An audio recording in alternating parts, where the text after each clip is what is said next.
toys and comics we adore. TV and movies, let's explore. Sunday Night Geekery, it's the place to be. With Marc D, with a C, let your nerd run free. Old school vibes and stories untold. Tune in, tune out, let the magic unfold. Hey everyone, welcome to Sunday Night Geekery number 189, and we've got the great Tom Connors here with us. Thank you, Tom, for being here. ¿Cómo estás? And thank you for sending over some Midnight's Edge viewers. I think I saw that pop up on the interwebs, so appreciate that. Great to have everyone here. And we've got Thor here. We've got the great Maddie's daddy. Estamos bien, Tom. Gracias. ¿Y tú?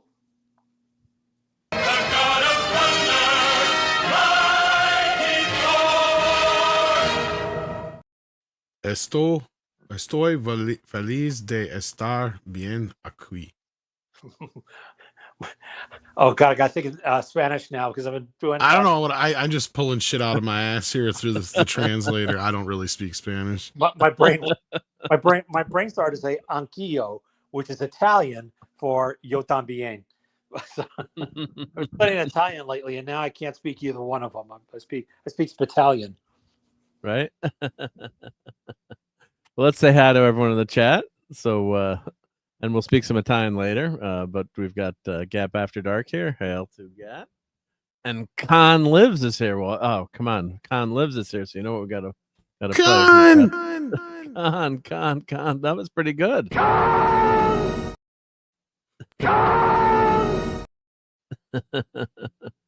Great to have Con Lives here. Yep. Awesome. Yep. And of course, we've got Dalu 8378 and says Tom invited me, so I'm here too. Well, awesome. Glad Tom invited you. I hope you enjoy your stay. Yep. And yeah, and I think YouTube is screwing up all our handles again. God knows why. But this is Jason Webster. Hail to Jason Webster. John Evanbear. Hey, John. Yep. Good to see you again. And Captain Infinity has time traveled from the future across the ocean from New Zealand. So he's here tomorrow visiting us. Yep. And always great to see him. Claude Stallion is here. The great Brian Hepburn. And DJ Ronnie G says, I just saw Tom on TV. Was that on, were you on like Entertainment Tonight, Tom? Or where were you on TV? Or was that just the YouTubes? I don't know. Yeah. What must mean YouTubes because I don't know if I'm on regular TV.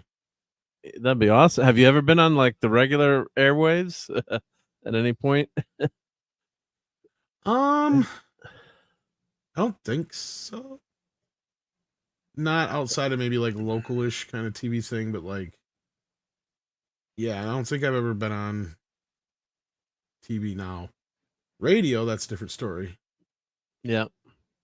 I've been on TV a few times, but just like you said, local stuff. Like I think I was on for like the Boy Scout Klondike Derby or like, little local yokel stuff. Thankfully, you don't want to be on TV sometimes too either. Yeah. That's the thing. Could be out for a bad reason. Yeah. You don't want, there's more bad reasons. Yeah. You don't want to be on TV because your neighbor's saying he was always a very quiet man. We never would have thought this of him. Yeah. And hail to the dead man. Oh, and DJ Renji says that every screen is a TV. Yeah, that's for sure too. Because sometimes I'll leave the stream out. If I'm streaming or I have I have Roku boxes everywhere, so I have like YouTube on the kitchen. It's like, look, I'm famous. I'm on TV. Yeah.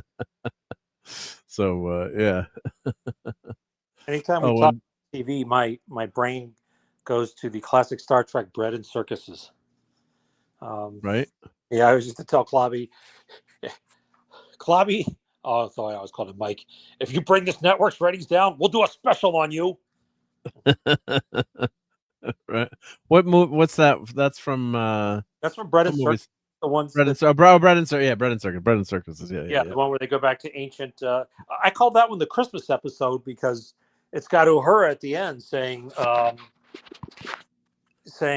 of Light, right? Is it the sun god? Yeah, the sun god, and Spock says, that's usually a primitive barbarian superstition. She said, no, you've got it all wrong. It didn't mean the son of the sky, it meant the son of God. And I was like, For as much ink as Gene Roddenberry spilled about being an atheist, that's a pretty pretty Christmassy episode, at least in my opinion. But yeah, that definitely was interesting. Yeah, definitely interesting. Yeah, yeah. But yeah, So, I have been on local TV as well. When I was younger, when I was interviewed for Interview with a Vampire, and some martial arts stuff. well, didn't you almost had a role in that Interview with a Vampire? Yeah, I did. I actually did. I won the role, and Oh, you got a haircut? I'm sorry, I'm ruining your story, but was it you got the woman? I think the woman said that she gave me the impression that it would be like 6 months or something, and I shaved, and I cut my hair, and then they called me like the next week, and I went in and they said, "You look like you're 12," and so they cut the scene completely. But they had actually they had flown in a guy from Australia as well as a bunch of local actors. And I was lucky because I was the last one in line. And so I heard all the instructions they gave to everybody else. Be meaner, be more scared, deliver your lines quick. And they said, they called me and said, yeah, I would have had speaking lines with Tom Cruise. But wow. Outsmarted myself, as I always do. That's what he keeps telling himself, but the truth was you were too tall. Tom took one look at you and said, I'm not acting against this man. Cut the scene. Well, it's funny to say that. I was teaching Kung Fu at the time, and I had a student who was an extra. Wait, you said Kung Fu? Yes. Whoa! Yeah. Sorry, it's just an OCD thing. That's you'd be. It's like the Thor thing. Anytime anybody sees me, right? I get word jokes because of the long blonde hair. And with Kung Fu, like I used to go to a club in Tigertown at LSU, and every time the guy would see me, he'd put on Kung Fu Fighting. But anyway, one of my Kung Fu students was in a scene with Brad Pitt, who he said, by the way, was extremely nice and remembered him like even a week ago.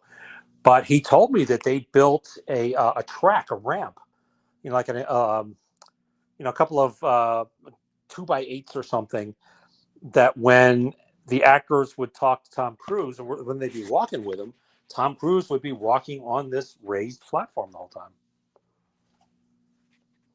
Oh, it's like a hidden. Yeah. Yeah, I've heard those kind of stories too. Yeah. I can believe it. He's like what, 5'2", 3, 4, somewhere in there. I think he's like 5'4", 5'5". He's a little, he's a little guy. You got to give him respect. At least I do, because he still does his own stunts. Oh yeah, he's Tom Cruise. I mean, what can I say? This can ever do anything to him? Yeah. It's funny because I guess Hollywood, because he passed the age of the leading man, and I guess he doesn't want to play, the old guy, the Morgan Fairchild or not Morgan Fairchild, Morgan Freeman type roles, or I'm trying to think of other old actors. And so they stopped pretty much casting him. So he started doing his own productions, and, so he can't really do anymore. I want the truth. He doesn't do those good, I keep saying, smack me every time I say, but I respect him for being, I think he's 61. And he's amazing shape. God. He jumps out of airplane. There was some actor that I saw, and the guy was making fun of Mark Wahlberg, because Mark Wahlberg said he could do 20 clean pull-ups, and he didn't do any. And then they were talking. It was at Tom Cruise's house or something, running lines, something like that. Or this subject came up, and so Tom started doing. He said, "Tom, can you do 20 pull-ups?" He goes, "Yeah, I can do 20 pull-ups." And he jumped up and did 20 clean pull-ups. He said, "Wow, could you do 30?" He goes, "Yeah, I can do 30." 40? Yeah, I can do 40. And he said, and the guy, I forget who the actor was, but he said he did the 20 so easily that he totally believes that he could do 40, 50 pull-ups. So that's pretty damn good. Yeah. I don't know if I could do one these days. I'm in so out of shape. Yep. Yeah. It could be, and you're also like almost 6 feet tall though. So it's a lot harder even if you're out of shape, I think it might. You got longer to pull. Yeah, but you still got to be in phenomenal. Yeah, phenomenal shape. Right. Yeah. That's absolutely true. He might. stay in shape because of his height. You know, people compensate for things. There was Tom. If I'm boring you, just hit the buzzer or something. Oh no, you're fine. There used to be in the 70s, the 60s and 70s, there was always this competition because short bodybuilders and powerlifters were stronger than the tall guys. And the tall guys said, well, it's because of physics, the length of the lever arm and, the load is further away from the fulcrum. And the shorter guys would say, no, it's still the same amount of weight. It's still, And so some physicists designed a test where they both had to pull a boulder that was the same weight in the desert, so it's the same amount of basically drag and stuff. And it did turn out that the tall guys were stronger. Having said that, though, Arnold Schwarzenegger's best friend was much stronger than Arnold was. He was a little Italian guy named Franco Colombo, which some of you may have heard of and some haven't. But in any event. Well, no, but there's actually, your body physicality can actually change how strong you are too, because we had some, engineering like problems like that where, depending on where your muscles attach, we're going to really nerd and geek out for a couple of seconds, but it can actually affect, and the better athletes obviously have better physiques, they're better, they have better potential, right? So certain people are just going to be naturally stronger than anyone. Yeah. I read this article once about potential, and it said, had the trick is to find what you're gifted at, and also that you would love. And they basically said that if Arnold Schwarzenegger had gone into basketball, we probably never would have heard of him. If Mozart would have been a violin player, we may never have heard of him. So you got to find what you're naturally good at. Like, you've seen pictures of me when I was in good shape, Mark. And by the way, I'm getting back. Could never do pull-ups. I was bench pressing 315, I think it was. I could still only do like 7 pull-ups. So we all have our gifts and our curses. Well, it's still not bad, right? 7. Well, that was when I was in good shape. I probably couldn't do a pull-up now unless there was fire under me.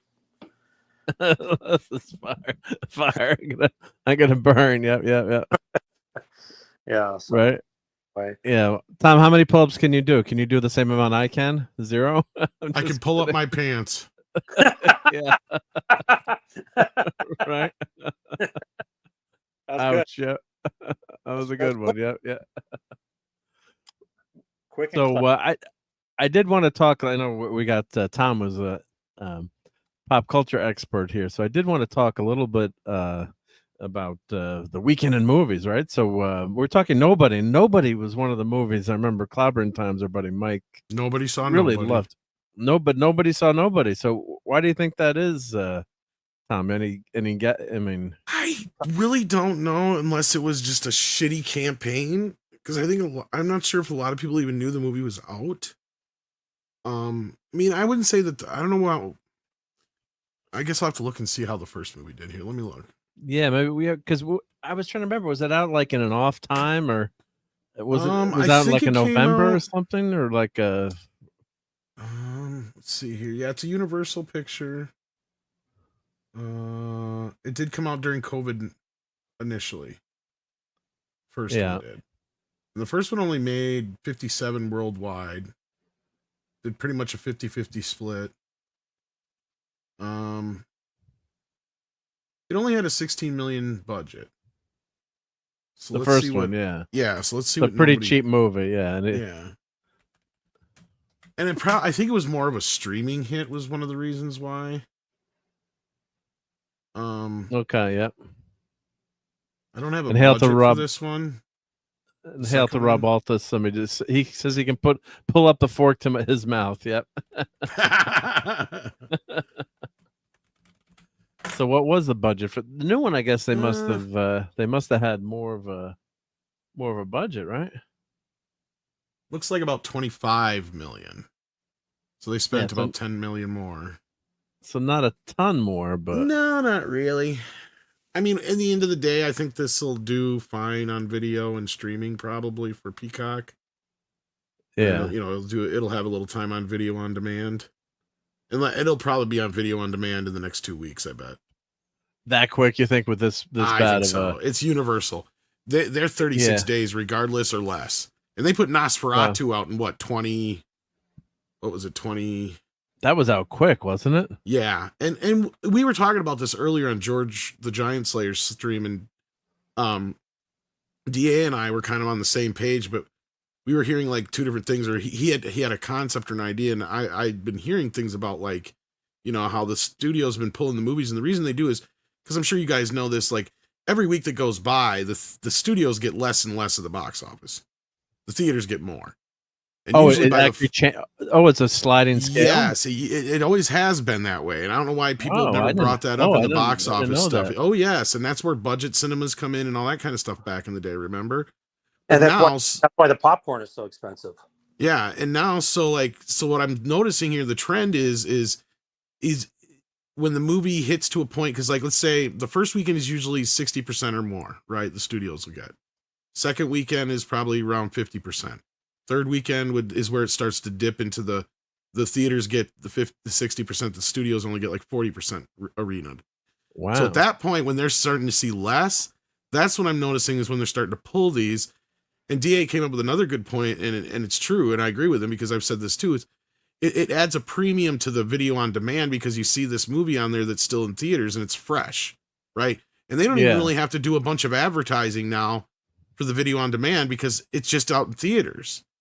So it pops up doesn't it pop up when you go to the app? Like exactly, and they'll say still in theaters or whatever on a lot of these sometimes, and that's a selling point now. And it kind of reminded me of when I worked in video, and when they would throw these little crappy movies or straight to video, as we would normally call them, and come to find out they weren't straight to video because they threw them in a couple theaters just to say that they were theatrical releases so they could charge you more.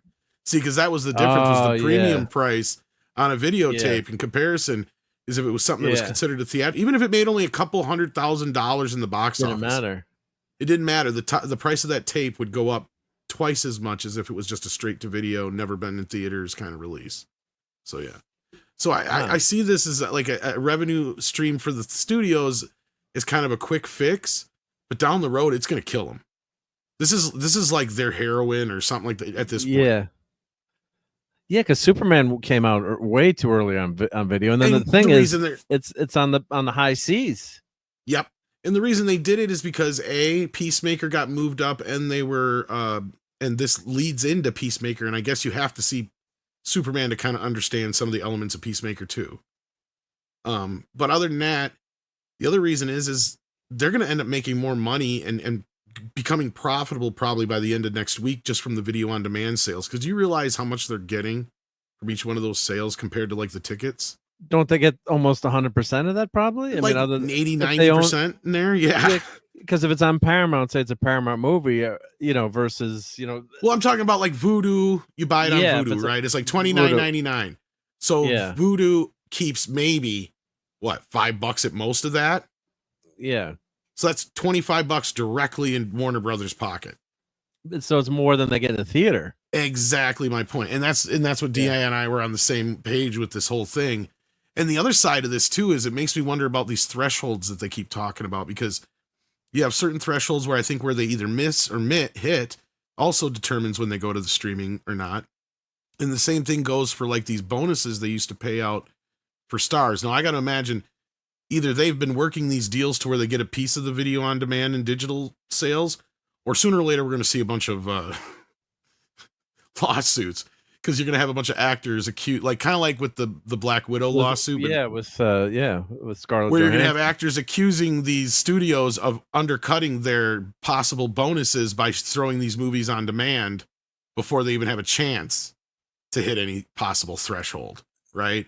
So let's say for the sake of they settled that one. We never heard the terms of that settlement, I guess. Yeah. But let's say for the sake of argument, let's use Superman as an example. And I know you all be kind of freaked out because this is me talking negative about Superman, but who's to say that the studio didn't look at it and say, okay, if we put it on video on demand this weekend, our chances of hitting 600 million are real slim.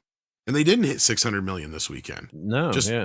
I mean, they made fluctuate just a little bit, but they're still in that $5 million range where it's not going to be enough of a fluctuation that's going to matter. And I'm wondering if, let's just say for the sake of argument, for the whole point of my point here, at 600 million, if that movie would have hit 600 million, James Gunn gets a bonus payout. You know, David Cornsett gets a payout. And what's his face who played Lex Luthor? I just forgot his name. I can see his face. I can't say. Yeah, I know his name. I can't think of it now. Yeah. So, The young guy. Nicholas Hoult, the guy who made the most on the movie, I guarantee you would have probably got some. You know, that's what I'm saying. So maybe there is something to that, but I would imagine if they don't already have something built into contracts, we're going to see a bunch of lawsuits down the road.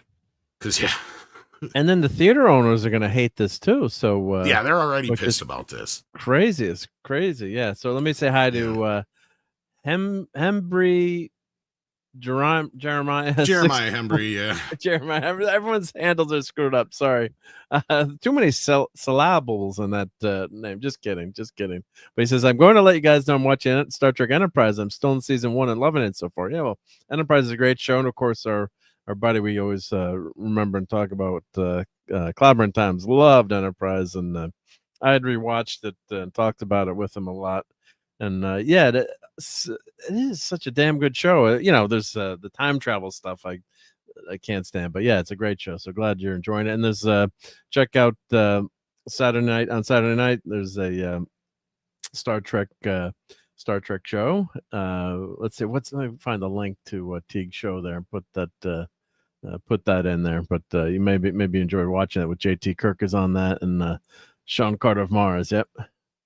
But so I think they're really shooting themselves in the foot, because then why do you want to go to the theater? Like, it's bad enough to get people to go to the theater to begin with, right? So when AMC and all these big theater chains have a lot of money invested in physical presence in theaters, and there's a lot of people that work in these theaters, keep them running, and there's nothing can compare to seeing a movie in a movie theater, especially if you go to one of the IMAX ones or Dolby Digital, Dobly.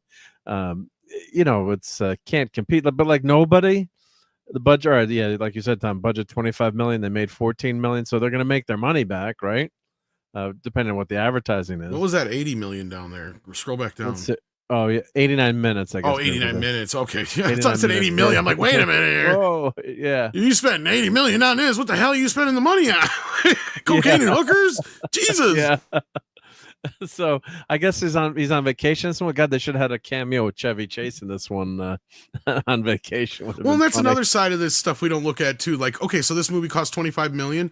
How much product placement is in this movie, and how much of that paid for the budget? Much paid for the budget? Because if he's on vacation, they probably have an actual spot that he's in. So there's probably an actual like hotel or place that they're staying in a resort, and on top of whatever name brand thing like. They're gonna use within the movie, and this is things people need to understand too. This was that Red One movie with The Rock. Remember that last Christmas? I think it was last Christmas, Red One. Yep. We did a story on that because we had found out that basically that whole movie was prepaid for, and this is what I've tried telling a lot of people about these foreign sales too. Yeah, but this one was prepaid for by product placement. So like, there's tons of toys and other things in the movie throughout that basically paid for the budget and then some. So like, this movie didn't even have to make any money in theaters or on streaming. It's just, that's kind of the way. And not only that, it's built into Amazon's like format to where, when you're watching the movie, it's like you want to buy that game of Monopoly that you see behind Rock's head there at the toy store. Yep. You click on the thing and you can add it to your cart right there while you're watching the movie. Boom. Yeah, so it's all prepaid for, and it's a commodity now, right? So, and the main thing is to get you into Amazon, right? And then it pops up on that banner, you're shopping there, and they keep you in their ecosystem, right? That's what everyone it's the same thing with music. Like when you hear music in movies, you can buy the audio track from Amazon and stuff. Sorry, you were going to say something, Steve. No, I was just say hi to Apollo's Minion is here. Yep. Apollo's Minion 2295. Yeah. This is stupid. Come on, YouTube, fix this. But hail to Apollo's Minion. Hopefully you're having safe travels, and hopefully this stream is Truck Dog approved. There's cute little see me. Hopefully you guys can meet up in Vegas again soon. Yep. But so so this the first Nobody, as we said, made $25 million budget, 25 million. Oh no, the first one 16 first million. One made 50. Made 50, and then this one so I guess if you look at the box office, they're almost 60. It looked like there. So if you look at the box office for this weekend, You got the horror movie Yeah. Weapons, I think that really hurt it the most, probably. because you probably the people that want to go to see Weapons. That had the word of mouth. Like, what was that had barely any drop. Look at that. Only 42%. Is that by the day or is that for the weekend? Oh, that might be by the day. Is that changed by the week, the whole week? Yep. Yeah, so that's a hell of a. Yeah. Yeah. Wow. So you're the same. The people that wanted to see that, they had a choice between Weapons and Nobody too. They're not going to go see Freakier Friday, right? No, Freakier Friday's playing to a specific audience. Yeah. And that's unsurprisingly doing well. And I kind of predicted that was going to do well. Because that's like the Barbie crowd, basically. Yeah. So that's pretty. I didn't think it was going to do as well as Barbie. Don't get me wrong. No, but that's the kind of movies that, like, okay, you got 2 generations of women involved in this, and you have, and maybe even 3, if I'm thinking about it, because you'll have like women who will go to the movie with women at work. You have women that'll take their daughters, and stuff like that to the movie. So it'll have that kind of a. Play. And look at it, it's already made almost $60 million. I bet you when it's all said and done, it comes close to 100. I doubt it's that much. It's just a. Do they say what the budget is here? I got to go to Wikipedia, I guess. Yep. I think so. Yeah, Wiki, or I can just look it up. Yeah, but it couldn't have been a big budget on that movie, right? I mean, I wonder if the stars too. Do they get performance? They actually had a budget of 42 million, and maybe that's where they paid out. I bet you most of that was Jamie Lee Curtis, right? Yeah, she probably got like $20 million or something. I don't know about that much, but I bet a good chunk of it. Yeah. Or you get a chunk of the gross or a chunk of the, Well, yeah, I don't know, but I would willing to bet that a large chunk of that is. Yeah, 10 million maybe. I don't know. God bless. I can see her maybe getting 10. Yeah, and Lindsay Lohan has a career resurgence now too. So after all her drinking and drug problems, so God bless her. Yep. And this is a movie that benefited from a lot of other advertising for it. And Superman and a couple other movies had this year. Because now I've been watching, whenever I watch stuff on streaming, I constantly see there's a Invisalign is doing a tie-in with Freakier Friday and stuff like that. So you see those kind of things all the time too now. And so that's like a double whammy. They get to free advertising on those kind of things. It's smart, right? Yeah, I mean, we joke about like, the most famous product placement snafu probably of all time was E.T. when M&M's turned down E.T. and Reese's Pieces snagged it. I mean, how stupid were those people? Well, Freakier Friday is in a rare position where they could get product placement with both kinds of diapers, adult and baby. Oh.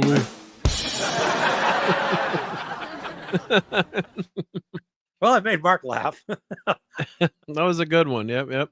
Thank you. No, yeah. So that's they'll make their money back from that one. Yep. So, but and then Fantastic Four, I guess it's holding in there, 8.8 million. It's not terrible compared to. It's not the moneymaker that. It's not the moneymaker it's supposed to be. It'll have going for it is that Disney will let that thing languish in theaters for a while. They're not pulling that on deep. They won't pull it. Like they just threw the Thunderbolts finally up on. I think was it on Disney Plus or it's because it's been on VOD for a while, but I think it's either coming to Disney Plus this. Let me check my Disney. It might already be on there. Because they hold them things off until they hit certain thresholds, so then they can brag about it to their stockholders and shareholders. Yeah, so they make. Let's see what's on there. Let's see. Yeah, let's see. Captain America, Brave New World came on. Oh, Ironheart, a special look.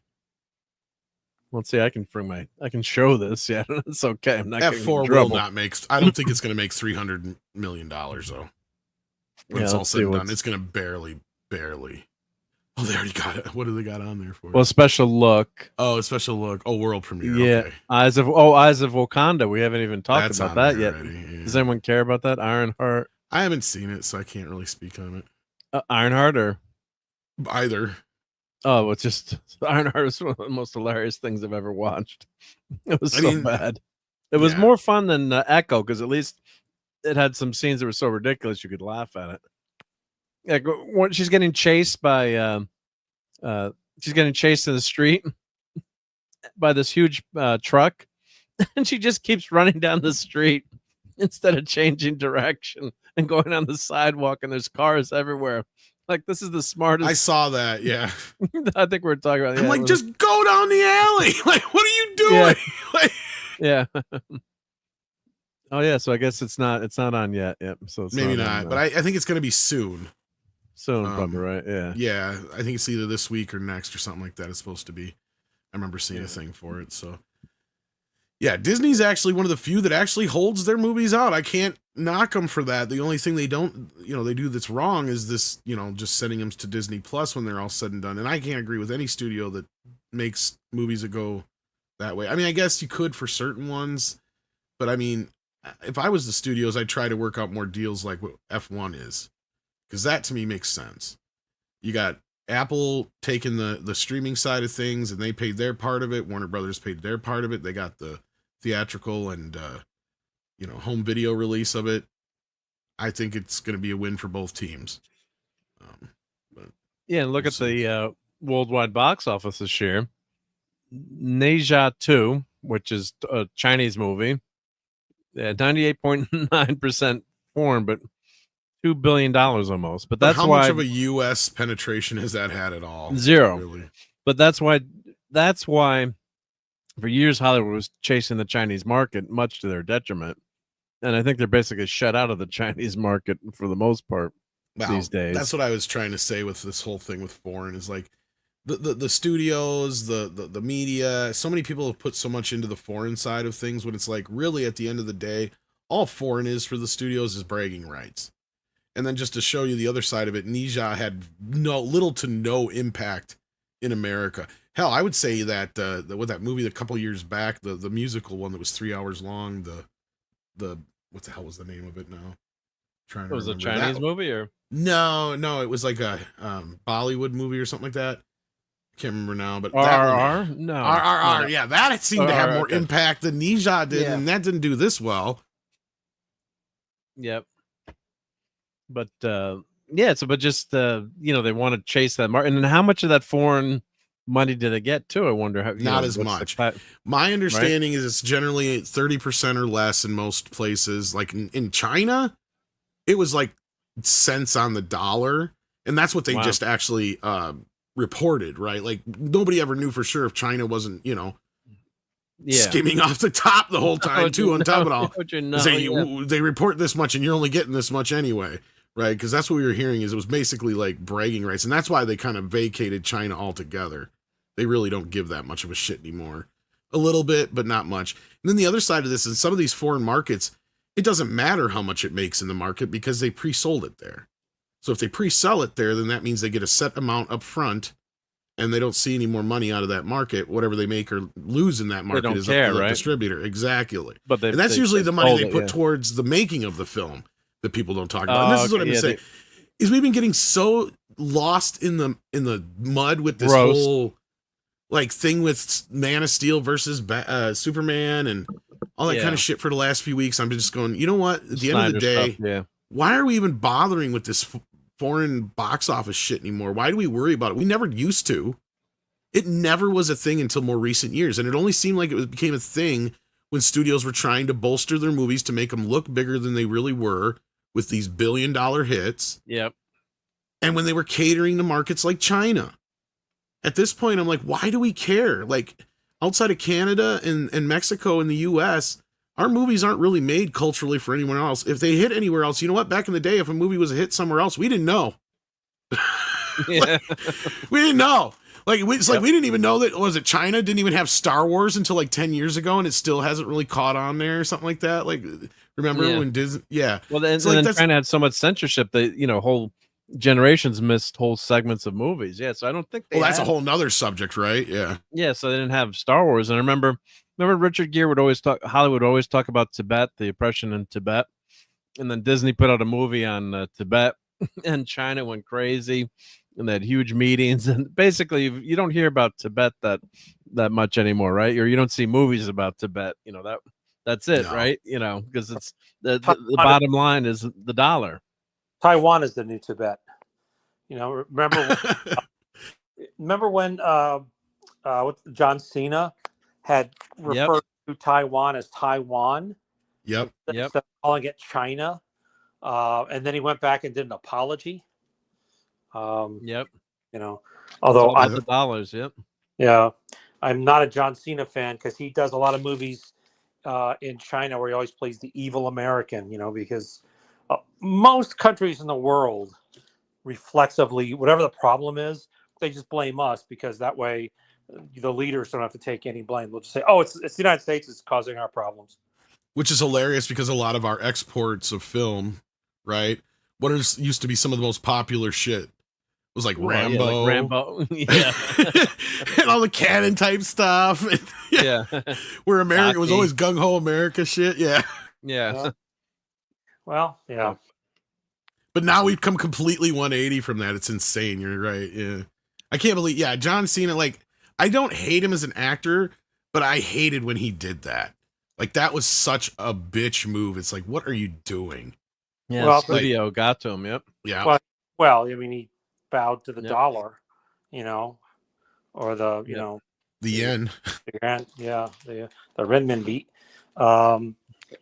So yeah, I mean, he just, you know, and he's doing a lot of movies in China where he's basically, he's all the problems of the American, and he's playing the evil American. And that's kind of unforgivable to me, you know. I mean, can you imagine if we had Chinese actors that were always playing the villain? Yep. Well, RobAltis was actually in Taiwan when he said that. Wow. Oh, wow. Ni hao, Rob. But yeah, so that's great insight from Tom there on the background of the box office, right? If you just look at these numbers and don't know anything about it, then it's well, I'm reminded every time when I think about it of a story that Robert Shea told us in our interview with him. If you don't know who he is, he's the guy who created New Line Cinema, and he was the producer of the Lord of the Rings trilogy, and on top of the producer of like Nightmare on Elm Street and Teenage Mutant Ninja Turtles and pretty much every major New Line Cinema. Yeah. I'm sorry, Tom. So, for me, you cut off. He was the producer of which trilogy? The Lord of the Rings. Oh, okay. Wow. So when he got that going, all the people in the studio were kind of freaking out a little bit because they were already part of Warner Brothers at this time too, and they were kind of panicking about this movie because of how much money they were spending on it. And Bob kept telling everybody, "Just relax. I pre-sold this movie. Like it's paid for. Paid for, right? Yeah." And he flat out told us, he's like, hey, the first movie could have flopped in theaters. It wouldn't have mattered. And it wouldn't have mattered because they would have still made the rest of their money on the sequels because they would have sold it on cable and home video. He goes, we could have sent the sequels straight to video and they still would have made their money back. Yeah. They would have made, they wouldn't have made a ton of money, but they would have made money. No, but the investors aren't going to lose their money. That's what everyone's scared about. When you invest in something, right. and it got so much, and those movies made so much money that everybody had to sue them to get the money. Yeah, show me the money. You didn't want to pay off people. Yeah. Well, they were cooking the books on that bastard so badly.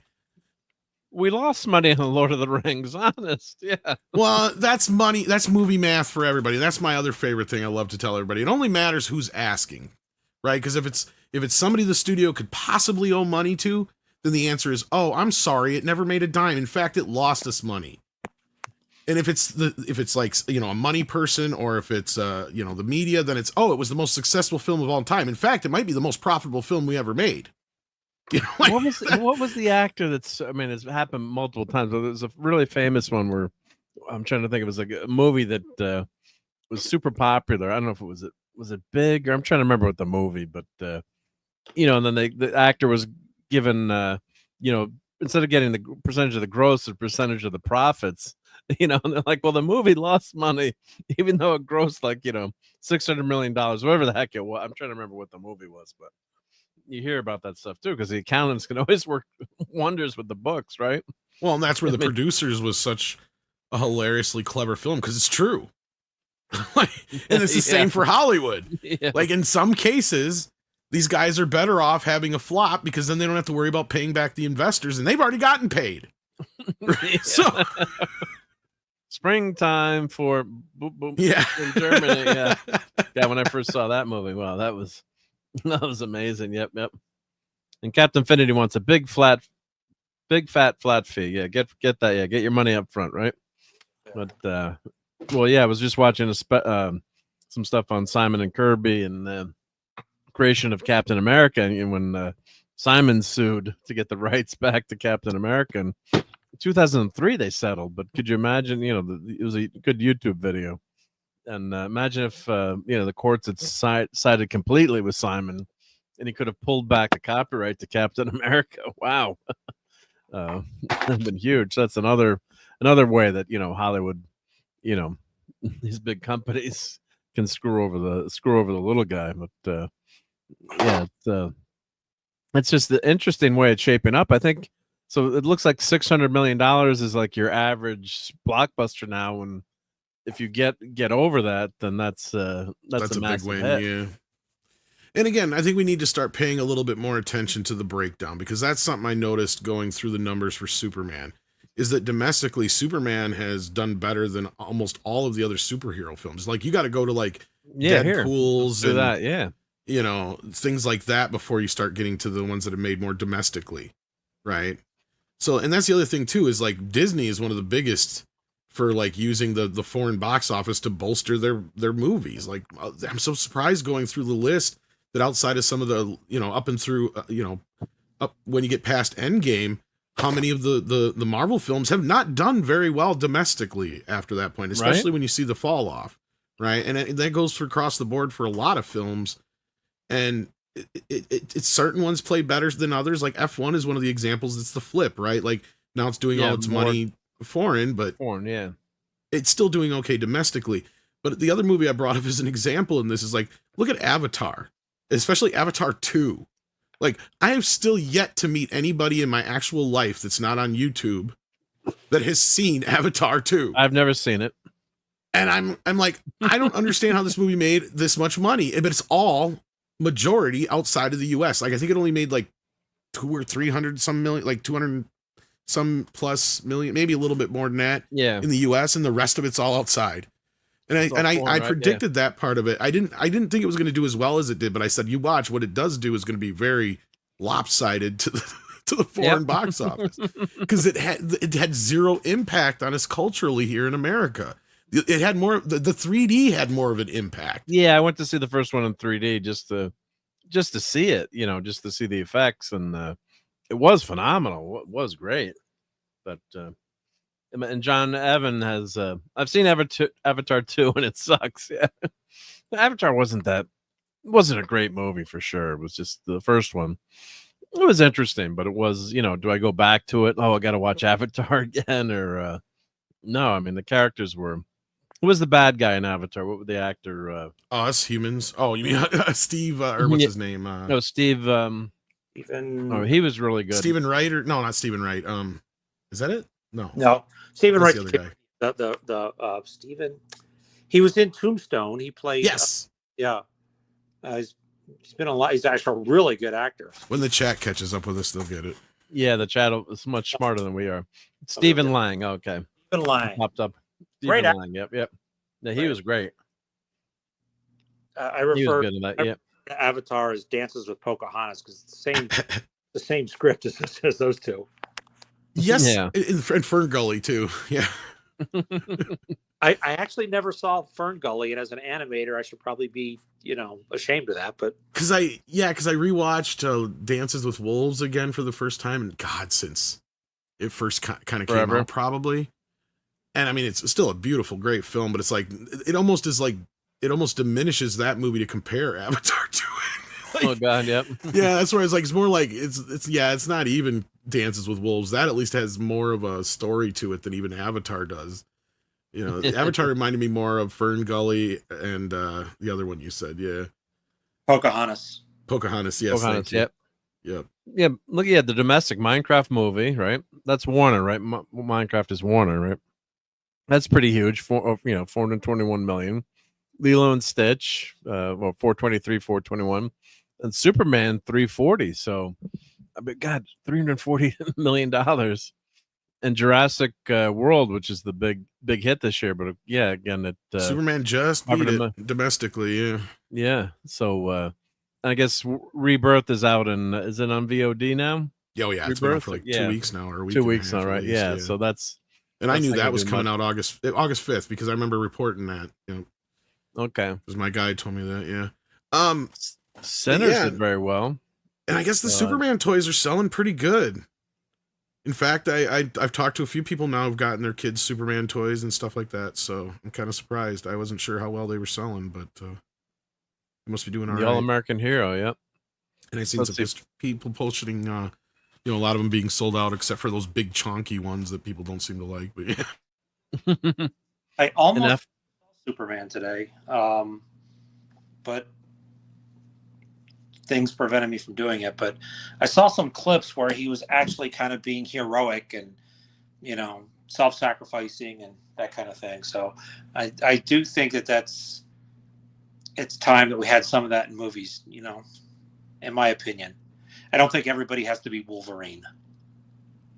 Yeah. But he did have some, there were some good scenes in Superman in terms of, the heart of Superman was right. You're watching it, you're never at any point like, oh, Superman wouldn't do that, or maybe some things that happened to Superman people didn't like, but there was nothing where I said, oh, that's out of character. Like Man of Steel was just not Superman to me. Maybe you like the action, you like the fighting, but totally misread or had the character Superman was totally wrong. Yeah, Zack Snyder doesn't get heroes who are heroes because it's the right thing to do. He only understands anti-heroes, or at least he only likes them. And that's a big part of it. Not with spoilers. I'm not going to give it away, so you haven't seen it yet. But that's a big plot point that people hate about Superman. But also, you could love that because he's doing good just because that's what he's been taught to do. This is a very controversial plot point in Superman. We did talk about it, but if you haven't seen it yet, I won't mention what it is. But very controversial.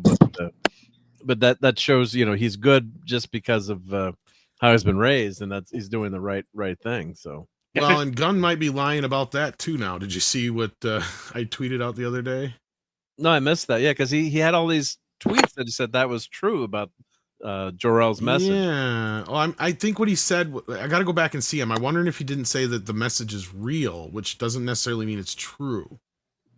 Because the message could still be real. Doesn't mean it's true. Yep. Okay. That's why I want to see exactly how he worded it again. Because if you watch the movie, when Maxwell Lord is talking on the bottom of the screen, it says that it proves that the message was faked by Lex Luthor. It literally says it in the movie. And then some people are saying, oh, he must have added that for the digital version. So Script Doctor went back and looked at the cam. No, it's in there. So it's always been in there. So I think he's playing with us. I think he's messing with us. Let me go look at that. And it's going to come up again later like we had anticipated. Because you notice how he answers these things? I think he's trying to be a magician when he's actually just coming off as a fucking liar. Like, that's the problem. Yeah, but you can lie about this stuff, though. It's kind of like when JJ said, oh, it's not Khan.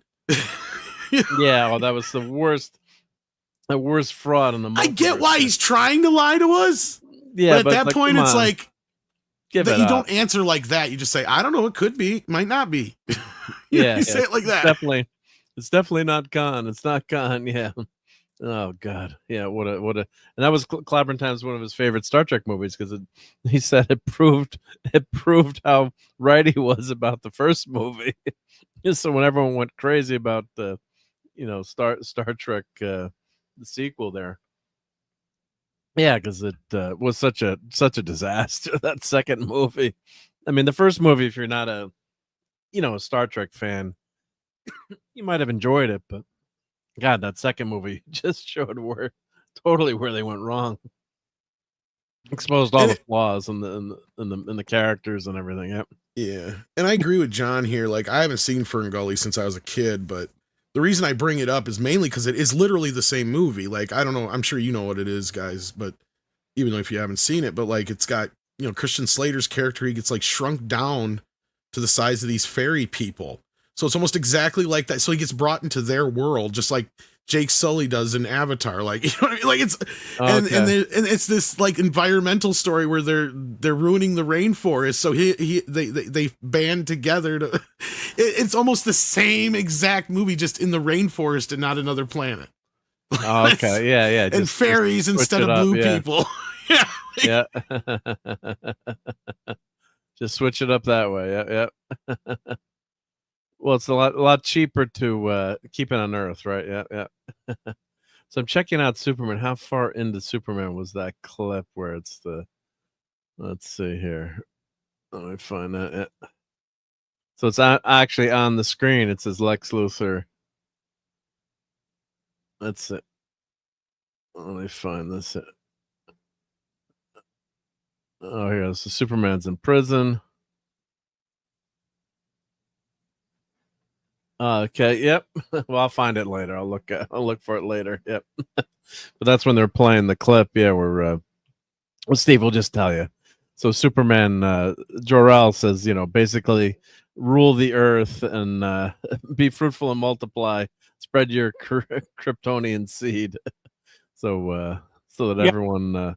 Yeah, You told probably me heard that. you told me Yeah, this you talked. ago, so yeah.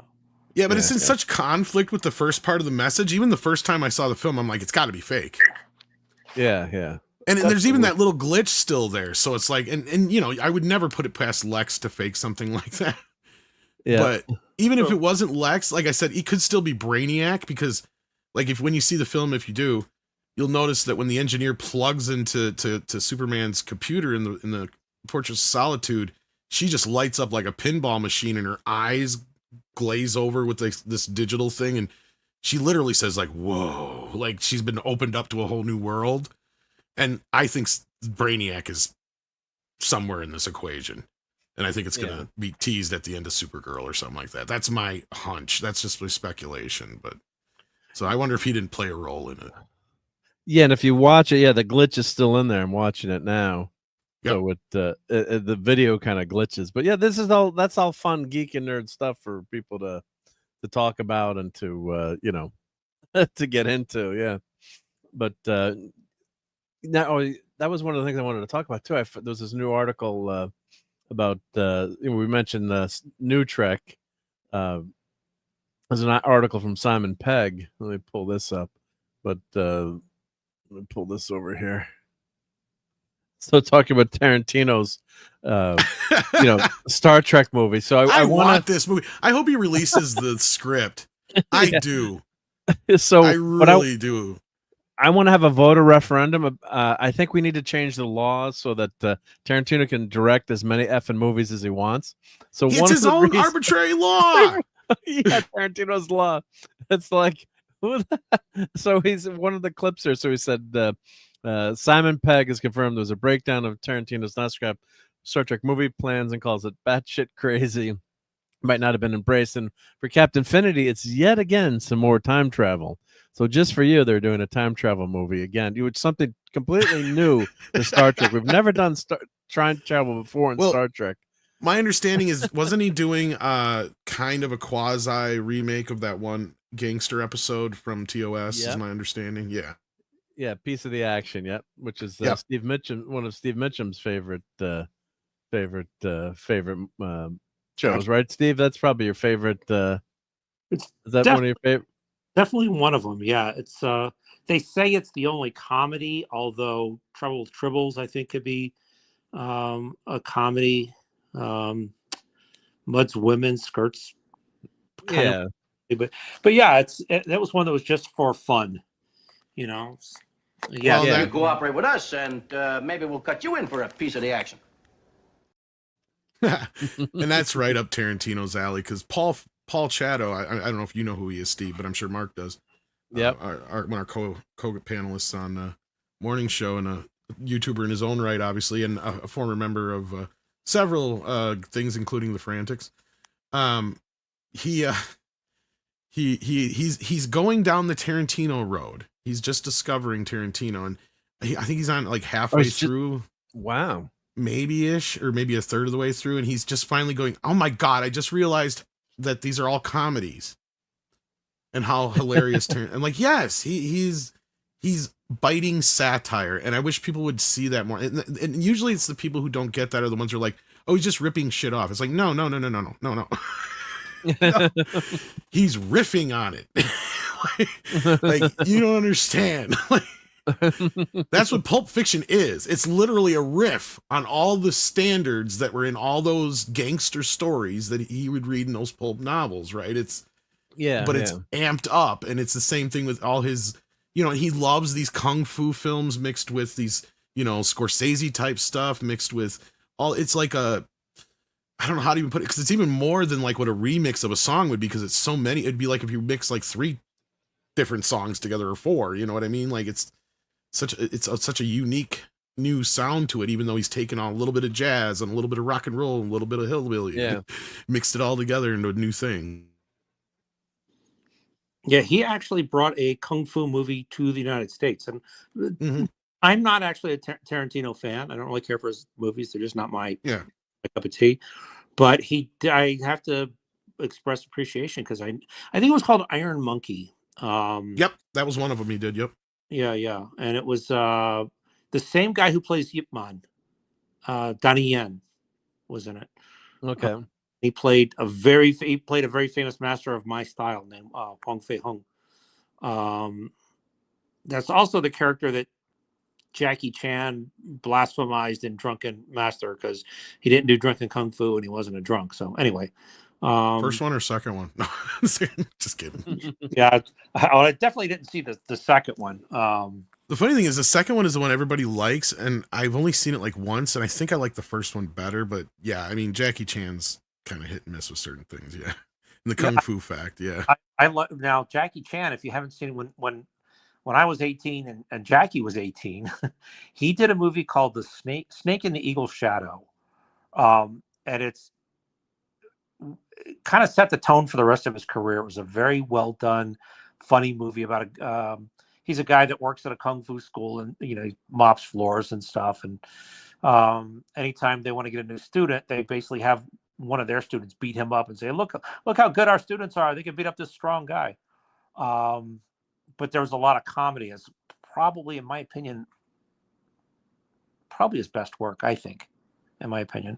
But yeah, some of his stuff was he did a lot of hit or miss stuff. But I would definitely recommend Snake and Eagle Shadow for Jackie Chan fans. It'll be weird seeing him, he's like 18, 19, something like that. He's really young. And then the other one was the one that Tarantino brought over, was Iron Monkey. Really, really good movie about Wong Fei Hung and his son. So if you're a kung fu flick aficionado, I would definitely recommend checking those out. There you go, Steve. Yep.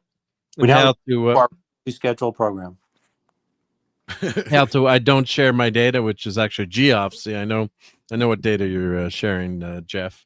But my real life buddy, I've met in person many times. So. Not to differentiate you guys, but is it data or data? Oh, data? I think it's data. Shared a room with you, Mark. Yeah, yep, that's true. We did, yep. And you survived, yep.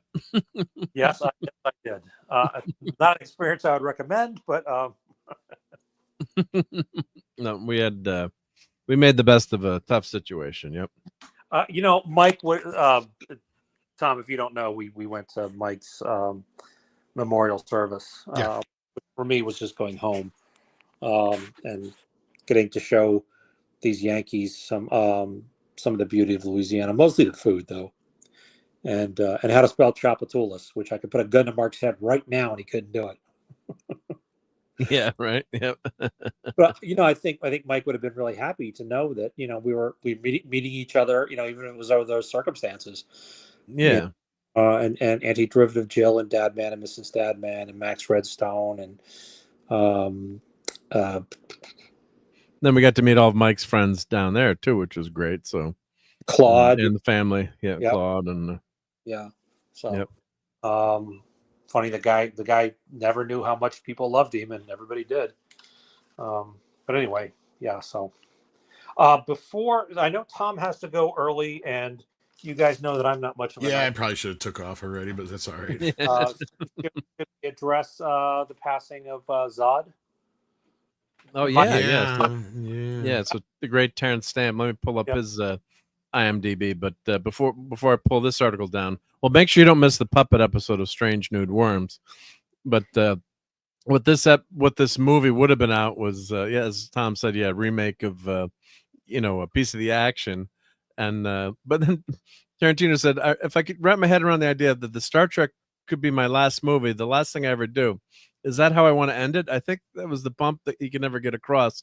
So the script is still sitting there. And that's what the F? You can direct as many movies as you want, Tarantino.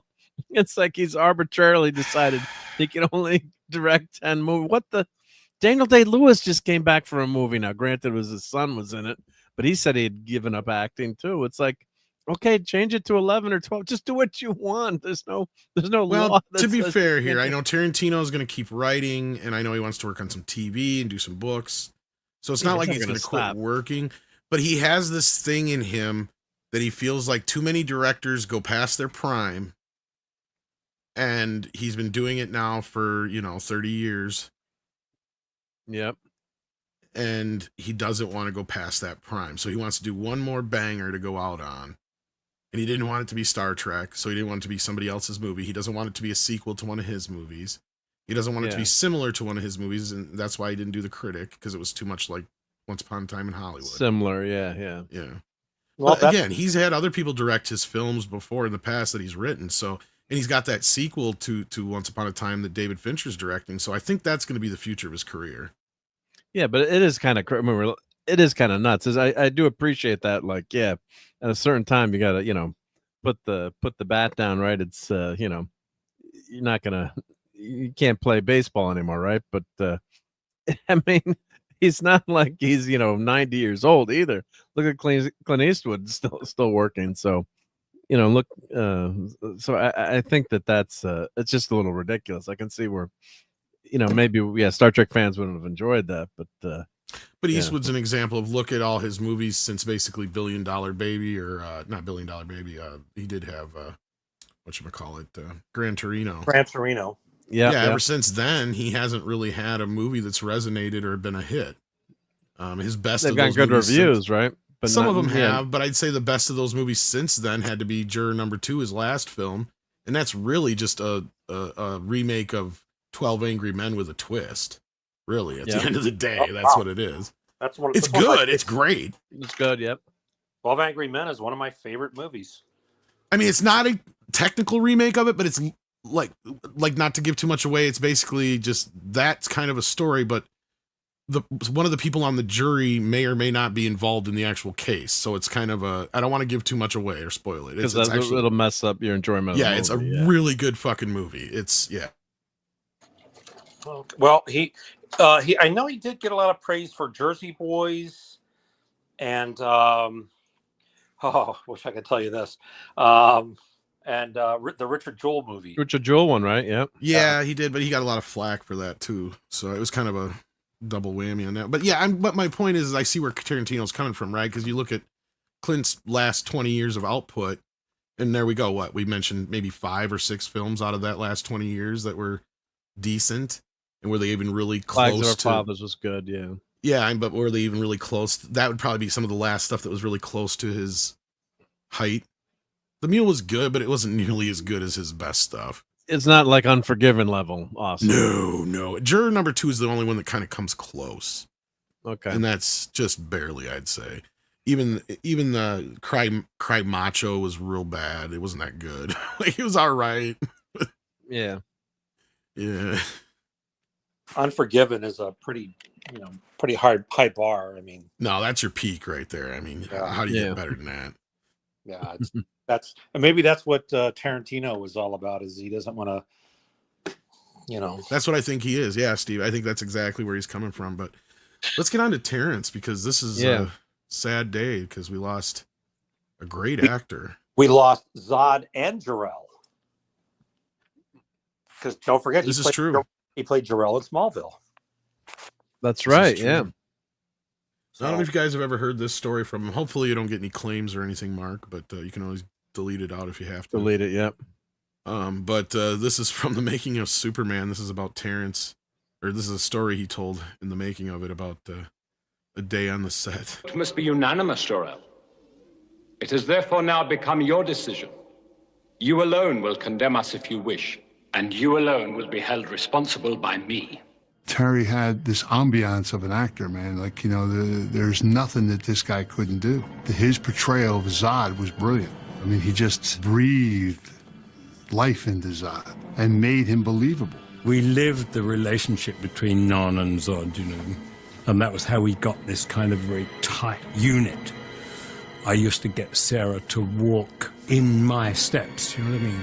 Or I'd have her walk, I'd hold her, and we'd walk in unison, you know, when we were going to the set, you know, I was into auras. I just come back from India, so what can I tell you? When I see the film, I never see Sarah Douglas, because it's so far removed, the way I look, but also the way I move. I take on another persona, and Terry was responsible for that. He said to me right from the early days that the three of us need to move together in unison. Something needs to be a bit different about us, and there's a fluidity there. I just felt to myself, I'm the general. And those bastards have to be subservient to me. And the only way I can make them subservient to me is if they are subservient to me, you know. So I did whatever it took so that off stage they felt I was the general and they were working for me. We were inside the White House and I was called and they were ready and I could hear Jack rapping miles away on the other side of the set, and all the crew were there, and I said, what's happening? They said, we're waiting for Jack. And I thought, why, they're too intimidated to scream at him, you know. It was his 8 feet tall, yeah. Right? And I said, Jack! You bastard! Get over here! Get over here. Silence. And he had these big shoes. To make him look a foot taller. He had soles like a geisha, you know, and suddenly I had boom, boom, boom, boom. Yeah, look at his heels on And he goes, sorry, Joe. Don't do that again. And then, of course, what an actor. Zod. Yes, indeed. We lost a great one. I saw an interview or a snippet of an interview with Jack O'Halloran, who was much bigger than Terrence Stamp. But he said, you know, as they started like filming and stuff, when he was in character, he said, I was afraid of him. You could tell from that story, yeah. Yep. He's like 50 pounds heavier or something, you know. But that It doesn't matter. There's a people have the physique. It doesn't matter if you have the physique. It's the mentality too, right? You can psych out someone. Just somebody you don't want to mess with, right? That's what Wolverine's character is, someone that always Well, you know, go ahead. Sorry. I was just gonna say, like, yeah, like Wolverine, like if he's a runt. Of course, we've gotten past that, but in the comics, he's like 5'3", 5'5", but he's someone you don't want to mess with. He can take on the Hulk. And we've all known people like that too. Like sometimes the little guys can be the most dangerous, right? You know. Well, a Wolverine is a tiny but ferocious little animal. Yeah. You know? Yeah, that's why they made him that way. You know, the characteristics of a Wolverine. Yeah.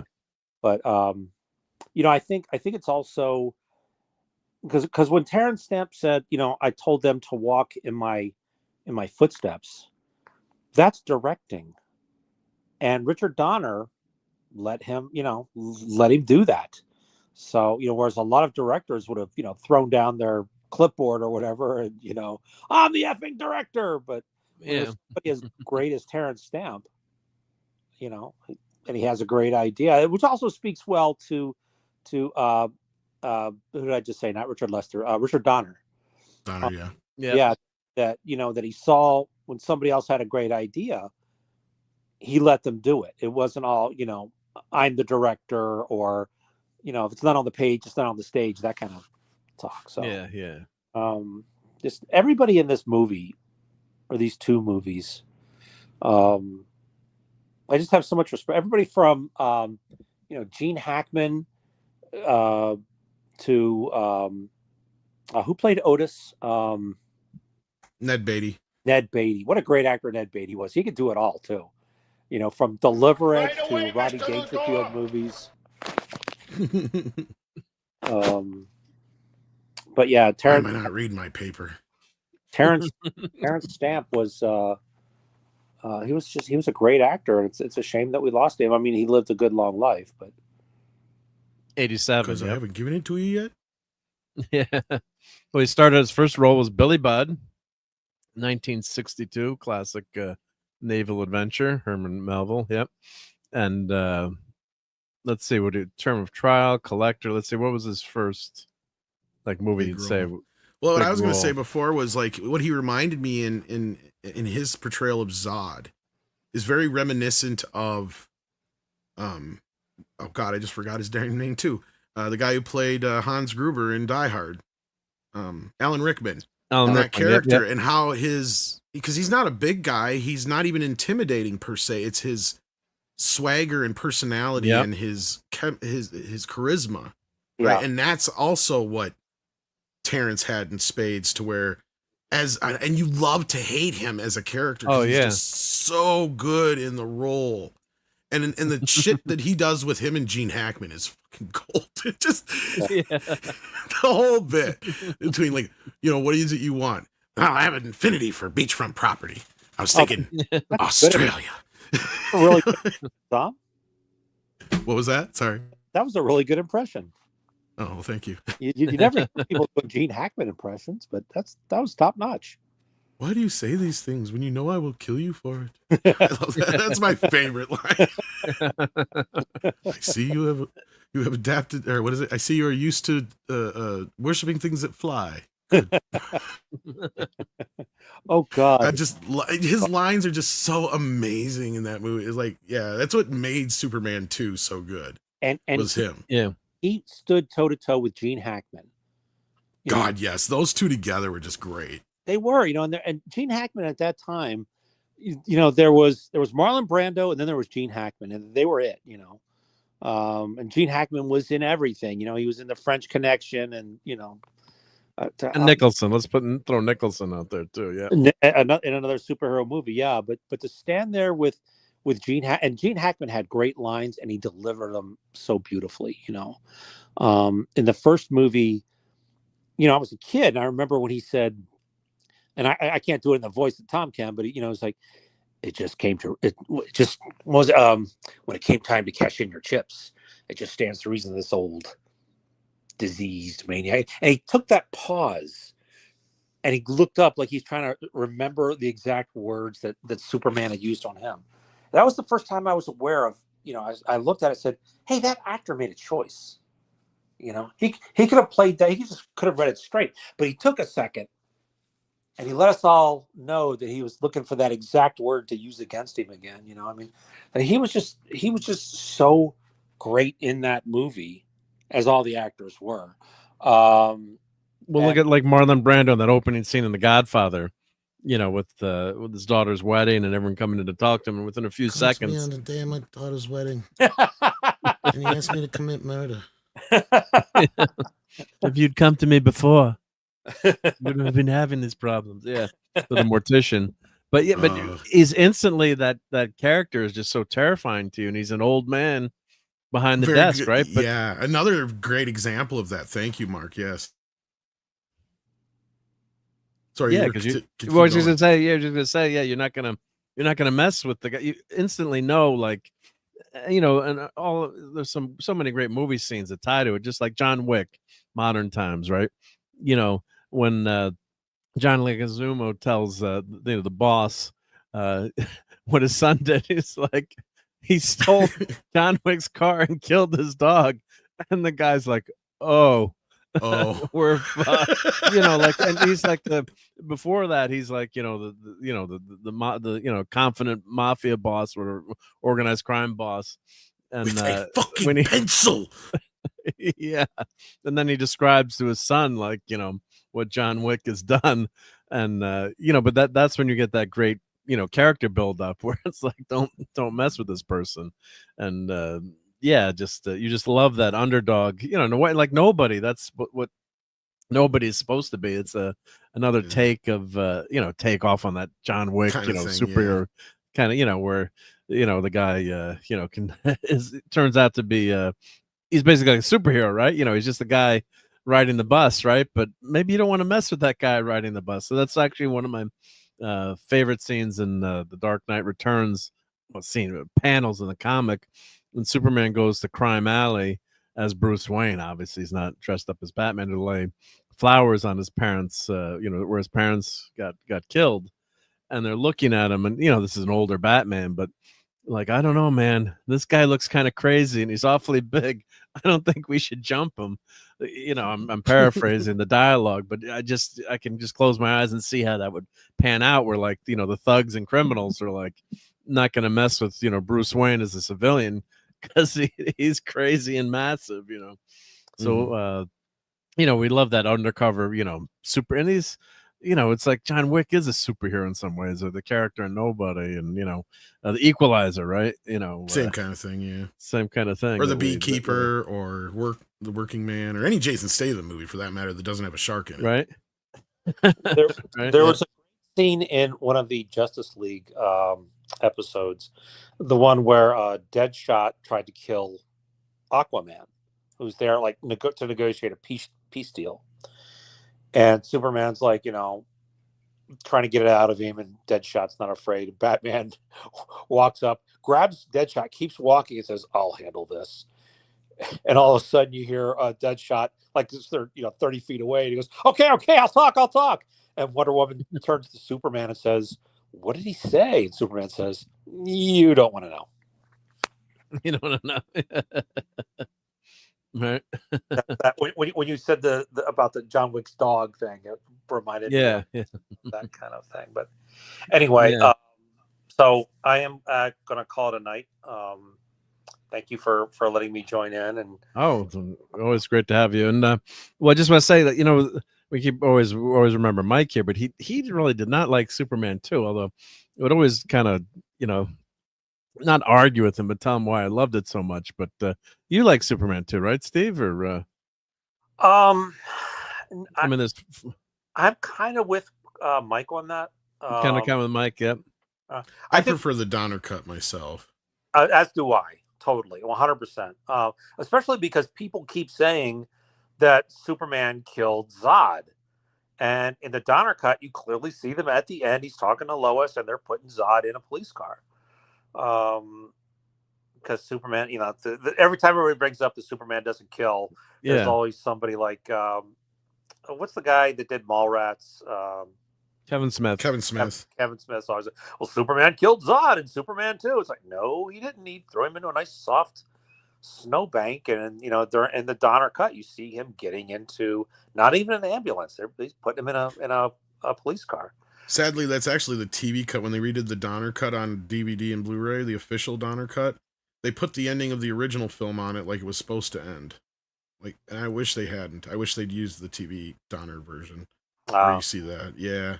No, I agree with you on that one. But yeah, no.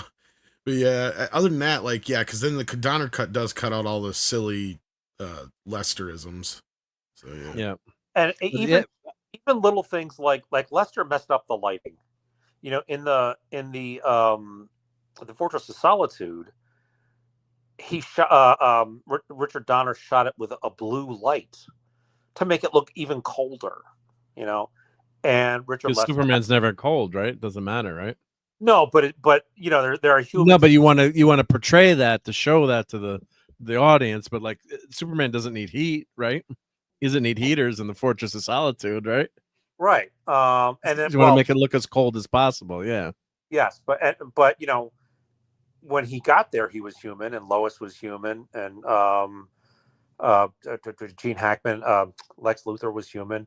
But in addition, it's an extra layer of atmosphere there to make it look more remote. And if everybody loses your superpowers, you're all dead. because you're really far out there. And Yeah. Richard Color, and I don't hate Richard Lester, but I just don't think he had a good handle on it. And I think that Richard Donner did. He went, and he fought with the Salkinds all the time because he wanted to go with, apple pie and golly gee and swell, swell. Not many people are that comfortable saying swell anymore, Clark. And also, weren't they trying to pay for one movie and get two at the same time, basically, right? Well, I think that was actually, I think that may have been Richard Donner's idea, but they did fire him because he was going over, on the cost. Like when he was 75% of the way done, and like 50% of the way of number two, something along those lines. That's not They were arguing about money. Yep. Well, Yeah. Phantom says here that the box that Lex had the kryptonite was also the box Obi-Wan takes Anakin's Skywalker lightsaber, Anakin's lightsaber out in Star Wars. Oh, very cool. I didn't know that. Oh, that's Thank cool. you. Yep. Yeah. So when I went to see Superman 2 opening night, that was like our parents took us to the movie. We got to go to McDonald's. I got to have French fries and a milkshake. So it was like a huge deal to get to see Superman 2. Like, parents actually taking us to a movie. So like part of my love of that movie too was just those memories of being able to see that with my parents and a great night out of the movie theater, which you wouldn't have gone if you'd stayed at home and watched it on video on demand. Yeah. My just to finish, what I was going to say was that a big part of my beef, though, with the second one, and in addition to, I agree with Margot Kidder that they shouldn't have slept together. There was no reason to do that. Yeah. Because we want it to be a PG movie so that it'll be cool. I think that Mom wasn't happy with that scene. The level of visual effects was greatly lessened from, because the original, it still holds up. The flying scenes, they look great. But the fight scenes with with Superman against the three Kryptonians are pretty bad. I did want to say something really quick. Not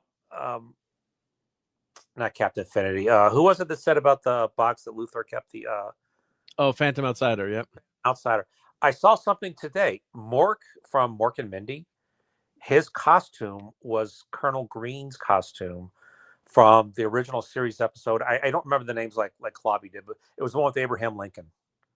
And one of the bad guys was Colonel Green, and they kept his. That's right. Yeah.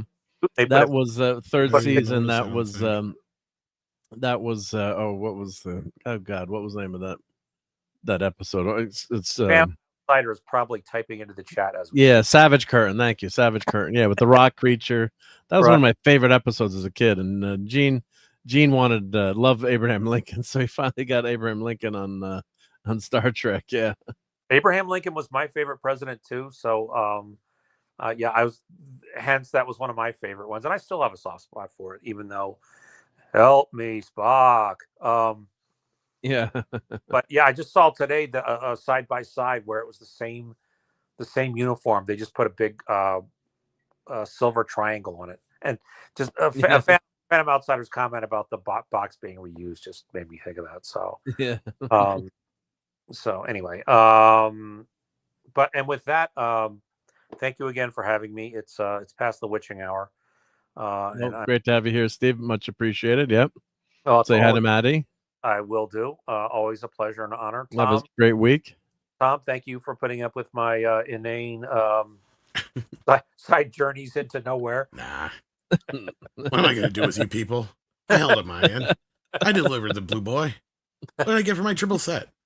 Wow, yield, kneel. That kind of stuff closed out of town. Why do you say those things to me when I will kill you for it? Kill me, Lex Luthor. Extinguish the greatest criminal alive, flame of our time.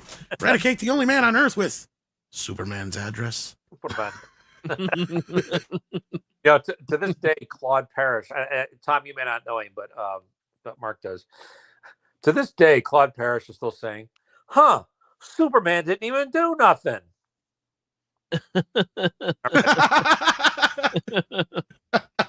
And didn't our buddy Ace Castarin have a fun experience at a con with the actress from Superman 2, Sarah Douglas?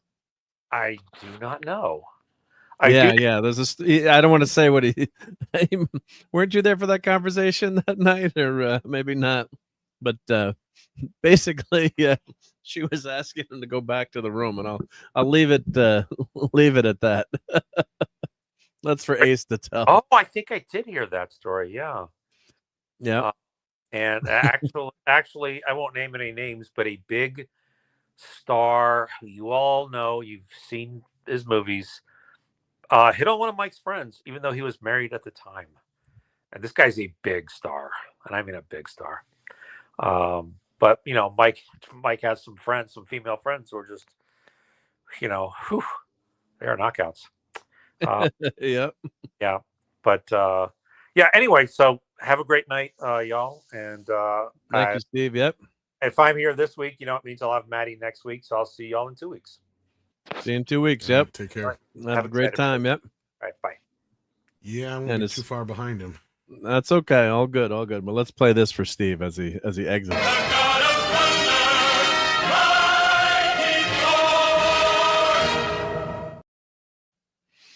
But no, it's fine. Whenever you have to leave, Tom, I can do my Comic-Con stuff. I can do the slideshow for that.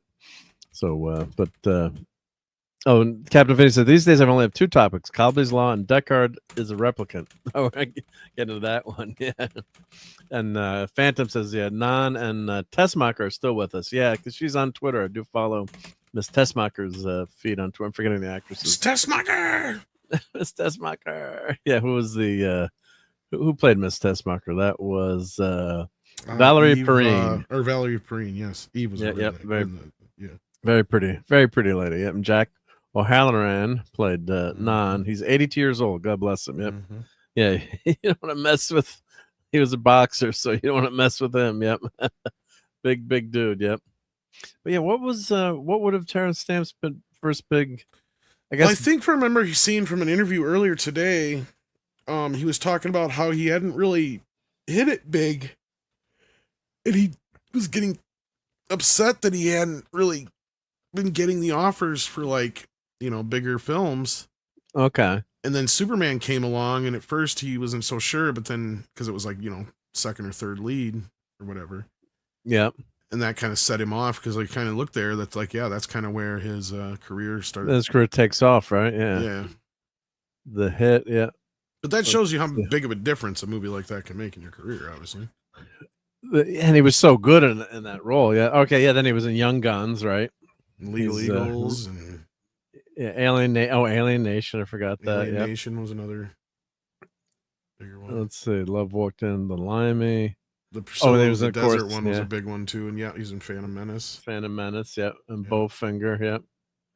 Bowfinger is great. Yeah. Eddie, the Kiss. Let's see. Oh, he was. Oh, that's right. He was Stick in Elektra. When you'd like to forget, but he was. Yeah. He's always good. He's got a great presence, though. Yeah. So, September Dawn. Yeah, you can have a good actor in a crappy movie, right? He was even in that Get Smart remake. There you go. See. I'll Get Smart. Siegfried. Yep. Yeah, that was supposed to be a whole new series of movies, and that just never went anywhere, right? I guess off, yeah. Didn't take off, yeah, because Anne Hathaway, it was a great casting. I thought it was perfect, but yeah, it didn't. And an aside, Matt Ember, his mom, I did a lot of computer consulting work, and I would help his mom with computer consulting. So, which is, she's like, you heard of my son? I'm like, no, Get Smart. Oh yeah, but yeah, so he's the writer. Yeah. Let's see, Cook. So his last movie was Last Night in Soho. So he hasn't worked, obviously, at that age, he hadn't worked in a while, but yeah, just a very well regarded actor. Not much TV actually. Yep, other than Smallville, right? So he played Jor-El, 23 episodes. Static Shock doing a voice. His Dark Materials, 1 episode and some voiceover in theaters, but yeah, he'll always be remembered. I think, yeah, Superman. It's just always gonna be remembered for Zod, right? Probably. I mean, that's gonna be his his big movie that'll everyone will go to. Yeah, if you mentioned Terrence Stamp, and it's Neil before Zod, right? So it's but it's a good thing to be remembered, right? I mean, Kneel before Zod! so it's yeah. Some of these actors complain about being typecast, or you know, oh, I get, he never did, but hundreds of years later, people are always going to remember that role, or yeah, it was just an actor on Star Trek, right? But yeah, gives you immortality there, so which is something, right? So, but yeah, what else did we have in entertainment news this week? Was there anything going? I think that was we that was covered. like, I think all the big stories. I think. Well, Yeah. Alien Nation. Did you watch Alien Nation? Or Alien Earth, you mean? Alien Earth, yeah. Alien, I watched the mixed it first up. episode and a part of the second episode, and I checked the fuck out. Yeah, It just wasn't for me. I mean, the elements in it would be fine in like a Blade Runner show, but it just didn't feel like an Alien. But I thought Billy Idol was fantastic. Oh, I'm not sharing my screen here. Let me. I thought Billy Idol was great in it. Doesn't he look like Billy Idol? Sister, what have you Oliphant looks fucking like Billy Idol. So we'll do minor, and thank you again, Steve, for being here. Thank you. Says drop a like. Yep. And we do have a question here from the Void King. Do you think we'll see an extended cut of Superman 4, alt cut of Batman Forever? Officially, maybe of Batman Forever, but probably not of Superman 4. There is a YouTuber though who's been for years working on like a special edition of Superman 4 where he's been redoing all the special effects and trying to fix the film, and I think his ultimate goal is to make like an ultimate cut. So we'll have to see. Let's wait and see. That movie was a mess. Yeah. It was, Yeah. but I don't know if you know, if you got the Blu-ray or whatever, there's like like what, half hour or more of deleted scenes. Oh yeah, A whole nother nuclear man that didn't even make the movie. It's like more like Bizarro Superman. Oh wow, it was completely cut out. Yeah. So is that movie that's only on that Blu-ray basically? That yeah, it's in the special features and really rough deleted scenes kind of bit. So yeah. So it's not finished, but it's just no, yeah. It's just rough. Yeah, that movie was a big big mess. Yeah, unfortunately. Yeah. But Christopher Reeve is just so good. Oh, and Captain Finney wants to know whether Deckard is a replicant. I want to hear everyone's answer. Oh Lord, here we go. Oh, here we go. Yeah. I don't think he was. Oh, Courtney's here. She says that totally looks like Billy Idol. Hey, Courtney. Yep. But yeah, great. Yeah, to I don't see know if Courtney. we can show much of this, but just so you can see what I'm talking about, it is on YouTube even. Yeah, let me take this off. Show I gotta too much remove this. Yeah, do a We'll couple skip through it a seconds, I little guess. bit. Yeah. Yeah, I wonder if I've already jumped ahead a bit. Yeah. Yeah. See. yeah. I wonder, did I ever Literally see get this like- somewhere? Get like Bizarro Superman, basically. Oh, okay. Oh no, I've never seen this. Yeah. You never have, huh? Yeah. And then he goes out on the town and Superman fight. Oh wow, Burger King product placement there. Yeah. And the music. So yeah, this it's like is this so whole bad. like 10 minutes they could chop to the film just with this stuff. And there's other stuff Imagine too. the money they spent on this too. God. Yeah. Oh my god. Yeah, that's pretty much like Bizarro Superman, yeah. Wow. That's crazy. Yeah. Marc D is in the human camp. Interesting. Yeah. I always thought he was a human. Yep. But I mean, I don't think it's definitive. But yeah, if we get into that, yeah.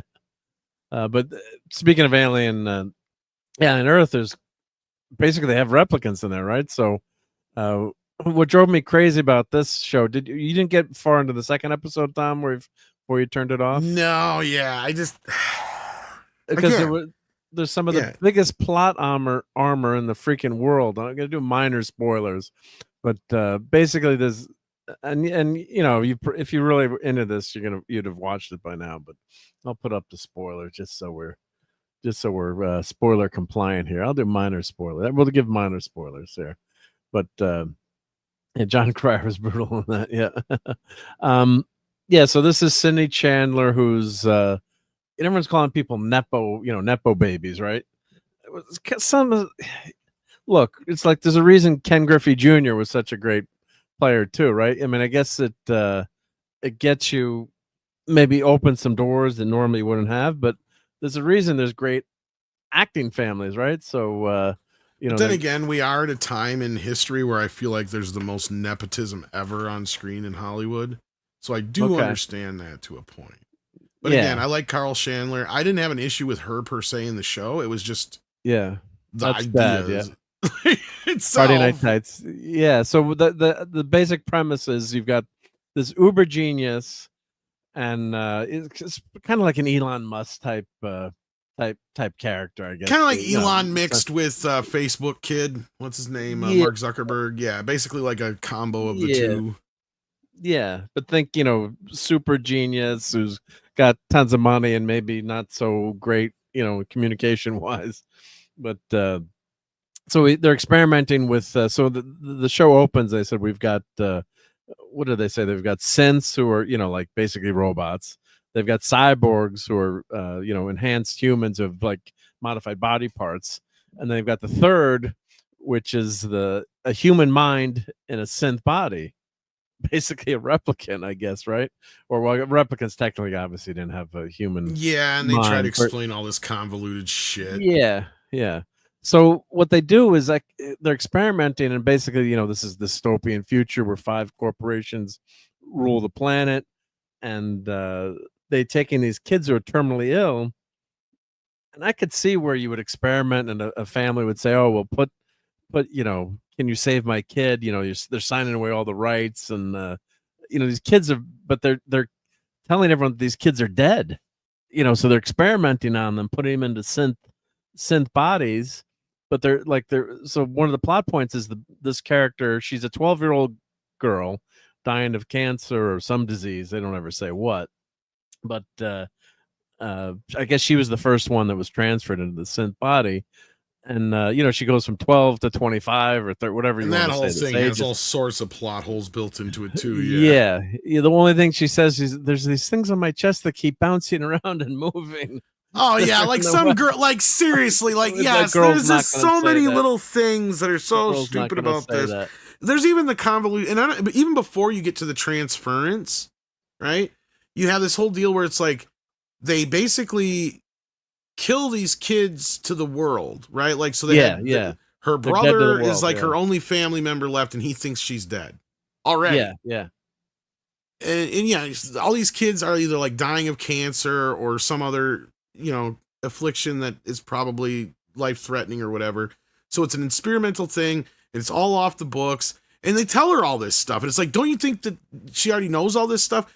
And then just the idea of like supercomputer for her brain, right? They said, why? Yeah, and then they're like, you can see your brother afterwards, but yet she's still supposed to keep this a secret. Like, there's so many little plot holes and contrivances here that make no sense. So then she gets transferred in the body, as you were saying, but then go ahead. Sorry. It's just, that was just the whole thing is just. Yeah, there's little plot holes that I think you could kind of overlook, in a way, right? But so what happens is I don't know why this is a prequel, right? This should be a sequel anyway. It's stupid that it's a prequel. Yeah, and honestly, that was my first thing I said is if this was a Alien set, way past Alien the future, 4, I wouldn't give a shit. Yeah. And it would make more sense, like aliens are landing on Earth. So this is set 2 years before Alien, and they let you know that. So you've got this, of course, you did have the anti-corporation stuff in the first Alien. The miners are pissed at the corporation, which I understand. I don't have any problem with that. But what was crazy is then they have this setup where they're already taking these alien eggs back. So I guess in a way, it could make sense that the corporation is trying to find these, life forms, but you always assume that Alien, that's the first time they encountered these. Me too, and it eggs, goes against right? Aliens a lot, right? Because especially if you consider Burke, right? Because look at his character; he's so high up in the company. Don't you think he would have known this shit? And his whole thing is he's freaking out because he was the guy who made the decision to put this facility there. That's this multi-billion-dollar facility, right? With all these people. And why would the company do that? That makes absolutely no sense. You would just send a team like they do in this movie or show. I mean, sorry. But then the whole first episode should have just been like Alien Ray do anyway. We don't really see anything that happens to these folks on the ship. They're introduced for 10 seconds, literally to be killed off in like flashes. And Yeah, and then so it this jumping guy back is to Earth. Yeah, and he's the only character we learn anything about, and he's like a robot, half robot cyborg thing. He's a cyborg dude, yeah. So he's on the ship, and they've already bringing back alien samples to Earth. This like seems like a really bad idea.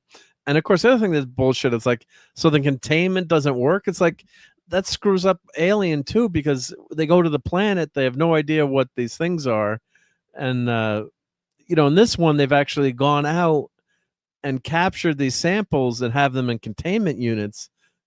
So it's not like John Hurt, famously the chest burster. That's what was so wild about that first Alien, that scene where he's eating dinner and then the alien jumps out of his chest. Yeah, and it's almost like 47 some minutes into the movie or something like that. Yeah. So they kind of screw that up in terms of so this crew knew about the aliens, but we're gonna we knew where they were, but now we're just gonna send out a crew. It doesn't even explain that, and maybe it will in later episodes, because they have all these like face huggers and other things, and there's other aliens here besides the xenomorph, right? Like, so I'll give them some credit for introducing some other creatures, although I didn't feel like any of the creatures stood out anywhere near the alien, and I feel like they should have found a better kind of design, because some of them I thought were real bad and wonky, but they get their moment, I guess, in the second episode where I didn't really watch any farther. But that being said, like, yeah, they've got all these things in like these back to tanks or whatever, not back to tanks, like formaldehyde tanks and all that kind of stuff, like the face hugger and some other shit. Yeah. So clearly, like, yeah, they're already researching these. They even have an alien egg, like you said.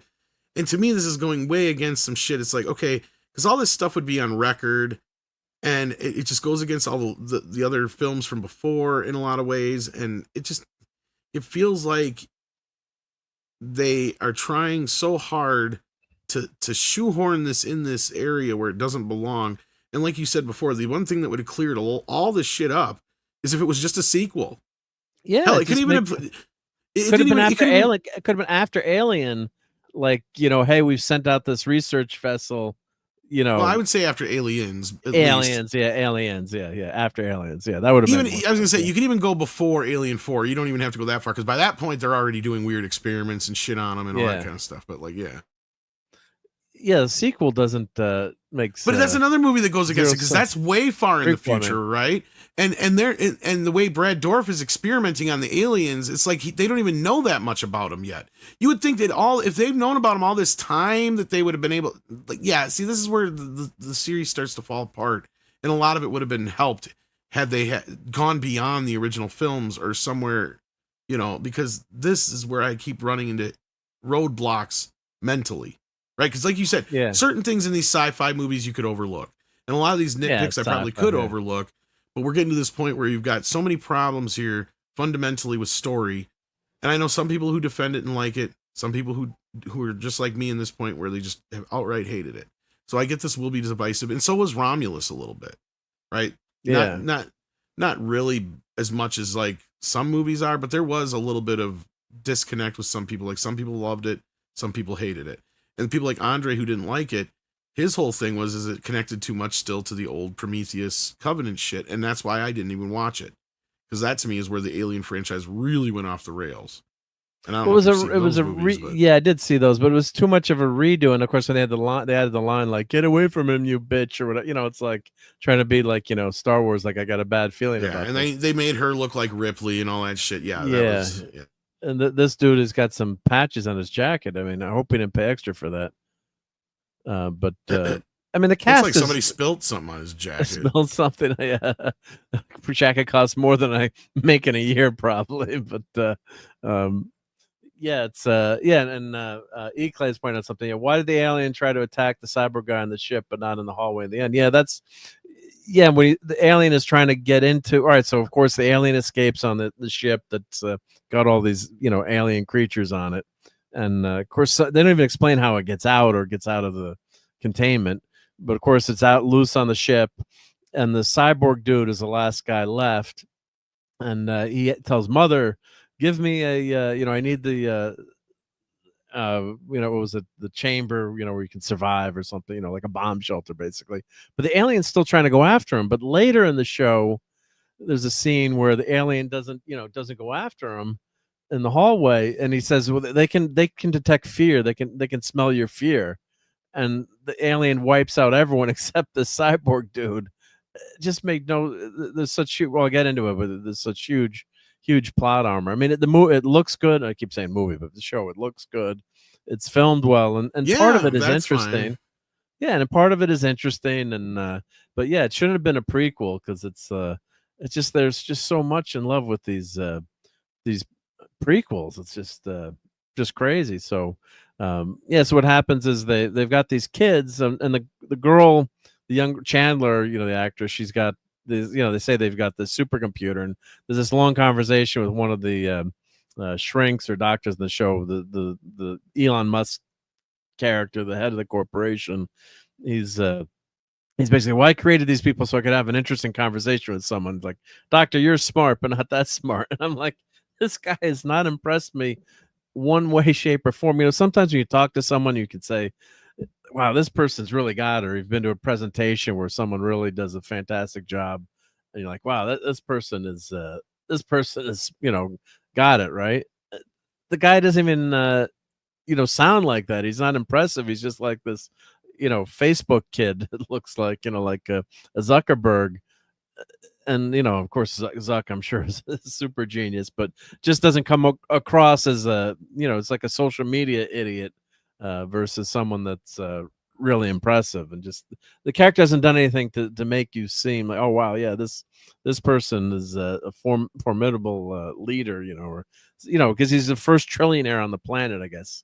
So it's like there's got to be something really, really impressive about him.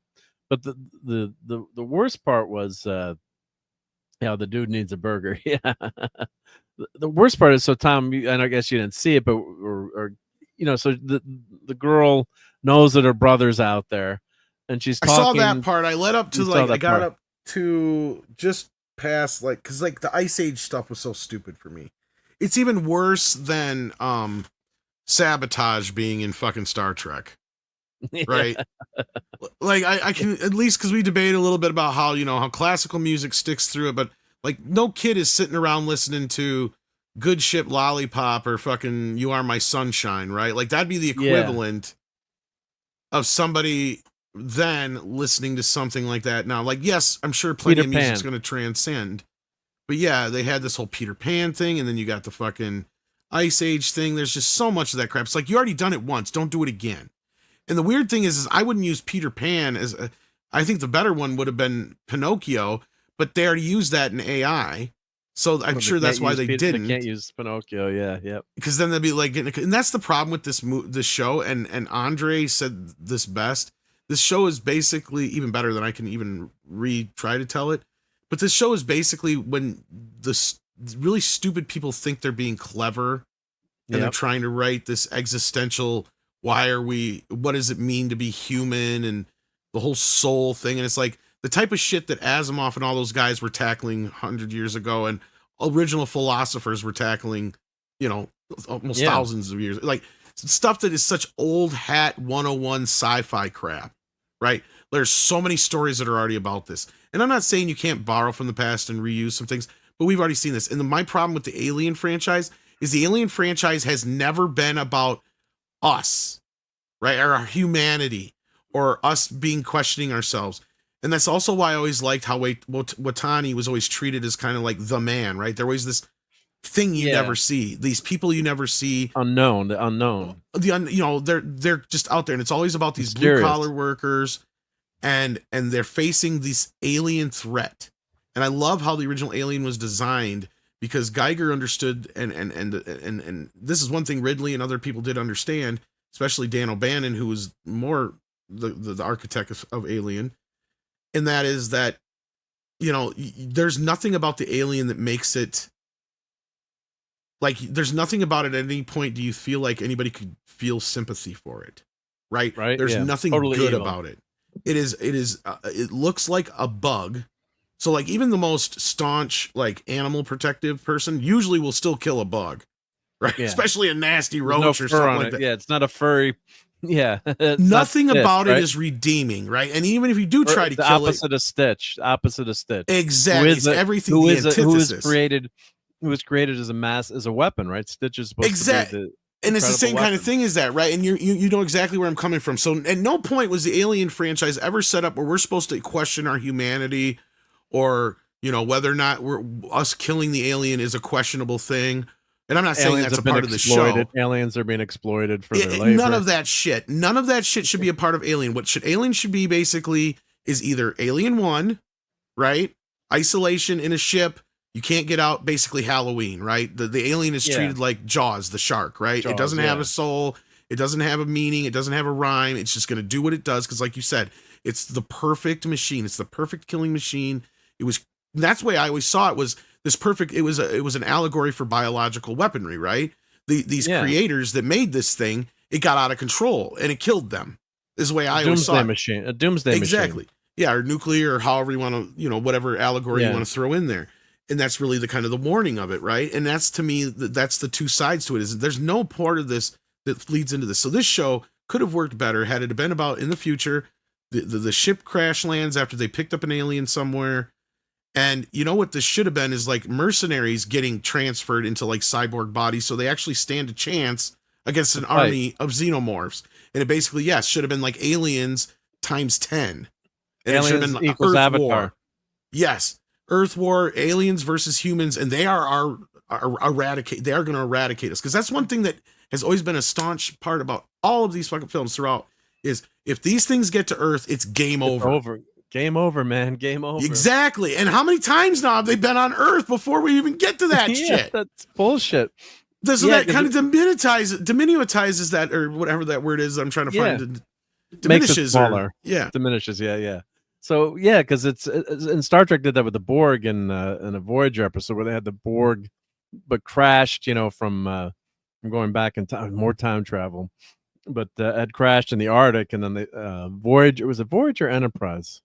I think it was Voyager. They find the Borg, but they eliminate them in the past. But it's like, well, wait a minute, if the Borg were there, it's just like the alien. It's like once that bug gets out, right? How are you going to stop it, right? So that's where they really, if they had, or they set this in the future, right? Then you're not arguing about it in terms of what the setup was, and you're like, oh, that makes sense. Yeah, the corporation is trying to, say the aliens, they've got this, their blood is like, makes you invincible, or you can live forever, or do something. Then it would make sense they're trying to get this tech, or and who cares about what the consequences could be. But what's just insane about the show, and RJ Godzilla has a great point too, the plot armor in this. Why doesn't the cyborg kill Wendy's brother, especially trying to get rid of all the witnesses? What he seems he's trying to do. So basically you've got the cyborg guy that's working for Wintani, who was on the ship that had the alien. They're trying to bring back all these specimens. The ship crashes into the other corporation's capital. And basically it's an apartment building, so it's kind of like the Judge Dredd, trapped in the apartment building, that scenario, right, where this massive ship is in there that's looks like this, I don't know if it's a mile long. And then the corporation sends in these medics, and that's her brother Hermit, the lead character played by Chandler, and she's tracking him, and she can find where he is, and she can manipulate the TV screen because she changes the code, and she's interacting with him, but from afar, and they're not doing anything to stop this. But the crazy thing is, this guy goes in, and the sister is like talking to the head of the corporation, says, "Oh well, let me go in. I can save him. Let me, I want to save my brother." But it would have been much cooler if she had like just broken away from him and just gone rogue, and just tried to save him on her own. And then the problem is, like, the brother still gets snagged at the end by the alien. So so Wendy is the girl. Of course, she changes her name. She's Marcy. She changes her name to Wendy, like in Peter Pan. But this dude, let's not even get into how much creepy shit is in this show. But anyway, go ahead. Sorry. No, but what's crazy is, so they go into this, this big apartment building, right? And the soldiers are knocking the door, like, we've got to evacuate now. Everyone's got to get out of here. Got to they don't say why. And this guy dressed up it looks like he's dressed up like a clown basically, or it looks like 17th century makeup, and they're having this cocktail party with all the mucky mucks, and then all of a sudden the alien shows up outside the door, goes in, and just slices and dices everyone within seconds. But Wendy's brother there's Hermit, the alien's like tossing him around, like doesn't kill him instantly. Like, what the F? It's like they needed to have Wendy go in there and save him, or have a fight and maybe get hurt or do something and get him out of there. And then, then they can get stuck in other, Well, see, other this is scenarios. where I didn't get, I didn't see that past part, this. right? So like, yeah, past the Ice Age thing where she's on the other side of the screen, and that's where I shut it off. So like past that, I didn't, but I've been hearing a lot of this from other people, is like the rules aren't even consistent on what they're capable of doing. Yeah. Right? Like that's what I keep hearing about too. And because from what I did see, like right off the bat, you see like her jump down off a cliff when she's in the new body. And it's like, Yeah, what, she can go like 3 stories or more? She can do like, no, it looked like a couple hundred feet actually. Yeah, at least. Yeah, you're right. Now that I think about it, it's probably more than that. So It like was more like huge. 6 stories or more. Like, yeah, it was just, she just jumps down. Bionic woman on steroids. Yeah, basically. And yeah, so they're almost indestructible, but it's like, how is that when every other, and this also goes in with Ash, right? And Yeah. Bishop. It's like, that doesn't make any sense, because both Ash and Bishop, Ash, first of all, they were surprised to find out he was an android. They had no idea, right? Yeah. And I'm not saying they were surprised that that there's an android that existed. They were just surprised that he was one. So the fact that there was one on the ship surprised the piss out of them. And then you have, the whole thing that, God,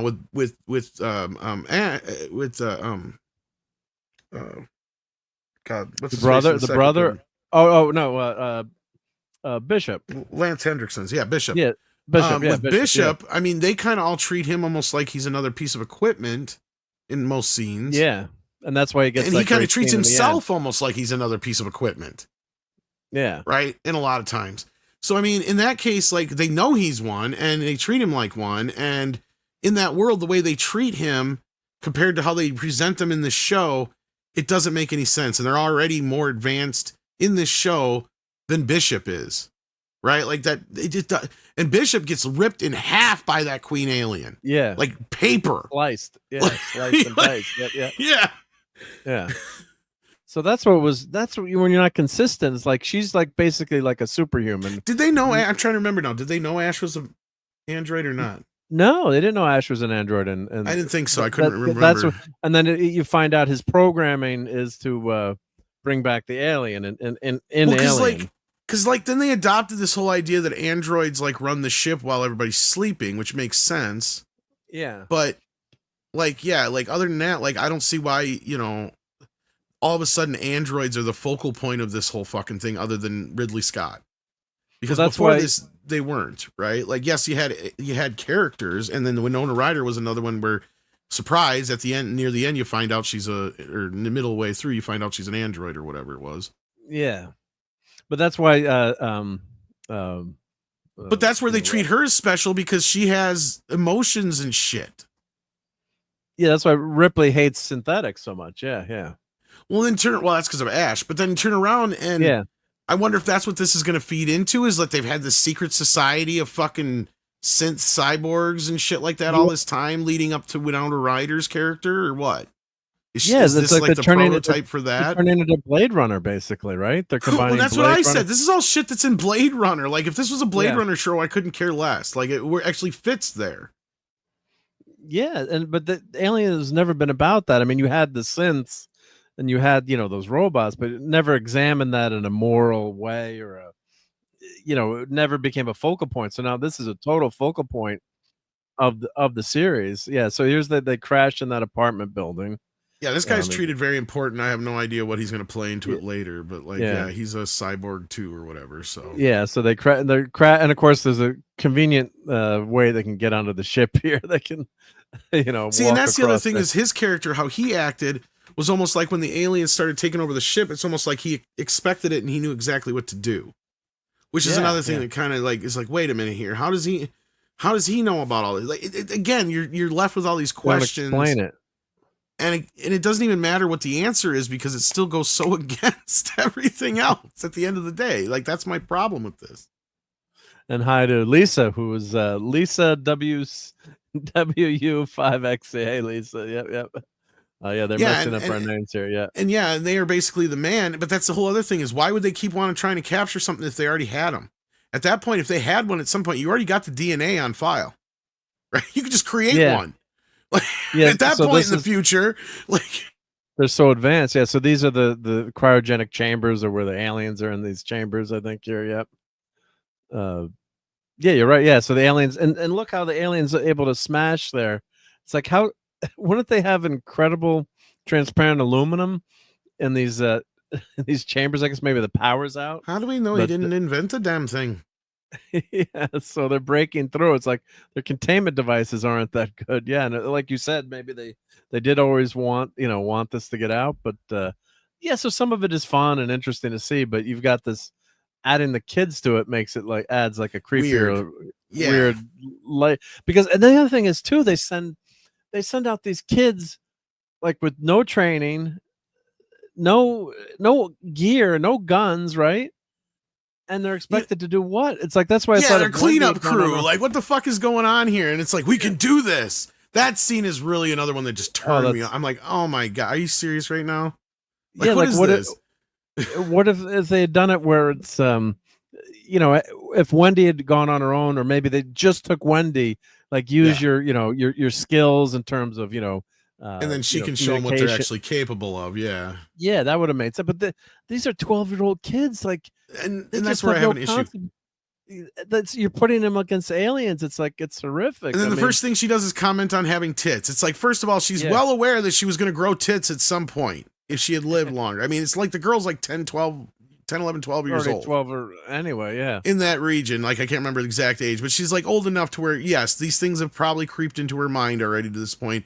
And the way that's the big problem. I don't remember if we talked about that at all before, but like, the same thing with Shazam, and wherever they have like a kid who turns into adult, the adult acts more immature than the child ever did, and it doesn't fucking jive. And that's exactly what happens here. Mentioned, last week you mentioned Big, yep. Yeah, but she has the motivation. She has the motivation to go after these aliens to save her brother, right? Yes, but the way she acts is so stupid, too childlike. Yeah. And to me, that's where I have this issue lately with some of these movies and shows. Is like, what's your motivation for doing this kind of shit? And this has been a common thing where you have children being transferred into adult bodies in weird ways. Like, again, I don't want to get too deep into the weeds with it, but like, it's just kind of weird. But this is again where I think this show would have benefited had it been post Aliens, like we were just saying, and had it been, what would have been really cool is if it was some old grizzled fucking Marines whose like friends and brothers were the guys that died in Aliens. Now they're trying to, and they want a second shot at these bastards, and this is the only way they can do it is to get transferred into these bodies. That'd be cool. Yeah, what it was an Amazon show that had a team that had God, the girl from Kick-Ass. What was that show on Amazon or Netflix? And they're basically, she's going to another body. They've only done the first season, and then I know the one you're talking about. The three. The brother is they're a squad, and they're all connected together, and they can see through each other's eyes. They're war vets, but it's very futuristic. Yeah, it was a girl from Kick-Ass. I can't. I know what you're talking about, and that show is like, it's taking forever to get that second. Chloe Grace Moretz. Let's see what was that. That's a 3-body problem you're talking about, is it? No, that's but it's I'm thinking of. But it's been, these shows, it takes like 3 years between shows. What's it called? I know, it's so redonkulous. Was it called? No, it wasn't Mother. Let's say it would be on TV. I guess The Peripheral. Yeah. So it's based on William Gibson and Westworld creators. Yeah. So it's, but that kind of angle really would have worked. E-Clay thinks they canceled it. Oh, you think that got canceled, E-Clay? Wow. Maybe it did. I don't know. Hey, Oliver. Yeah. Well, it's been 3 years now. Yeah. So, and RJ Godzilla, he says, at this point, Weyland Yutani may not make androids, but after the salvage of the ship, Weyland Yutani, they'll make the remains of the androids that will inevitably get destroyed and makes their own.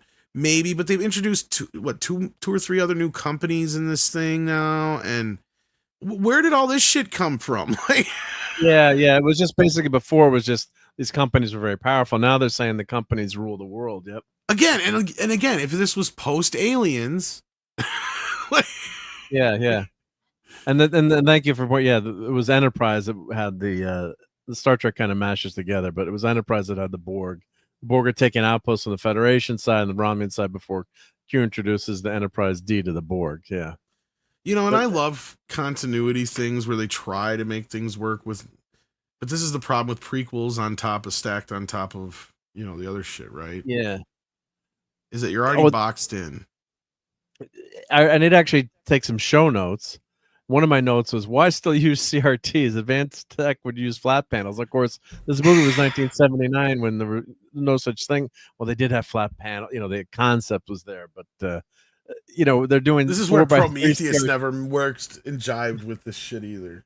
Didn't they have Did they have flat panels on that? Or I think they did in Covenant, but I'm trying to remember if they did in.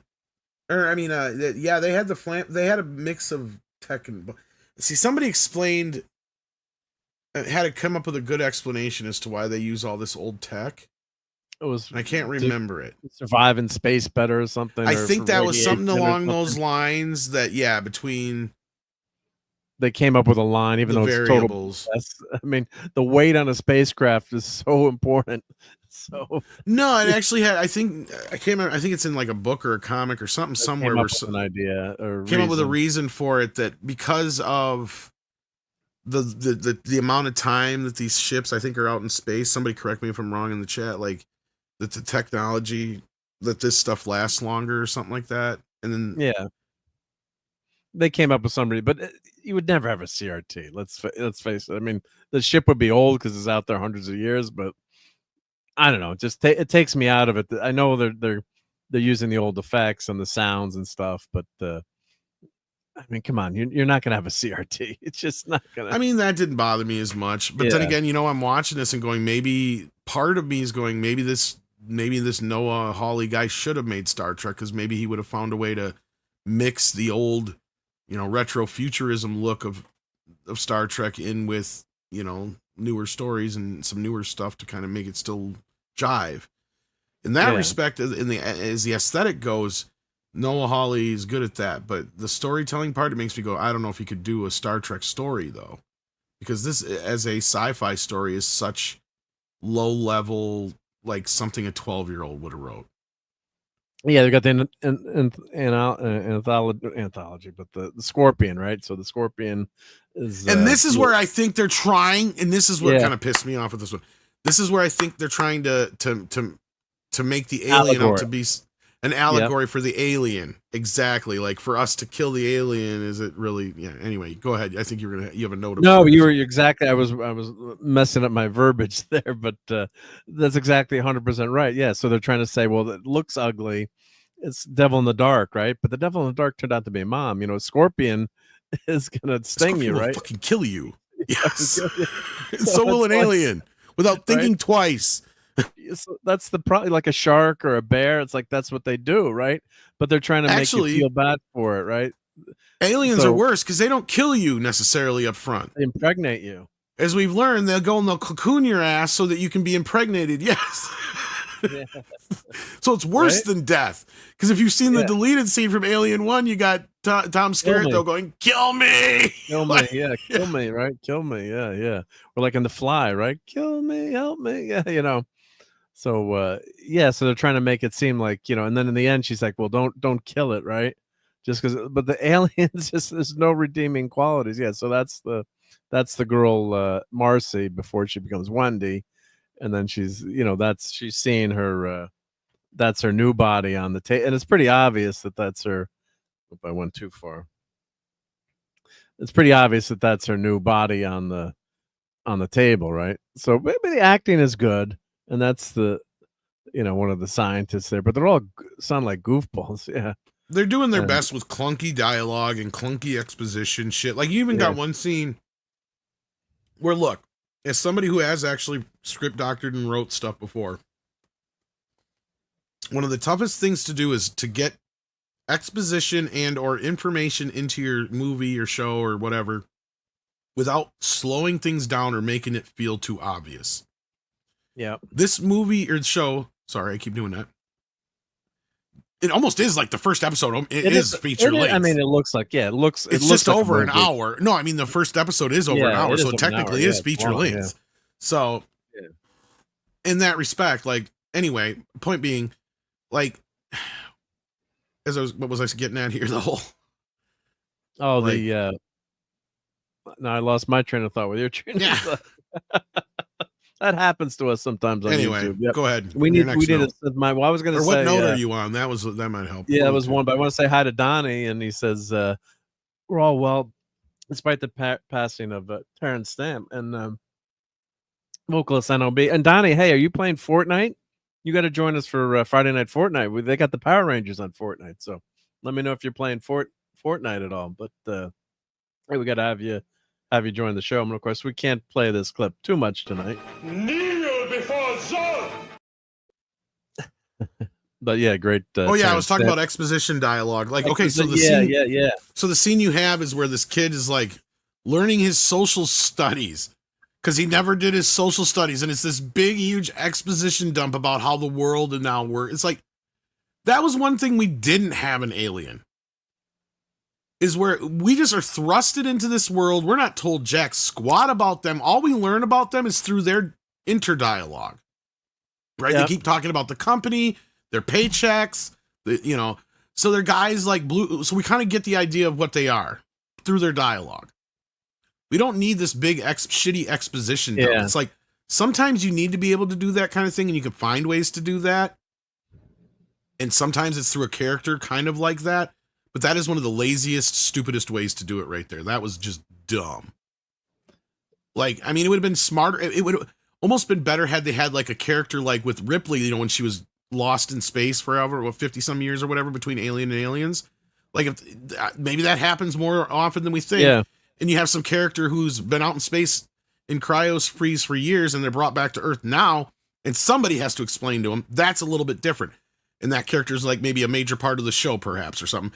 Like that is different, but even then, that was a tragedy in Aliens, and some of that they cut out, right? That was when they and the director's cut, daughter's dead. That really poignant scene, right? So that's why she's so attracted or wants to save Newt so much, because her daughter is dead, right? She's outlived her daughter, and she was stuck in space. So people say, "Oh, you don't need that scene," but I guess you don't. You still feel that affection. Excuse me. I disagree. That director's cut is one of those few director's cuts where the director's cut is better. I like that scene being in there. Yes, and it's such a short scene too. I mean, it's not like it's a huge exposition, but it just shows you what's happening to Ripley. But it makes Ripley the ultimate mother figure in that because of that, right? Yeah, it makes it even more, accentuates that final scene even more, I think. So. And here we are in Prodigy City, and didn't anyone tell them that Prodigy actually failed? That was an old dial-up, but this is the new corporation. Not in their world. Yeah, Prodigy did What's well. Next? AOL City? Yeah. But I mean, this all looks good, which is fine, but it's so relatively, it's easy to do this study with CGI and making it look good. No, well, and the Prodigy thing, that is another example of what I'm talking about. This show thinking it's being more clever than it is. Who runs Prodigy? A child prodigy. A child prodigy. Yeah. And this is this the child prodigy? Is it that's the dude who's in charge? He's just so unimpressive, and he never talks like he's gonna. Oh wow, this guy's got it going, right? Yep. No, I didn't get into the second episode, here. So I was. Oh, hey, Courtney. Hey, Courtney. Hello. What's up? We were talking about Doing great, yeah. I know. I've been. Your timing's pretty good because I was going to get out of here soon anyway. But I was thinking that you're probably waiting for me, Tom. Somebody. I don't like to leave Mark alone. I know he likes to have people here to hold his hand. Thank you. Yeah, I just like the girl in the beginning there. Yeah. Oh, and there was other thing in my notes. She grabs a paper cutter, like the blade off a paper cutter, right? Okay, and she Captain America's it to her back, and it sticks to her back. Is she magnetic? Like, look at this. She- Like, and she just walks around, and she's got it's a effing paper cutter, and they let her walk around, like break it off and walk around with it. I'm like, Yeah, if she what's was going that on? magnetic to okay, let's science this shit for a second. And I'm not even that good at science, so this is how dumb this is. If her back was magnetic enough, like okay, let's say she's in a cyborg body now or whatever, or an android body now, sorry. So she's setting off this, like she'd have to basically have like this magnetic field that she's producing from her back to have that stick. How Yeah. heavy do you think that is, Mark? Maybe she had back surgery. Pretty heavy. Yeah, unless she's got a clamp that came out of her back. Rod. Exactly. Like if she had something come out to grab it, maybe, or something like that'd be different. But no, we're talking. This is pure like Did magnetic you to notice her that back. too? Or did you notice that, or that was? I didn't that get was- this far. I that's seen what- this maybe, or yeah, I seen this. You're right. Yeah, and I was thinking like, I didn't see what she actually did with it afterwards, so I don't know how much she did it again. But she's after walking this. around with it. If you notice, she's got this blade sticking. Yeah. So here's But my it's just point, though. Like Yeah, look, everywhere see she'd the be blade, see walking- the blade. Look, the blade. See everywhere the that back? she'd be walking, if there was anything metal, Be like a sticking paper to. clip or anything like that, would be flying off and clinging to her because she'd have such a strong magnetic field to be able to hold that goddamn thing up. Like her Yeah. whole back would be magnetic. So like every metal thing within 5 to 3 feet of her would probably fly and hit her back if its weight is not that heavy. Get my drift? Like Yeah. they didn't think this shit through. Yep. I got to take a quick break. I forgot to take my medicine. My doctor's gonna yell at me. Oh So you- shit! I Courtney forgot and to take you- mine too. Yeah. Yeah. So I'll be right back. I'm gonna mute, but I'll be right back. So I'll hold the continue. fort down with Courtney. Yeah. Hold the So fort, yeah, yeah, like nice. that, I bothered me quite a bit, even though I didn't get much farther than the first episode. I got part of the way into the second one. I'm just like, fuck this noise. It just got so boring. What is this called exactly again? Alien The Earth. show? Say that one more time? Alien Earth, and it takes place Alien 2 years Earth, before okay. the original Alien film. Yeah, What platform is it on? it's on Hulu or Disney Plus, Ooh. whatever, or Disney Plus with Ah. Hulu, whatever. That's funny though. What you guys are saying because I'm putting my meds out right now. Apparently, we all forgot to take our meds today. Yeah, I'm headed. I have to head out to the country, like everybody cares. But my one headlight is out, and I have somebody that's gonna put both new bulbs in my car. So you can It's make pretty it nice. home with with one one headlight. headlight. Sorry, it's all Oh, we were bass thinking line. the same thing. Yeah, that's Tom Dillon's son. I mean, Yeah, Bob Bob Dylan's Dylan's. son. Yes, it I is. said Tom Dillon because I'm talking to you, Tom Dillon.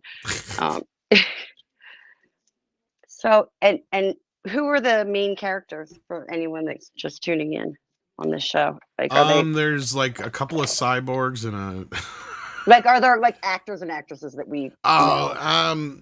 Kyle Chandler's daughter's one of the main leads, and Timothy Oliphant is one of the other main leads. That does nothing for me. So Yeah, you may recognize him. He was Mickey in Scream 2, and he's been in like Justified and what was the other show he was in? I'm trying to remember now. Talking Oliphant. I'm back. Thank Yeah, you. Was Yeah. it The Longmire? guy Is that what looks he like was Billy in? Idol. The guy that looks like Yeah. Billy oh, Idol. that's who that was. Oh well, I like That's- him. Yeah, I already. know. Yeah, he looks nothing like himself in this show. Yeah.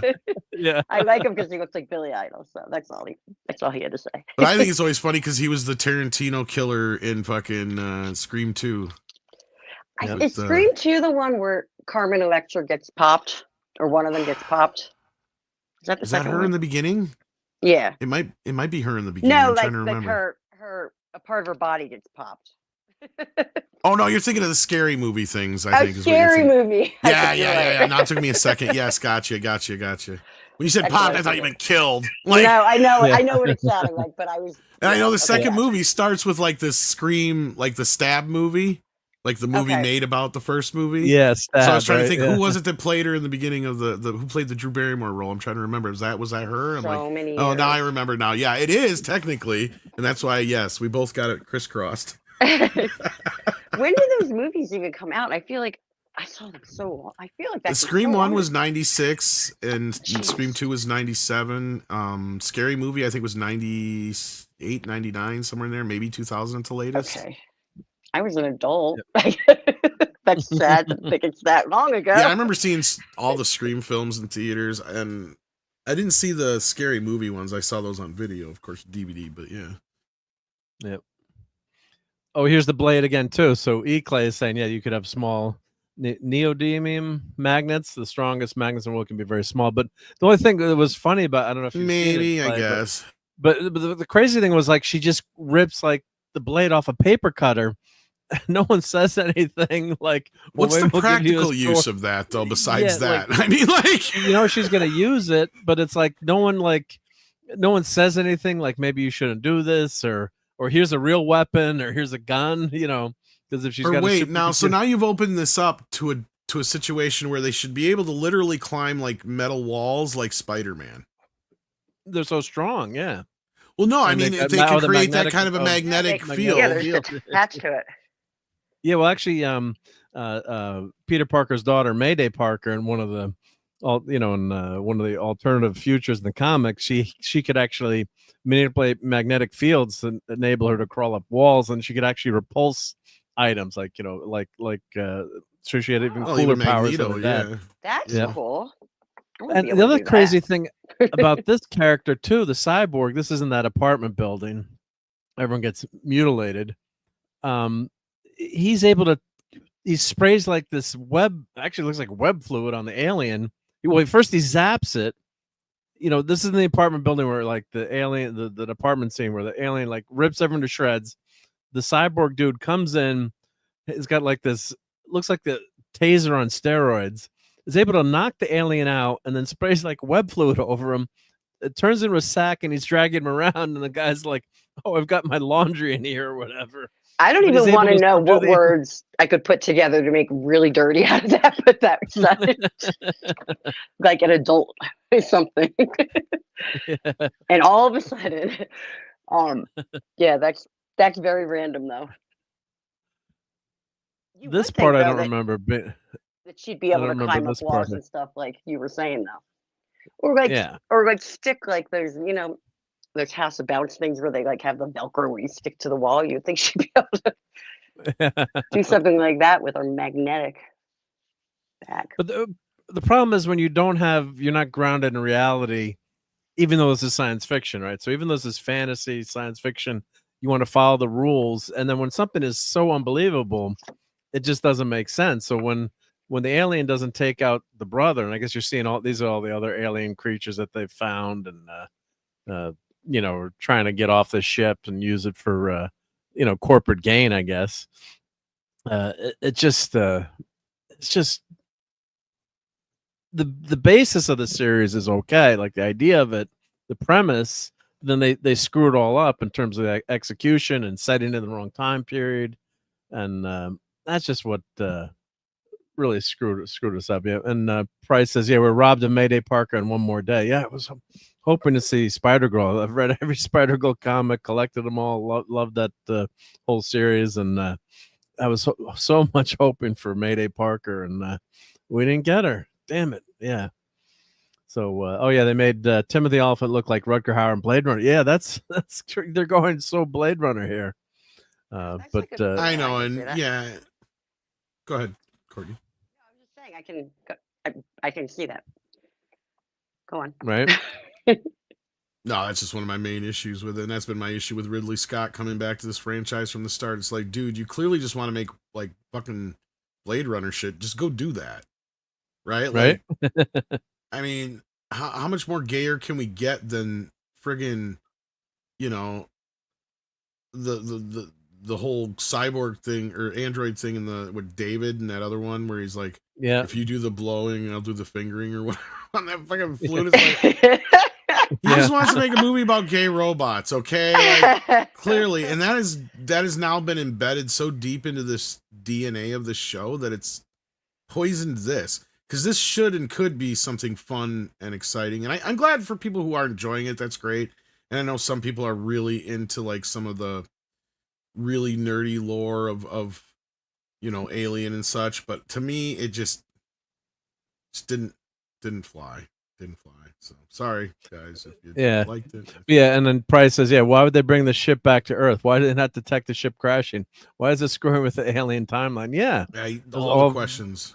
Yeah, because or you would leave the thing out in space, but yeah, the alien is causing the ship to crash, and of course it's going to go right into the other, the other corporation, you know. So, but yeah, that's the brother like jumping across, barely survive and get away from an alien. It's just insane. I guess this is set. This hasn't happened we haven't seen this scene yet, and it must be in a later episode where she's fight. Yeah, so at the end of the episode, the alien comes in and takes the brother away. Like, doesn't slice and dice the brother, just takes the brother away. It's like, so she can't get good, right? Yeah, she's totally screws up. Yeah. So yeah, I guess. Oh, now she's getting ready to use the paper cutter there.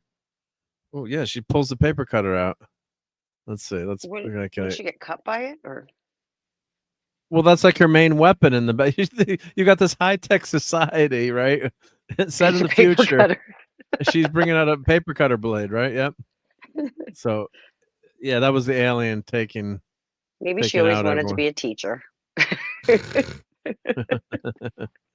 So, yeah, I mean, it looks good. There's a lot of stuff in it that, yeah, I was encouraged by it, and the opening was pretty interesting.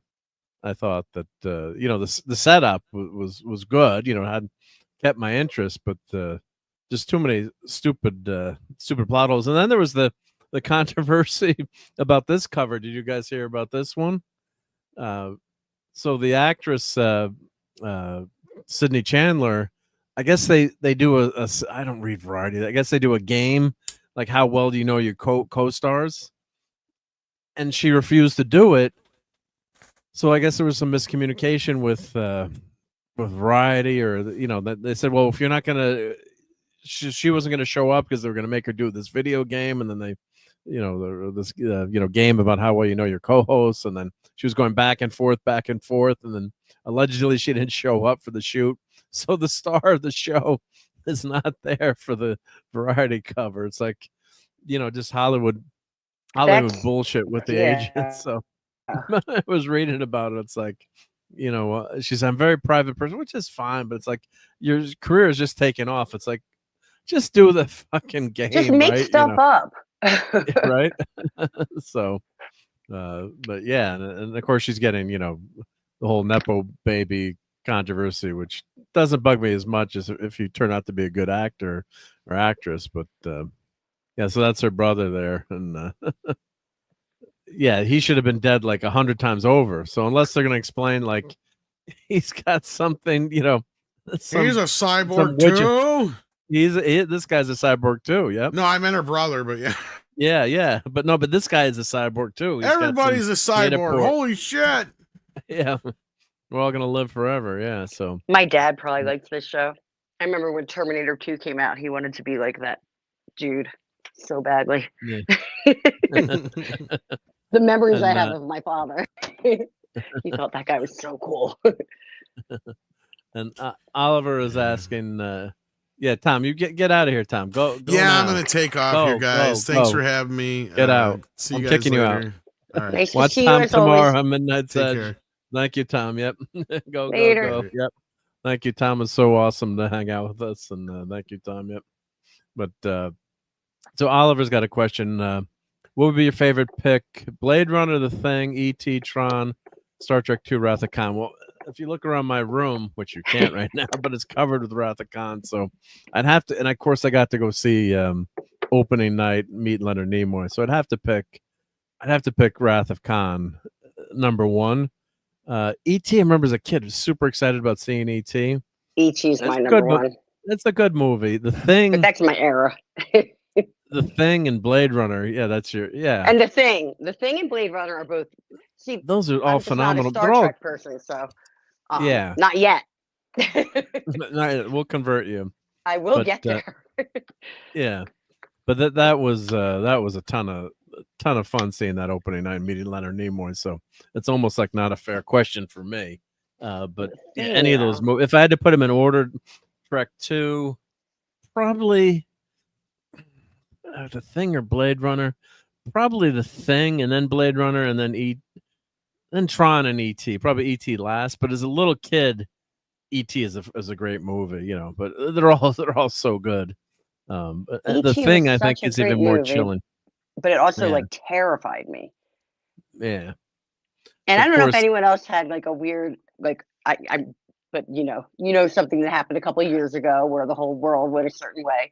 yeah. I remember having to go to to a medical place and just reliving that scene in ET with all the doctors like in the Yeah, all PPE. covered up. Yeah. It like brought me back. I was like, it's happening.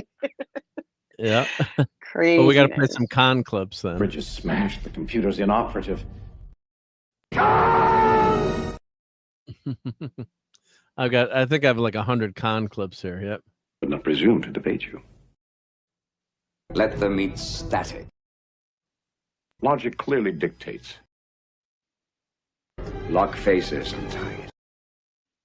That is wise. You're gonna have to do your own dirty work now.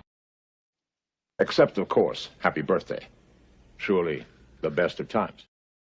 I've done far worse than kill you. We battle one. Surely that. Oh.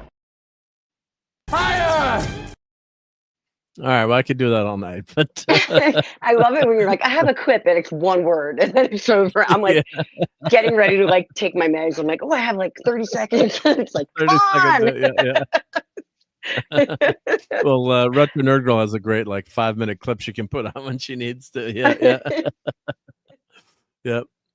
Has anyone said, well, there's an alternate timeline? No, I think it's set in the timeline. Yeah. So, haven't heard anything alternate. Yep. And that's why a lot of it could have been fixed if they had just set it, after Aliens, right? The dog, Xenomorph from Alien 3, didn't take anyone to make into host. Maybe it used them for food, but even try making a hive. TV, so Okay. I'm making a point out of it. Yeah, check it out. Yeah. It just killed, but this one ain't the one. Yeah, that one. Yeah, yep. Yeah, the ship would have been blasted out of the sky. Yeah, they wouldn't have let that ship crash into the other, right into the city, and they would have known it was coming. Yeah. Yeah, tug of war with the Xenomorph. Yeah. And Stephen Max's Hard Pass. Yep. So I guess Winona Ryder's characters like these child Borg things, something like that, I guess. Yeah. And Prometheus would take Tron, I guess. Yep. And Lenrod says, yeah, I saw that in the movie theater. Yep. And RJ Godzilla's quoting Carol Marcus, can I cook or can I cook? Yep. I'm laughing at your superior intellect. Yeah. So I think we've covered enough of Alien Earth. Let me take this banner off. But yeah, maybe it'll get a little bit better, but there was a lot wrong with the setup there. Oh, we lost Courtney. I was wondering what happened to Courtney. She just blipped. Courtney's probably on the phone, so she'll be I'm sure she'll be back. But let us talk a little bit more about Terrificon, I think. And there was some enabling we're going to do too. Yeah. Oh, good. Courtney's back. Hey, Courtney. Hey, you're back. I don't know what happened. All of a sudden, I couldn't hear anything. Yep. I kicked you out. Yeah.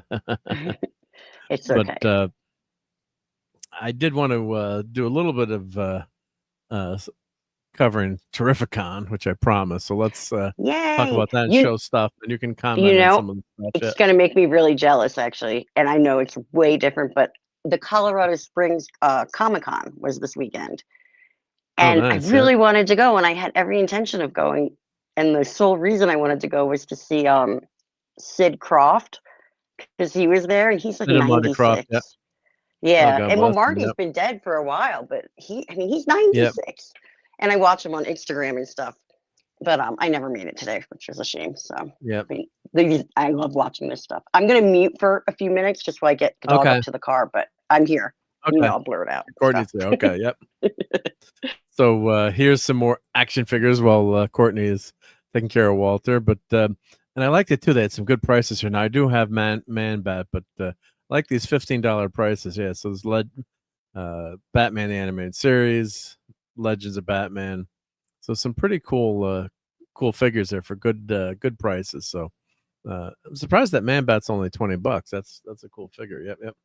Terrificon 2, the sequel. Yeah. On Stephen Max says, I hear it gets worse. Well, that's a shame if it gets worse. Yep. But yeah, there's just so much stuff at this show. We're just hauling in all these action figures and toys, and The toys are what I get got me. that. I got that. Actually, that's shit. I should have bought that. That's in better shape than the one I have. The plastic is really clear. The Dr. Doom that I have, the plastic is all yellowed. That is actually a nice example. Yep, for $20. Yep. We're Spider-Man with waiting a on that web suction. I got this one hanging from my wall right now. So I got that one. But yeah, it was just, and I have this figure too, which is nice. See it in the box actually. Yeah, it's a cool version of Bane. So it's something that's the problem too when you have such a huge collection. You're trying to remember, do I have that? I can't remember if I've got that or not. Yep. And RJ Godzilla says my ranking: Star Trek 2, E.T., The Thing, Blade Runner, and Tron. Yep. Stephen Max said I'd have bought that Doom. You know, and I'll go back to it, Stephen. I'm looking at it and I'm like, oh, I got that, but then I'm forgetting as I'm looking at Doom on my wall how the plastic turned all yellow on this one. So this is really nice. Well, it's crimpled there a little bit, but for $20, it's still pretty nice. Yeah. Was that Nick Fury there? Yep, that's Nick Fury. Yep. The new Nick Fury, or actually the old Nick Fury. Yep. But and then this issue of West Coast Avengers was tweeted out by Robert Downey Jr. And of course, the price went crazy on this one, so it would have been like a $5 issue, and it went. Now it's up to $50 just because it got tweeted out. I don't know if I own that one. I should check. When did he tweet it out? Like a month ago, or he posted on Instagram. Oh, so like recently. It wasn't like. Yeah, it was Okay, gotcha. gotcha. But it was on social media, and it was like. I didn't know if it was something that he had like made the price go up like years ago, you know, or well, just recently, just because he tweeted it. So people are trying to read into it. So that's actually Christoph in that issue is Dr. Doom. Like Dr. Doom has disappeared, so his stepson Christoph has taken over Latveria, and he's got all of Doom's tech. So look at all these crazy shirts here, and the skeleton. Goth IHOP. Yeah, you just find all this great stuff. I almost bought this, but Goth IHOP. It says. Yeah, It's Fantastic all the Goth Four. kids Never hung out seen at these Denny's, before. where I was from. At Denny's, yeah. Those are cool. Yeah, the Goth kids hung at Denny's where I was when I grew up. Oh, that's cool. Signed by Chris Claremont. I was thinking about that, but yeah. But look at that, yeah, Mr. Fantastic. I've never seen It's these like a figures Gumby. before, and I almost it's like a Gumby. I almost bought it. Yeah. Oh, that's Siren. That's not a bone. Let's see. That's not. I'm trying to get some figures. Yeah, some figures are really tough to find, but yeah, so that's Siren. Yeah, but Siren, sorry. I just love looking at these figures and then you just say, "Oh shit! I should have bought that. I should have gotten that." So let's see if I've got that West Coast Avengers. Let's look up West Coast Avengers. Looking up on my database, and some pretty Of course decent. you have a database. That's awesome. Right? Spreadsheet. Well, no, this is actually my comic book collecting program. Oh, Moreland, God, I hate that. I hate that dude. Sucks. What a horrible character from Spider-Man. But yeah, just so much fun walking around to see all these different things. All right, so let's see if I love old toys. I really do. Like all toys and old toys, though, especially. let's see. West Coast Avengers 41. Do I own it? My superpower is missing issues. Nope, or it's 35. Yep. Versus Dr. Doom. It was $9. Now the guy's selling it for 50. Oh, my God. That's just crazy. Yeah. So I don't own that one. I missed it. Yep. There's only 46 issues of West Coast Avengers. That's actually one I should try to complete that collection. since I'm only missing a few issues. But of course, I'm missing that issue. But that's crazy that would be worth that much. It is a great cover. Yeah, it is a cool. Yeah, and the She-Hulk #1. Yep. Oh, Chris Gore should buy that shirt. Yeah, let me go back to that. Yeah, that was. I should tweet. Yeah, Gore, right? Yeah. Did they have a price? Did they have Wait, a what price does the on other She-Hulk one #1? say? We Was go that back for one one? moment. I'm Oh, sorry. 125. Yeah, I'll go back. Yep. Oh, that's 125. cool. Yep. That She-Hulk's cool. Yeah, Scream Queen. Yeah, Chris Gore. Yeah. Gore. Oh, I like that gore horror. That's so funny because some people say horror, like, and I always think it's like, Horror, yeah. you know what I mean? I say Horror. horror. Yeah. Yeah. Depends on your accent, right? Yeah. Yeah. Yeah, and then there's a Spring Mr. Fantastic there too. So, but they were in bad shape, and I'm like, it looks so ridiculous. Although I've collected so much from those movies, yeah. Then you got the loose figures, but like the $60 for a loose figure in there. It's like, wait a minute. I guess that's one of the special editions of Doctor Doom. They had chase figures that they didn't make that many. So, Do they ever do like grab bag type things that are like? Well, prizes? sometimes they'll just throw in terms of figures. You mean, or Yeah. like just have a grab bag action figures. Well, they do have like mystery boxes that you can buy, but you pretty much know what's what's in there. Yeah. I was gonna say I just did the greatest thing with a band that it's just a smaller punk band, but they it was $25, and you just tell them your shirt size. And I mean, this band's been around since like the early 80s. You get 3 shirts sent in the mail, and I got like the coolest shirts for $25. Yeah. Nice. You can get 40 at a show. Pretty neat. Oh, look, the Spider-Man cereal box definition is of grab $45. Sweet and rice. I wonder if that's what Nick Weiser that had that. says? Yeah. $45. Wow. Yeah, with marshmallow. I wonder if I bought that cereal years ago. Looks like rice checks with marshmallows. Yep. You know, when I see stuff like this, I think of they just cleared out my mom's house because she was such a hoarder. But she saved like every newspaper. Like, if stuff had been in good condition, her house was probably like a freaking museum. Especially with toys from the 80s. Oh, Transformers, G.I. Joe, stuff like that. Oh, there's a GoBots up here. GoBots. Not GoBots or Transformers. Yeah. I was going to say Transformers. GoBots were the like the people used to call them like the poor kid version or something, didn't they? I forget what they used to call them. Oh, they GoBots versus Transformers. Yeah. Oh, these are. I'm not sure who that is up there. Ironcaster would know. I don't know. That looks like Ben. That looks like Ben Grimm hands in there, maybe. Oh, it Captain does. America. Yeah, but just like a bag like this, sometimes the prices aren't that cheap, and it's like you got to go through. There's Sunspot there. You got to go through and find the cat. There's a Puppet Master. It looks like, but it's tough to get through there. They really should hang them up to see what's tough to see what's in there. Yep. King Kong, NECA. Masters of the Universe, Power of the Force. Yep. Oh, Han Solo's down to $10. Yep. Is that Grandpa Simpson? Oh, that's Homer. Yep. So, Bucky O'Hare. Oh, wow. Oh, wow. I always notice oh my God, stuff they've got after some really cool stuff. Adam's Family. Yep. There's always stuff you notice after when you're walking. When I watch these pictures after. Oh, there's a Kirk figure behind there. Yep. It's hard for me to see. Eventually I'll get all. Yeah, eventually I'll get everything. I see G.I. Joe. My figures classic, so I have a whole list. Yep. And RJ Godzilla says, "Yeah, Morland's not really a character. Morland, not really a character. It shouldn't be. It's a plot device monster like Xenomorph. He's supposed to have a backstory. Not supposed to have a backstory, any background. Man, I'm sorry, but Dan Slott's a hack.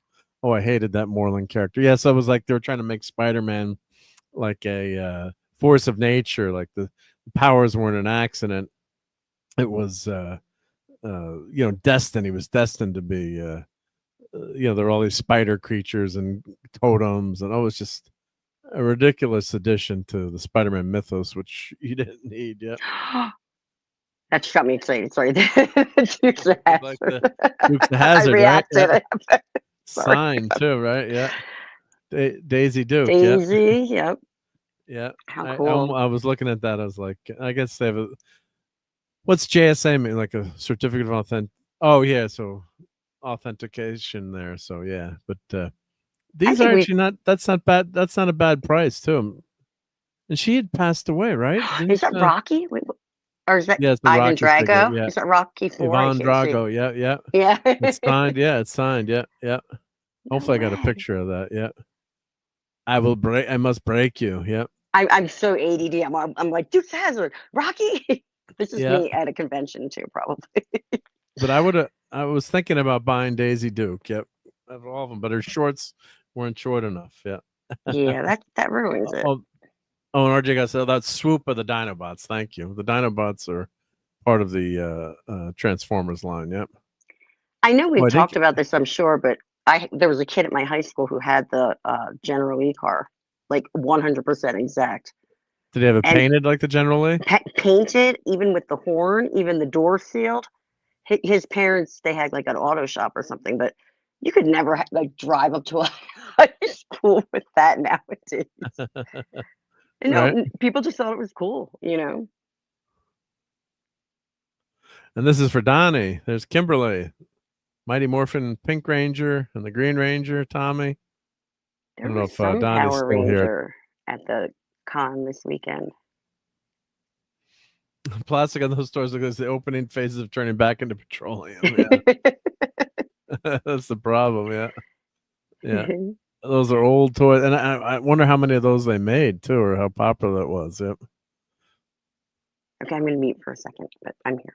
Okay. Yep. Courtney will be right back. Yep. A lot of wrestling figures.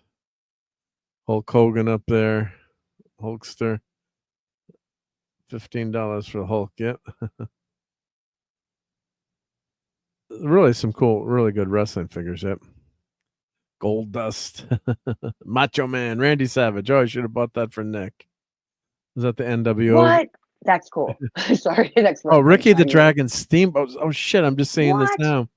I love Ricky the Dragon Steamboat. Oh, that's cool. $15? I like Randy Savage. Snap it to a Slim Jim. Macho Man's awesome. But like Ricky the Dragon Steamboat, he was great. Oh, God. Oh, there's a spawn mobile. Like you notice these things after because you're walking around, you're tired. Yep. And hail all, I'm just here for the toast, says Wes Cagle. Well, we've got a clip for you. Where's my I gotta switch to Red Dwarf. Yep. There we go. I don't want any! I mean, the whole purpose of my existence is to serve you with hot, buttered, scrummy toast. If you don't want any, then my existence is meaningless. I toast. Therefore I am. Will you shut up? Thank you, Wes Cagle. And what? No. Oh, messenger chat. That's okay. Yep. So let's see. We got some Star Wars, Flintstones. Oh, I should have bought Ricky the Dragon Steamboat. The toys I never see are the Micronauts. I'm a big Micronauts collector. I never ever see any Micronaut stuff here. Although the Micronauts, the prices of them are insane. But there was Terminator 2 there. Yeah. Future War. Yeah. That's my dad's stuff. Terminator 2. Yeah, here's Terminator. Look at the cop and Terminator. Oh my 2, God, yeah. that's so funny. And that's the dude my dad wanted. No, wait. I can't tell. It's so small in here. He wanted to be the guy that reformed. That's the T2000. Yeah. Yeah, that's who he wanted to Yeah. be. And now he kind of is. He just I told him, it reminded me because he got that new LASIK eye surgery where they can go in and like fine tune it over the years. Yeah. Have you heard of that? I thought that's insane to me. I'm like, well, you're turning into the Terminator. Yeah. Or the whatever that dude was. Oh, How to Marry a Millionaire, starring Marilyn Monroe. Oh, that's fun. That's awesome. Dr. Fate. I used to collect Maryland stuff.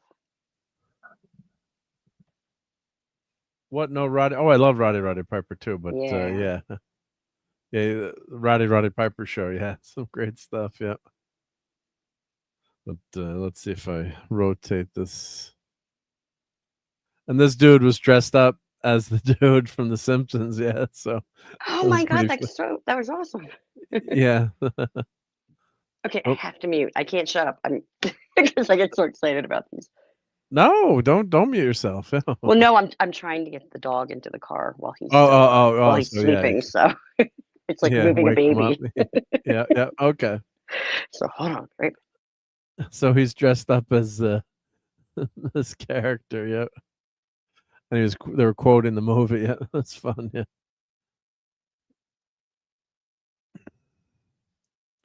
And of course, there's all kinds of wares to buy and comic books. I bought a few comic books from this guy. And of course, we've got, the really good books up on the wall. Yep. Daredevil, Captain America. It's a lot of money on the wall there. Yep. Incredible Hulk. Scooby-Doo. That graded Scooby-Doo. Wow, $1,000. Yep. It's just fun to see all this stuff. Yep. And Godzilla says, "What is my purpose? You pass butter." Oh my God, yeah, join the club. Oh, I wonder if the gum is any good in there. Adventures of Batman and Robin trading cards. Yeah. Oh, see the Coke cans. I always save these cans, right? And I don't throw them out. Look, Star Wars Coke cans. Yep. $3. Okay. Yep. Astro Boy. Yep. We got the Battle Cycle with the turtles. Halo. Funko Pops everywhere. There's just something wrong about a whole wall of Funko Pops. It's just bad. It's just really You bad. made me come back. You got me started on the Funko Pops. Yeah, some of them are good, but just when you have a whole freaking wall of them lined up. I only get the weird ones. Like I have Alex Trebek, and I have John Waters, and I have Lemmy from Motorhead, and I get the weird ones. There's nothing wrong with Lemmy, yeah. Must buy Lemmy, right? Yeah. These Batman the animated series ones are awesome. Yeah. Great figures, yeah. But if you have like the rock stars and stuff, that's really I have Cyndi Lauper too. That's another one. Cyndi Lauper, right? There we go. Yeah. And I got them all for it's weird. A lot of them I got at Ross. Ross Dress for Less. For like $5 or $4. They were like the offshoot, like the ones people didn't want, I guess. Cyndi Lauper I got. Yeah. I'm still looking for E-Pop. So the crazy thing is, I just bought this set. This is $100. I just bought it on Amazon for $50 or $60. It's like, how can you have it priced that high? Because it's actually, my son bought me this. I got this. You got to unblock. We got Brock Sampson there.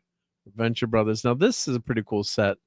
Storm, Forge, and Jubilee from X-Force in those costumes. Yeah, and of course I've got Hawkeye. That's how I did a video on that character. Yep, that was. I think we sent that one to Mike too. The Cloudburn Times. I think as a gift we'd sent him that one. But there's just so much. So many toys, so little money. Let's set there. Deadpool.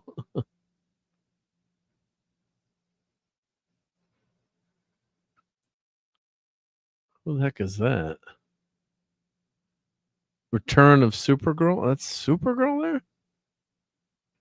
I don't remember that. From the animated show? God, she needs to eat a sandwich there. God, she looks awfully skinny. Who the heck? I can look that figure up. No idea what the heck that is. People used to tell me to eat a cheeseburger. That's really funny to hear you say that. Now I don't have that problem.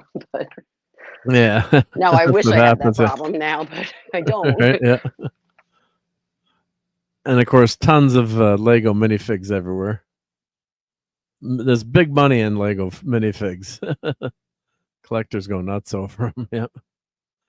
And of course, they've got the new Superman cast. I don't know, is that from because of the movie? Yeah, Mr. Terrific. Some of them are knockoffs too, but these look original. But yeah, Mr. Terrific, who no one knew about until the movie came out. Yeah, but Tom's not here. But there's some turtle figures for Tom. Oh, riddle me this. Yep. And that's for Steve. Yep. Beta Ray Bill and Thor. This is $125. I don't know if these are just, they're why there's so much money, or certain sets they're really tough to get. On the subject of Thor, if I might just interrupt for one moment, I just became an aunt again, an Oh, auntie, congratulations! and it's a little girl, and they named her Dune. So now I have a Thor and a Dune. It's like sci-fi Like family. Like, Dune? yes, I've never heard the name Dune before. yeah, For a Dune kid. for a little girl. Never heard it. Yep. I haven't either. At first, I was kind of like, but I think it's cool June. now. I thought you said June. That's what everyone thinks. Dune, Dune.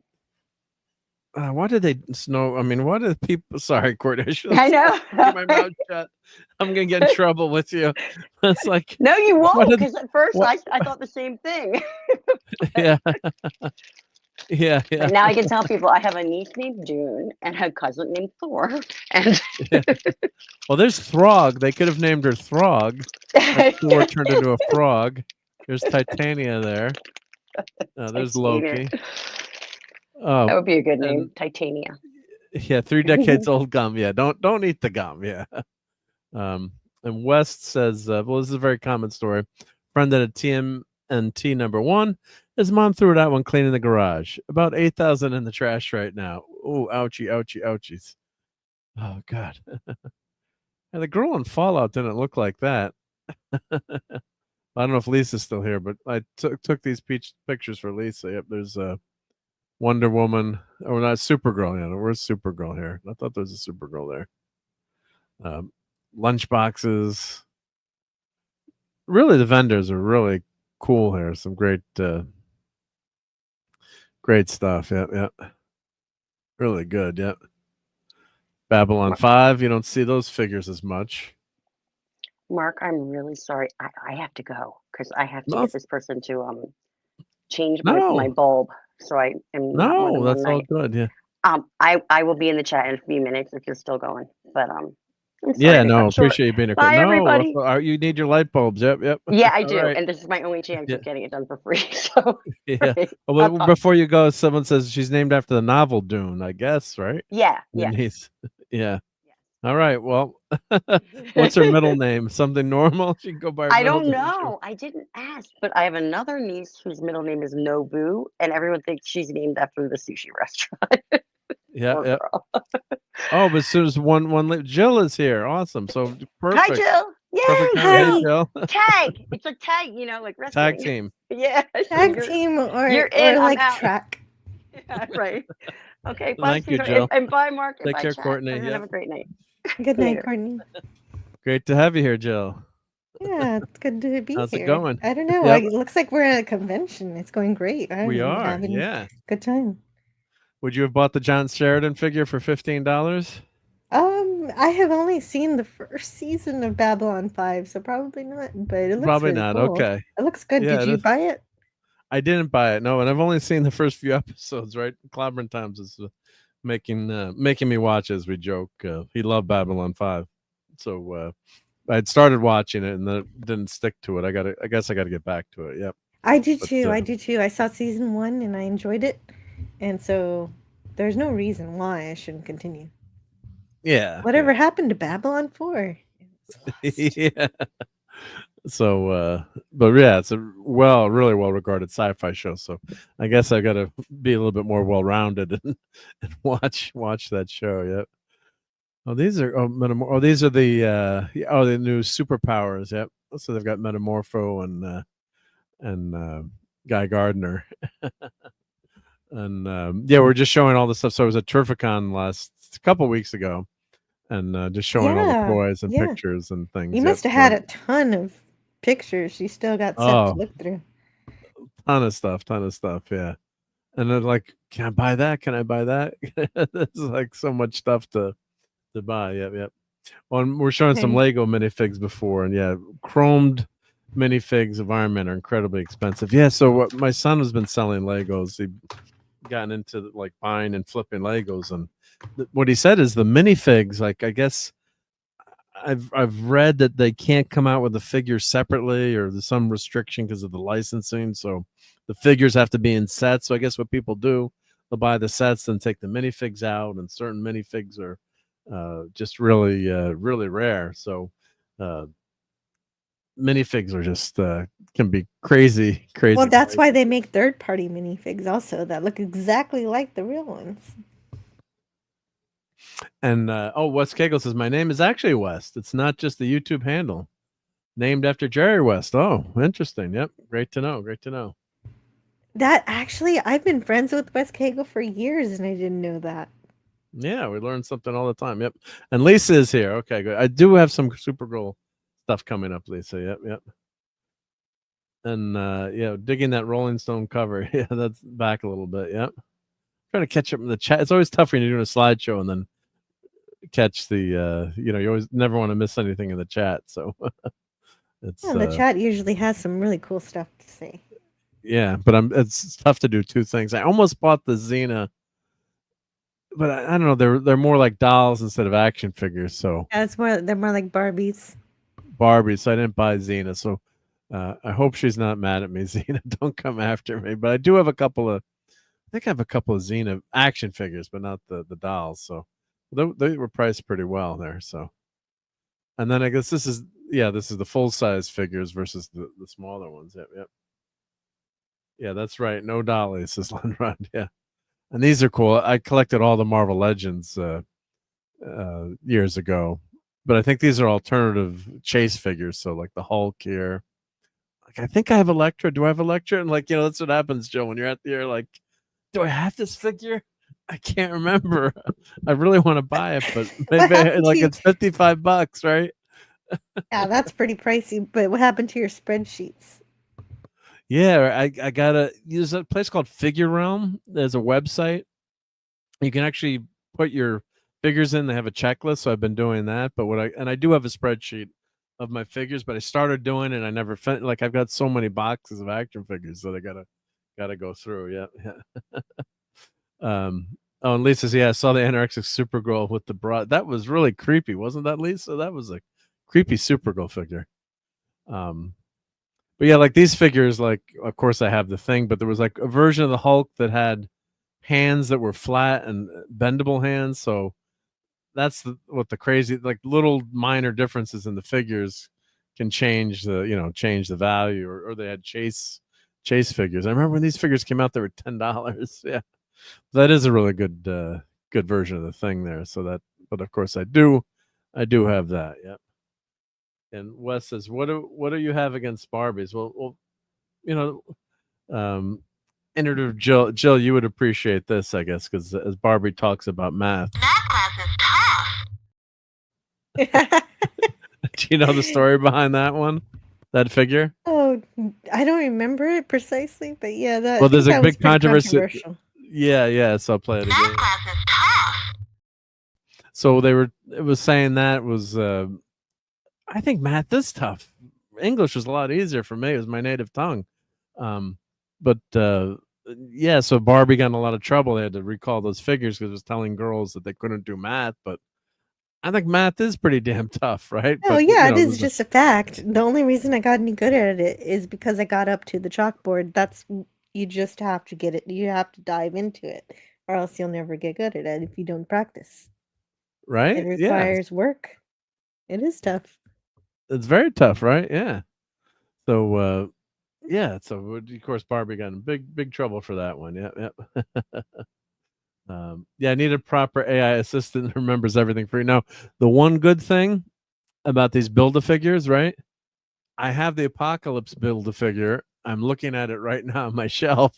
So then I'm like, all right. So then I do have this Maestro figure who's the Hulk in the future. So a couple times I've done that too, where I looked at the figures and seen like, oh, I got that because I did the build a figure. But yeah, these are really good. Some great figures they've got here, and I do have most of these actually. I think I'm missing the Thor. I might be missing Thor. I've got multiple versions of Thor, but yeah, this person had a really nice selection of the Marvel Legends line. So really, and these figures are just so well done. Yeah, really good. What was that? Let's see.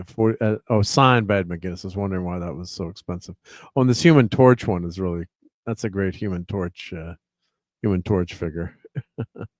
So do you collect any of the Star Trek figures, Jill, or No, not a whole lot. I don't do a whole lot of figurine collecting, and I'm more into books. I like books and stuff. You like the books, right? Yeah. Well, that makes sense for you, right? Yeah. I wouldn't turn my nose up against them though. If someone throws a figure at me, I'll probably love it. You wouldn't mind, right? Yeah. Got to go through the Marvel Encyclopedia, add characters, see if you got them all. Yep. But yeah, I always failed math, mostly because I didn't do my homework. Yeah, that's the one thing with yeah, with math. Like the more you do it and the more you practice, I didn't do so well in calculus 3 in college one semester, and then I had to take it again because you had to get in your major you had to have like a C or better. I think I got like a D in it, and for Marc D. And then I went to do the special, like teacher's like, well, I'm going to help you this semester and come to special sessions. And I'm like, oh, crap. And all clicked. It was like, this is easy. Not that it was easy, but it was like, going one-on-one with the teacher really made a big difference. So I have a history of that where I would get a C in a class and I'd get angry and take the class again. And even though it costs money, and then I'd get an A. Get the better grade, right? Yeah. Yeah, so I was like, oh, why didn't I do that before? And you got to spend the time and really do the work, and yeah, a lot of work in that repetitive work. Yep. Exactly.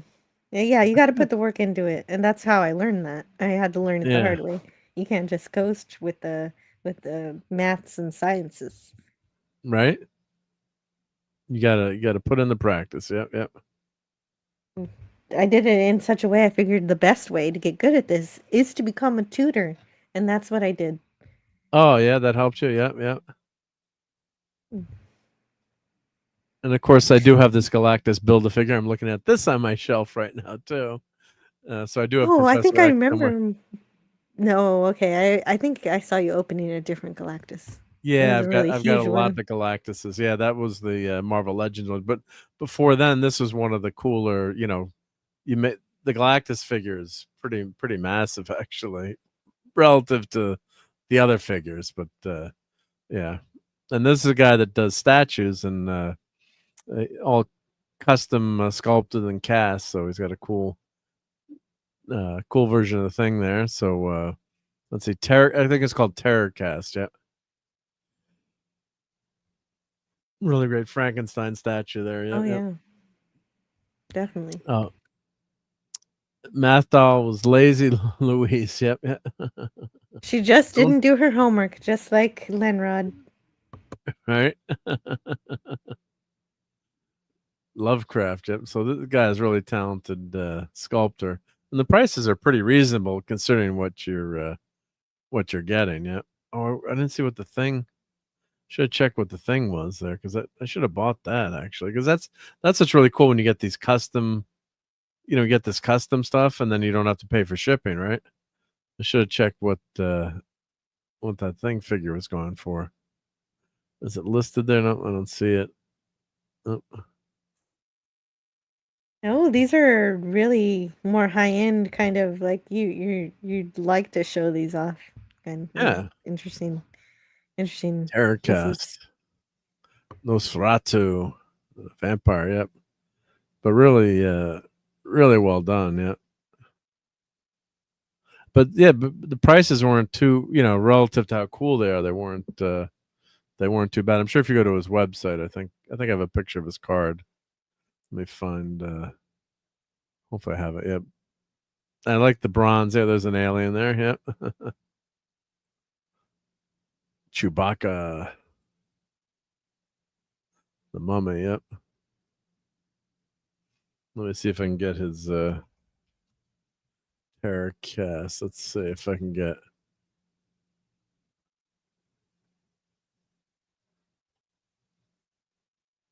So we put in sculptures. I saw the person before, and I talked to them quite a while too. Which was fun. Yeah, yeah. Here we go. Lawrence Eller get Colt bronze statues here. Let me put his link in the chat here. Let's see. Does he have that thing statue? How much is it? Cold cast bronze. Let's see. Has he got the thing listed here? Let's see. Creature from the Black Lagoon. I'm just looking. Oh, store here. Let's see. Store. Yeah. Featured items. Yeah.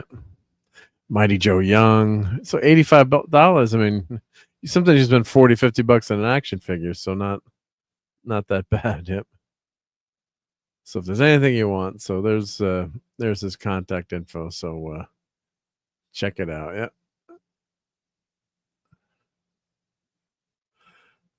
Did you see Fantastic Four movie, Jill, or Superman? I saw both of them. They were okay. Okay. They're okay. You didn't go crazy like, oh, it wasn't bad, but you weren't like, oh, I can't wait to see this, right?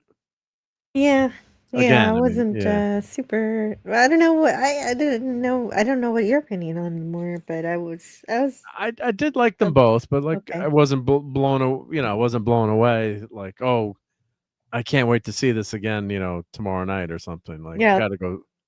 gotta go see it again. Yeah. Or that you have to buy the physical media or anything. Yeah. So I mean, I probably will, but yeah. No, 5-way stretch. I did buy this Mr. Fantastic because I didn't think I had him in the card. I think a lot of my figures I'd opened up. So I'm like, let me grab that for 10 smackerels.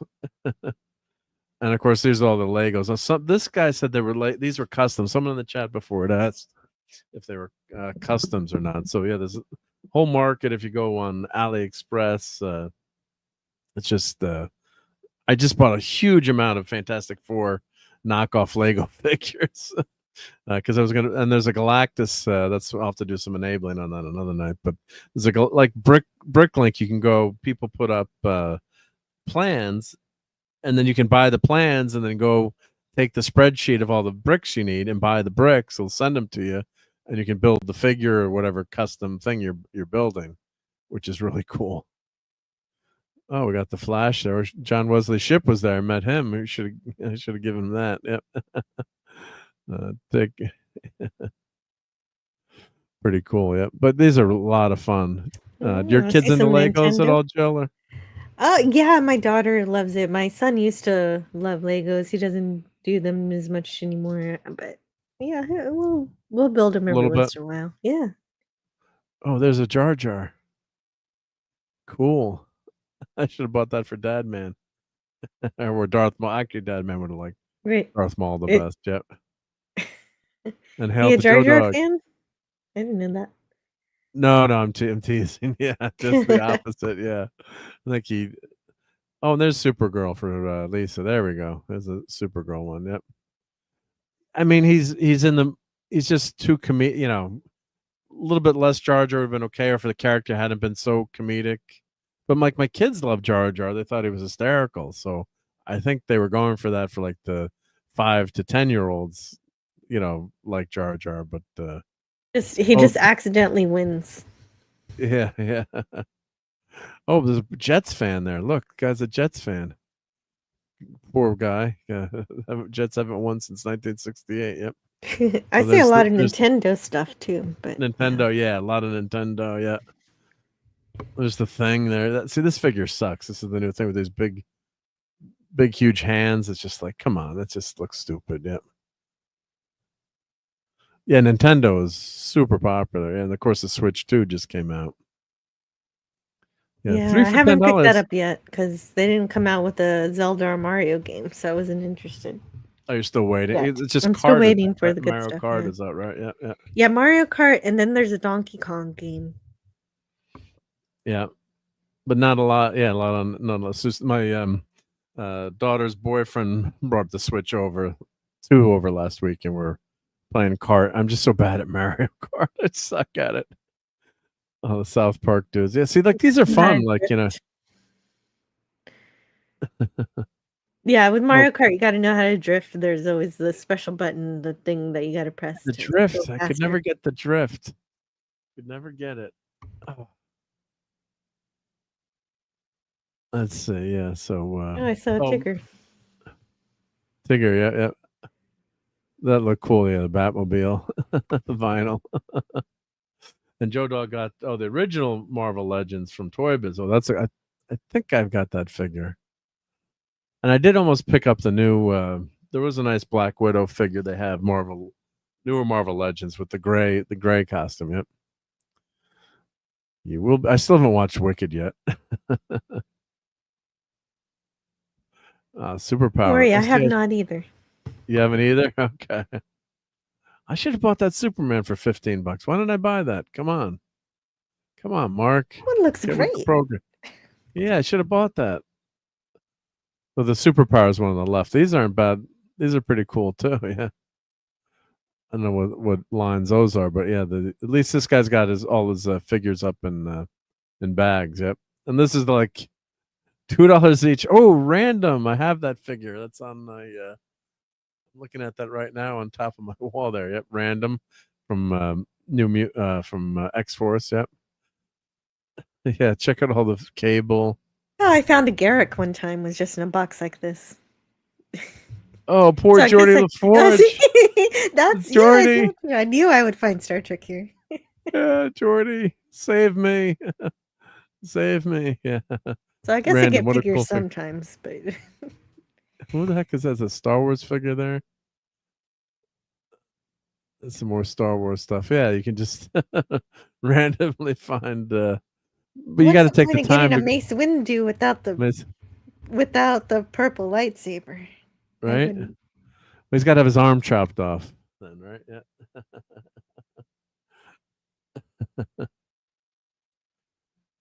Well, I just have so much fun at these shows. Yeah.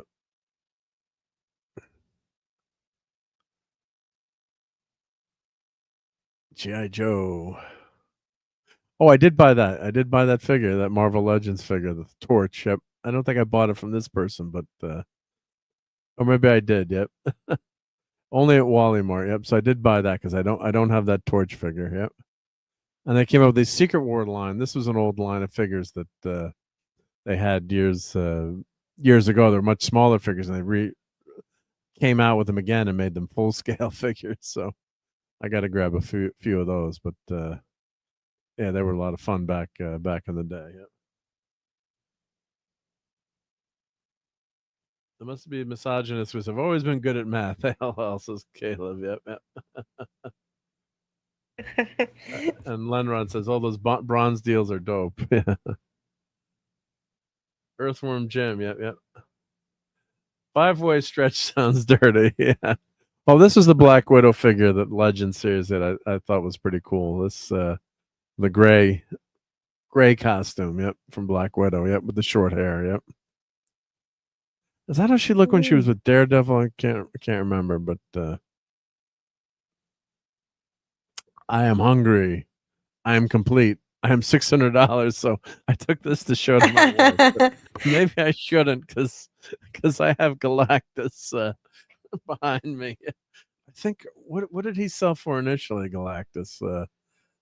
I don't want to know. It was very expensive, but I had to have it. Yep. How much is the cost? How much did that? Was it $400 new? It was obscene, whatever it was. I shouldn't have spent that much money. Yep. But it was pretty cool. Yep. Or it is pretty cool. Yep. And that's because you got it for retail. Yeah, I got it for retail. Yeah. So of course the whole HasLab thing is just crazy, but just nuts. But I guess it's going going for more than I bought it at least. So the new Johnny Even out of the Storm. box, apparently. I did save the box though, and the outer box. Yep, got all that saved. Yep. You know what? Some people walk around with carts. You know those folding carts. There were quite a few people at the show. You know, Yeah. buying so much stuff, they brought folding God. carts. Yeah. I've never seen anybody at a convention with a shopping cart. You've got a Well, problem. one of those, you know, if you one of got a those, but not a cart. shopping cart, but one of those I should say wagon, a wagon. Yep, yep. Oh, here's Super. I almost bought this Supergirl, but the face sculpt was pretty bad. Let's see. Did I get a better picture of that Supergirl? Let's see. We can't just. Her face was just, and the box is mangled, totally mangled. What was that? Oh, I want to go back. Was that Gremlins? Ab and Sur, yeah, Gremlins. There's just Alien Panther. There's just so much stuff. It's just wild. This Monsters figure, I'm like, oh, that'll look cool. And then you open the box up, the skin color on Mr. Munster was just like way too green. Just looked horrible. Just like, nope, not gonna buy it. Not gonna buy you. Well, at least you were able to see it first. Yeah. And why the heck is Captain Marvel $40? That should be free. It's like, right? And these are for you Nick, to take it. right? Count Chocula. I love these action figures. It's so cool. Yeah. Yeah. See, did I get a picture of the monster? Oh, I didn't get a picture of the inside, but yeah. See, like this, the head sculpt was just not so good. I don't know, Lisa. I didn't buy Supergirl for you. I hope you're not mad at me, but yeah, she's mangled in there anyway. So, but Crisis on Infinite Earth. I didn't even know they had this action figure series, but yeah, just not. The box is destroyed there. Yep. Well, that's Kingdom. Oh, Kingdom Come. All right. Yeah, that's what those are from. Yep. That's yeah. And of course, they have all these Spider-Man sets now, and Apocalypse, and yeah, this Renew Your Vows. Yeah, this is going for a ridiculous amount of money. That's Mary Jane gets superpowers. Yep. Oh yeah, Dad Man loves Darth Maul. Yep. For his birthday, got to make sure to send him some Darth Maul figures. Yep, yep. They're back in time for their newest action figures, Teenage Mutant Ninja Turtles 3. So, yeah, not a ton of Star Trek figures, I got to say. Yeah. Not a lot. And this is a crazy Fantastic Four set with Wolverine and Spider-Man FF costumes. Yep. Marvel Legends. Yep. I mean, there's pretty much, you know, growing up, it was tough to get, you know, certain action figures, but, or, you know, any toys of any nature. And now it's like, you can pretty much get whatever you want. Yep. Yep. And Wes says, you need to buy a Darth Maul modified to be Darth Maul, then give it to Dad Man. Yep. Yep. Maul with banana legs. Oh, yeah, like a banana Maul. Yep. Yep. Yeah, the half Geordie, right? Yeah, yeah. And Oliver says, I always crash and burn at Mario Kart. Yeah, my young 12-year-old nephew is beating me in kart. Yeah, yeah. The kids are great. They always destroy me on Mario. Yep. Oh, the other Diamond Select went out of business too, which is sad. So we're not getting any new Diamond Select figures, which stinks. So that's what this is. They've got a line. It's like a more prestige line. It's a little bit bigger scale, and unfortunately, those are going away. They went out of business. So I don't know if it was a subsidy or who, you know, a smaller part of another company. So, yep. We got Loki there, the real Taskmaster, I think, right? Yep, that's the real one, not the movie version. Loki and I guess and young Loki together, yeah. Anti-Venom, Flash Thompson. Infinity Saga, Rescue Armor. Oh, the Hydra Stomper. That's pretty cool. Cyclops. I mean, Colossus. Yeah, if you want your figures to live free and play with it, buy them bagged, right?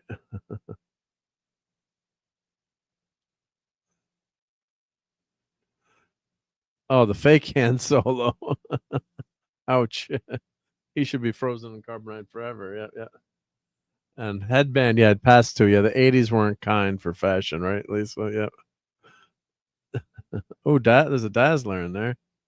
Sorry about the blurry nature of these pictures. I should go through and delete some of them. But yeah, this is the Star Wars section here.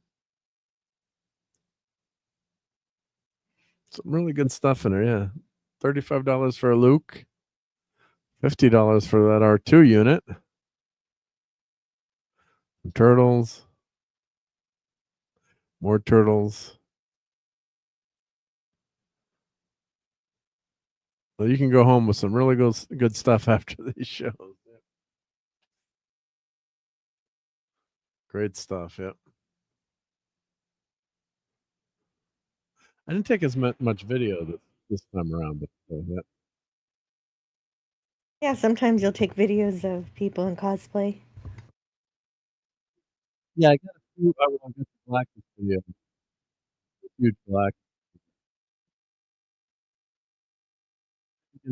Much getting around. Gotten a little bit A little muffly. bit. Oh, you came back. Never mind. I came back. Yeah, my mic has been doing some weird stuff lately. I don't know what's going on. I turned off that crisp software that I had. Ooh, this is cool. Battle with Darth Vader. I love it when they put, comic book in with the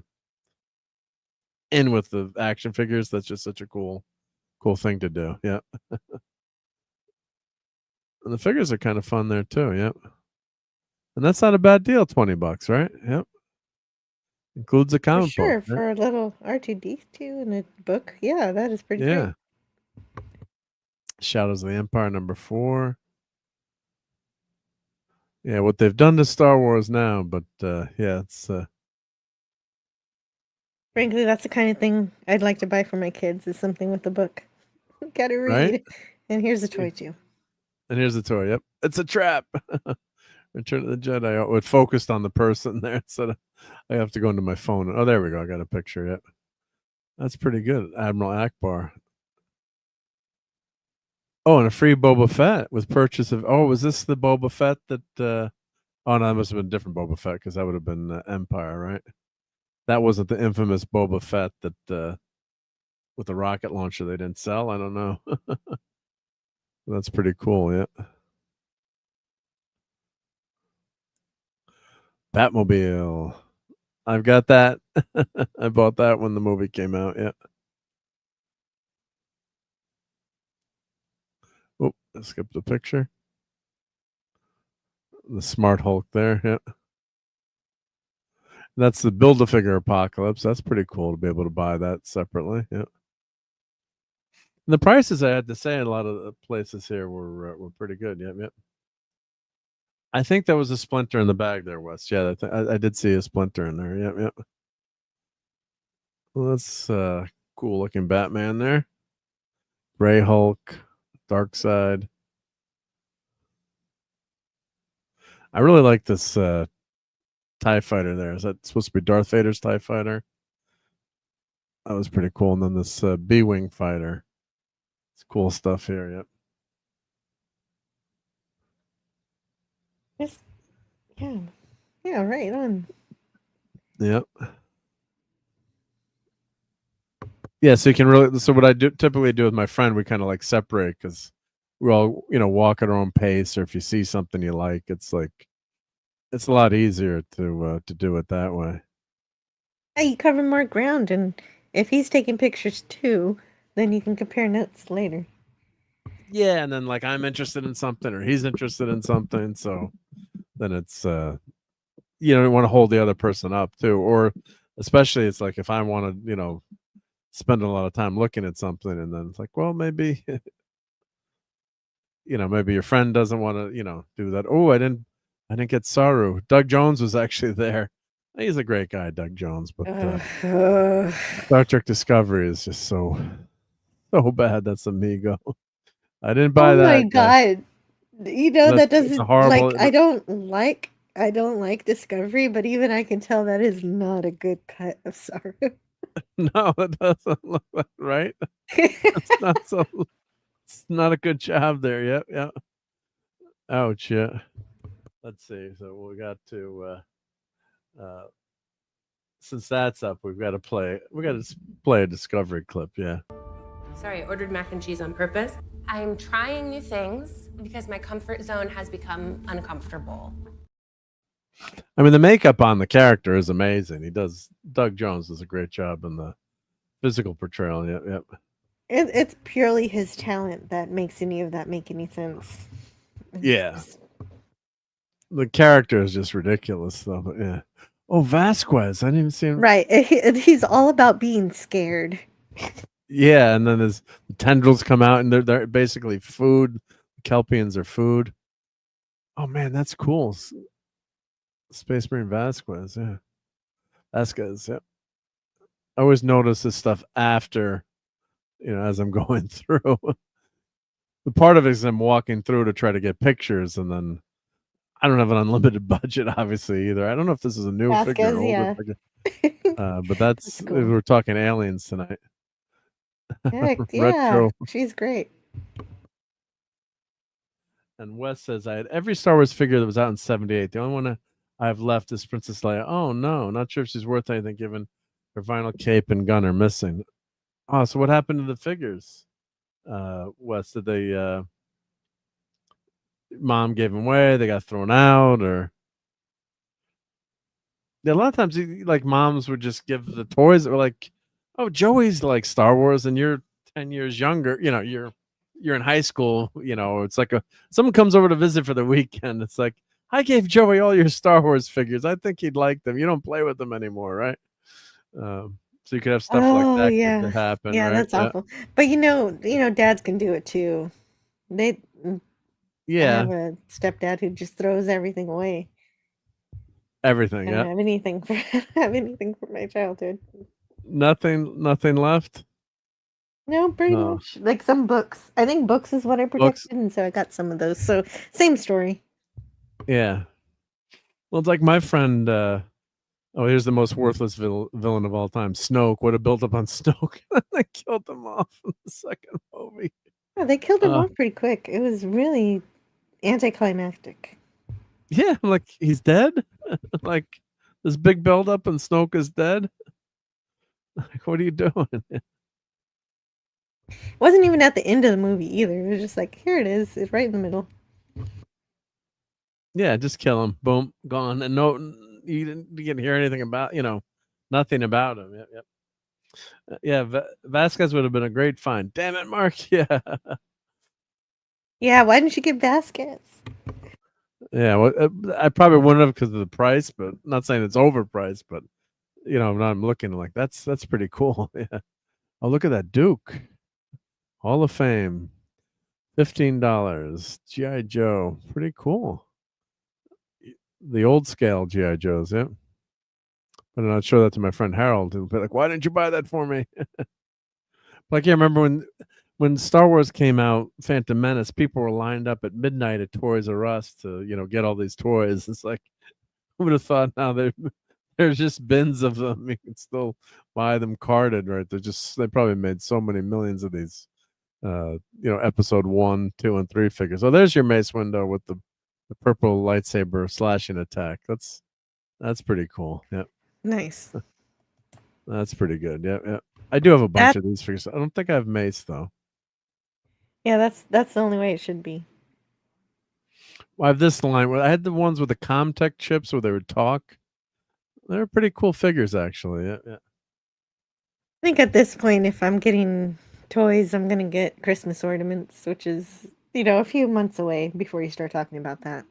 Oh yeah, I love my Christmas ornaments, right? I think Deanna if Torres there's a collection- Durango. That's where I'm Western gonna be. attire. Oh my god! I've never I didn't seen that realize. figure before. Do they have that? What the heck? Fistful of Datas. I've never seen that as an action figure. I didn't realize they made Fistful of Data figures. That's Wow. great. Damn it. I missed it. I should have bought that. How much was it? Damn it, Mark. And wasn't he the Actually, I'm gonna write that barber? down myself. I think I need it for somebody else. Yeah, look at that. Oh, it's I didn't even notice it. From the hit TV show. Damn it. And then this is oh, the first Starfleet cadet from Ben. Oh, okay. This Yeah, was you the all barber, look the same. was the barber Benzite on the ship on the Enterprise D? Was he the barber for Picard? Was he a Benzite too? I'm trying to Oh, I remember. don't think he was a Benzite. I think there were 2 Benzites that showed up, but the barber was what The was the barber. barber? If you look up who the barber was, yep. On Wes says, oh, his figures were just lost over the years. Yep. We had no idea they'd be worth real money back then. Yep. I've got a couple of my figures from He the was early he was the barber was a Bolian. a bowling. Okay. He was Since blue, you asked wasn't me he? to look it Blue? up. Was he blue? He was blue. Blue. Okay. I'm saying all blue people look alike. He didn't even have the mouthpiece though. He didn't have the retainer. Okay. How cool is that Count Chocula figure? Very cool. Count Chocula. Although That there is should cool, be but some.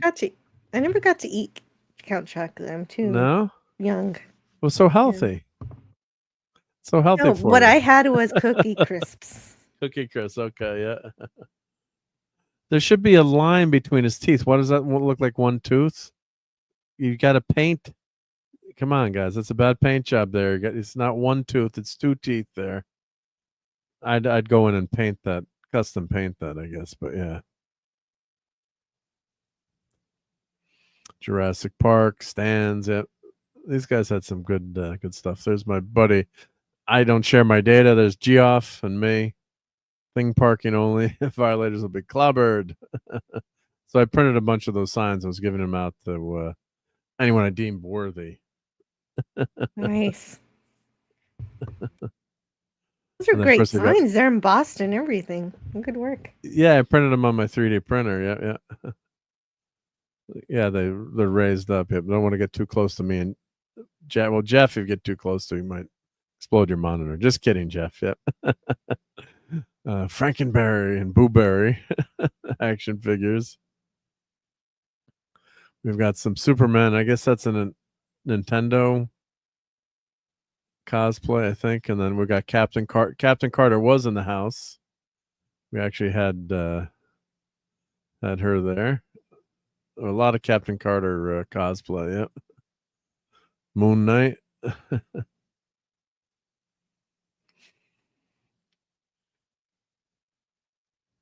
That was a fun part to hang out. If you hang out by the entrance, then you love. Yeah, it's always a fun crowd. Here we go, Jill. Here's some Star Trek ships for us. Although erase that one. This one's good. This one's good. This one's good. This one's okay, but yeah. Yeah, I agree with your assessment there. Discovery version is an abomination. Yeah. Was Oh, that supposed to be the Enterprise? Oh, yeah, and they have that ugly back. supposed to be. It's not. That's what I It's said. not the Yeah, Enterprise. it's supposed to be. That's not the Enterprise. And Scotty would agree. Yeah. Well, the amazing thing is too when the scale of these ships, the old original Enterprise would fit into the saucer section of the new Enterprise D. Yeah, it was a lot smaller. A lot smaller, yeah. Metal bookmarks. Yeah, these are really cool, yeah.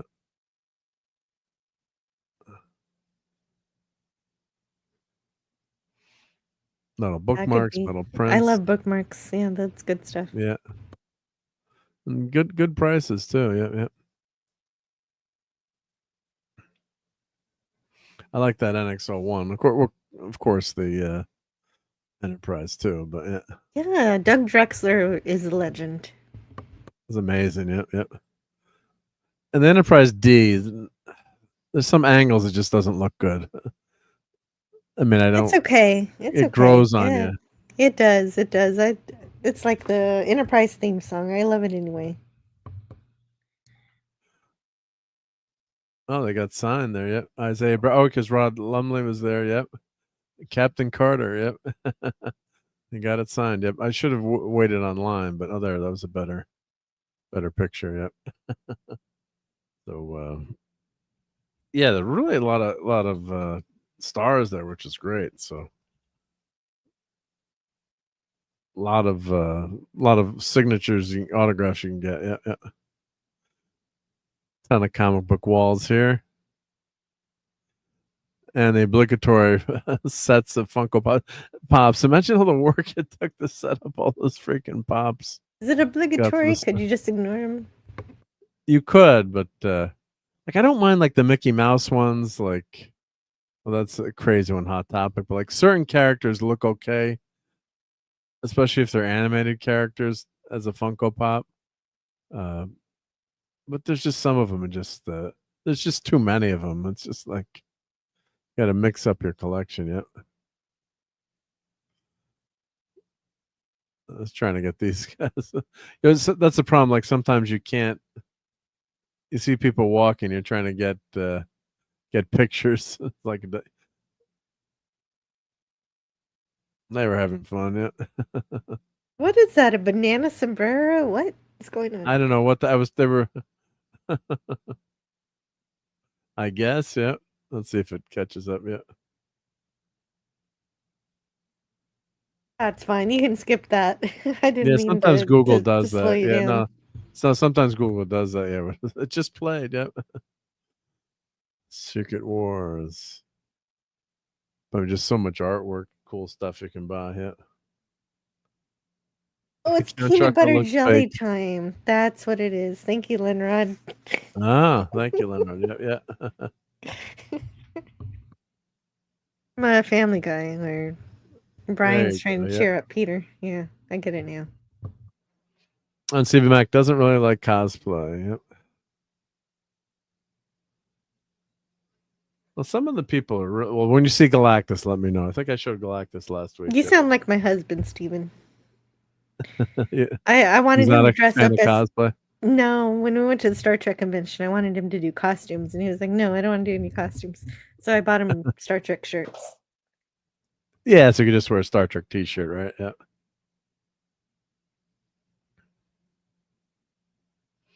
Oh, Marvel Legends Series 1. That's not a bad price for Series 1. $35. Yeah. Oh, unless that's the 20th anniversary. Okay, that's not the original. It's like, wow. That's the remake. All right. Some real Joes. There we go. No offense to G.I. Joe fans, but the big G.I. Joes. Yep. So what they did, they came back out with the Marvel Legends again, and they redid them. 20 years anniversary. Yep. So there's some Godzilla for all our Godzilla fans. Are those Godzillas from Godzilla -1? That one. What is that Let's from? see. This is from the MonsterVerse. This looks like Godzilla versus King Kong. Oh, okay. That's not Thank you. -1. Yeah, it looks a little bit different there. Yeah. I was wondering if they made any toys for that, but I don't know. Yeah. I think they do. Yeah. And of course there's a lot of 3D prints you can do. Yep. Yeah, a lot of Funkos end up in landfills. Yeah. Yeah, I don't mind the Funkos. It's just like the wall of Funko. I mean, too many Funkos just drives me crazy. Gotta mix them up. And they're some of them look cool, and other ones are just horrendous. Yeah, I would like to get this set. That would be great. Dark Phoenix and Cyclops. Yep. I bought this Journey into Mystery. Yeah. First cover that showed that last week. Yep. So I grabbed that. Yep. Oh, what's that? But a 1/6 scale. Oh, equipment for Thor. Okay, that's just let's see. Of course, Mary Jane. Not a ton of Mary Jane Watson figures. Yeah. Yeah, as I look through this, I'm just noticing I should have bought that. I should have bought that. Yeah. Jessica Jones. Captain Action. I mean, as much as the FF is out now, there wasn't a lot of there's some FF figures, but not a ton. Yep, yep. I would have thought more Fantastic Four. And I never liked these black costumes. Yeah. There's another Galactus. Yep. Of course, I've got that Galactus too. That's a Build-A-Figure Galactus. Yep. And the real Galactus, the real big Galactus. Yep. The Fantastic Car, Invisible. I've got all these figures. At one point, the Invisible Woman had gone way up in price. I don't know why, but I think she's down to a normal price now. Yep. This is a really great Mr. Fantastic figure. Mm-hmm.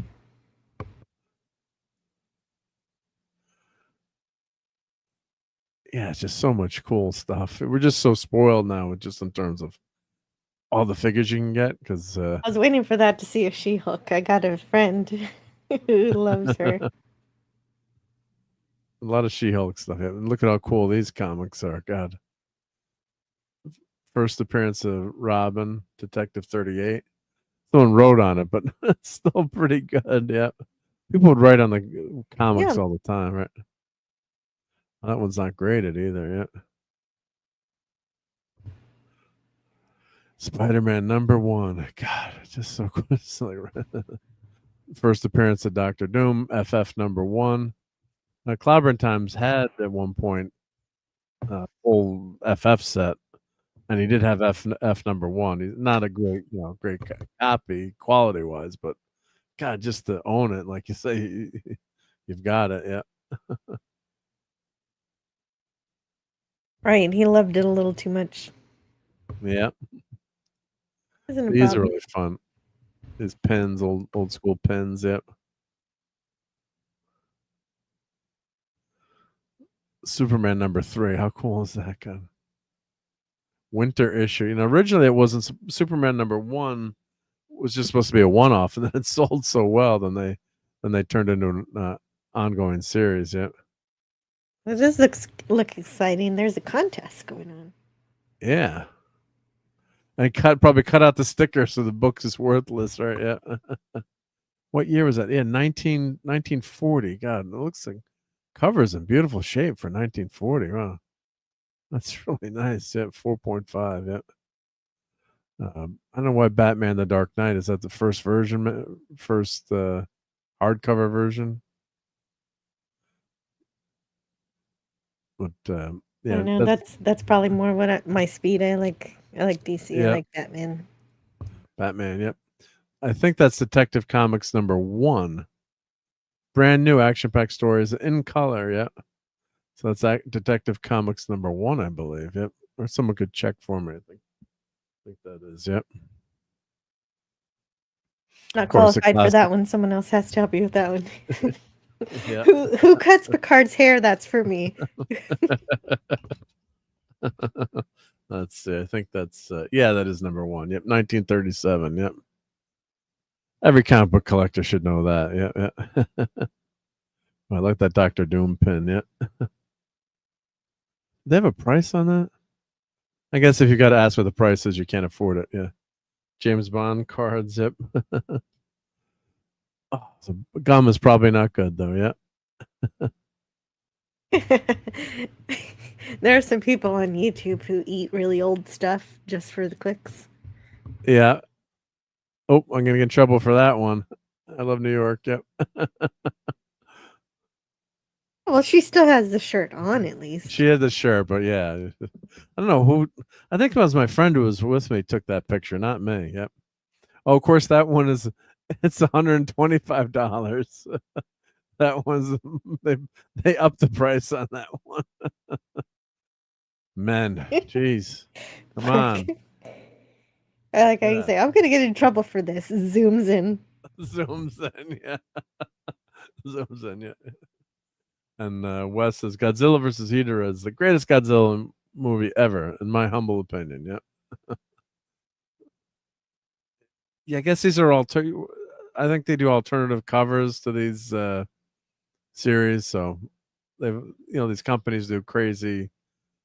I should say crazy, but just different covers, and then they like limited to 300, and that's how they make money on this stuff too. They just buy one get one free. Yeah.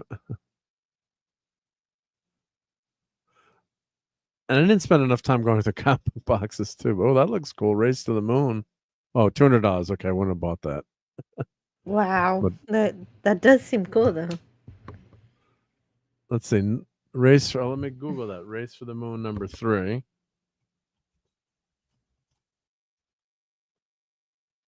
Let's see. What's that really look like back there? Let's see. Images. Let's see. Is that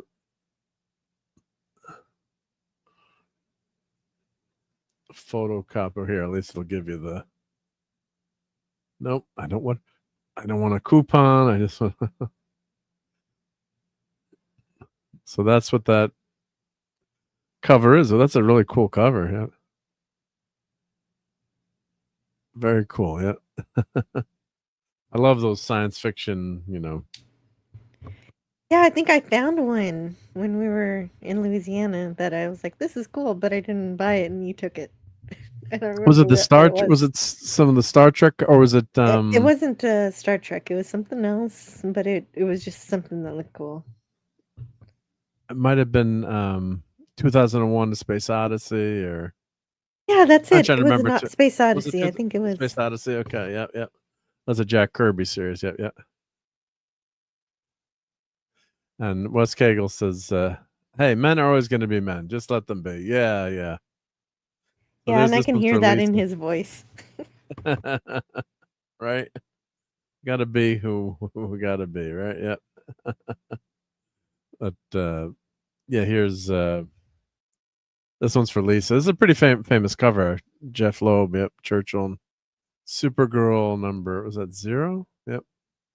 That's a pretty famous cover, yep.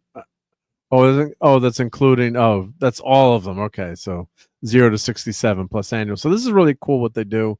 They put all the comics together.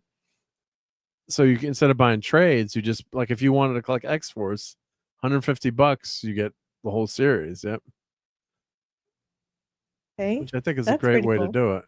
Yeah. So like Old Man Logan, you get Age of Apocalypse. Yep. That was a cool crossover. Yep. Flashpoint. Probably hated Flashpoint. Yep.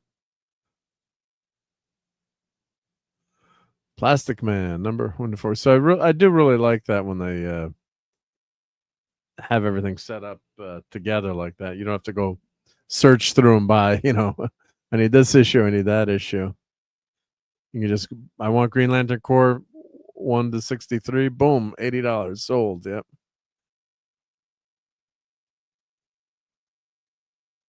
Oh, the Superman Grant Morrison, yep. Quietly. Okay, so $30. I would have thought that would have gone for more. All-Star Superman. Quasar.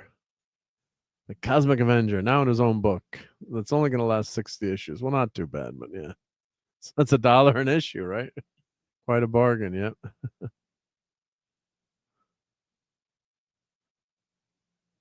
Falcon number 1 to 4, yep. This is cool. Harley Davidson bicycle. Rare 1 year only. 1994, yep. Weird, they're selling a motorcycle? Well, it's a bicycle, yeah. Harley Davidson bicycle. A bicycle made to look like a motorcycle, I guess. Yeah. $800, yeah. Yeah, all right. What, you have to find a 7-year-old who thinks that's cool. Like, that's Right? Well, that's an adult collector buying that, yeah. yeah, but they can't write it. Right? Yeah. Hulk Hogan. Oh, I actually bought this figure when we were down in Baton Rouge. I'm pretty sure this is the one I bought, yeah. This version of Wonder Woman. and Second and Charles.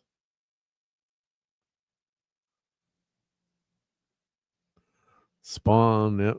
Are we ever gonna get another Spawn movie? Oh, there's an Army of Darkness figure there. And I missed that. I don't know. The effects on There's Spawner Ash. were pretty fun. They were, yeah. Those Spawn figures are crazy. Yeah. Oh, The there's a movie Godzilla. crazy is what I'm saying. Yeah. Prometheus says, "Watch me ride it." Yeah. Oh, I stand corrected. Of course. You can There do we it. go. Right. That's such a cool Godzilla. Yep. I don't know. His head is kind of rounded. Yeah. I wonder if that's like the 70s or is that his son or is that actually Godzilla? I'm guessing it's him. Yep. I'm not so educated with the Godzillas. Who is that Godzilla? Someone in the chat knows. Yeah. SK Go. JT Kirk is our resident, and Dave C. Is it Dave who's the God? No, Dave is the Godzilla expert. Yep. Yeah, that's the toy from the 70s. Yeah, with the mouth. Oh, you got Muffley there, but I think you said he's from the 70s. I think so. Yep. Yep. Hey, Matthew says, "Hail. We're doing good tonight." Yep. Great to see you. Yep. God, that's a good likeness of Michael Caine. Some great Batman Ooh, figures there. Wow, yeah. that's a good. Yeah. Yep. That's a cool Hulk statue. God. Peter Pan. I'm talking about Peter Pan and Alien Earth tonight. Yeah. Do they match together? Wait, does Peter go Pan have back. something to do with Alien Earth? Well, yeah, the main character named herself Wendy. They were watching Peter Pan for some reason. They get their brains are put into synthetic robots, so they're transferred, and that's just so they have this whole Wendy and Peter Pan allegory in the Alien Earth Alien Earth show. Yep, I didn't know they made Skeleton Crew figures. That's interesting. Good law. I have Hulu. I just haven't started watching it yet. There's a lot that's screwed up about it. I mean, it's just we'll see if it gets better, but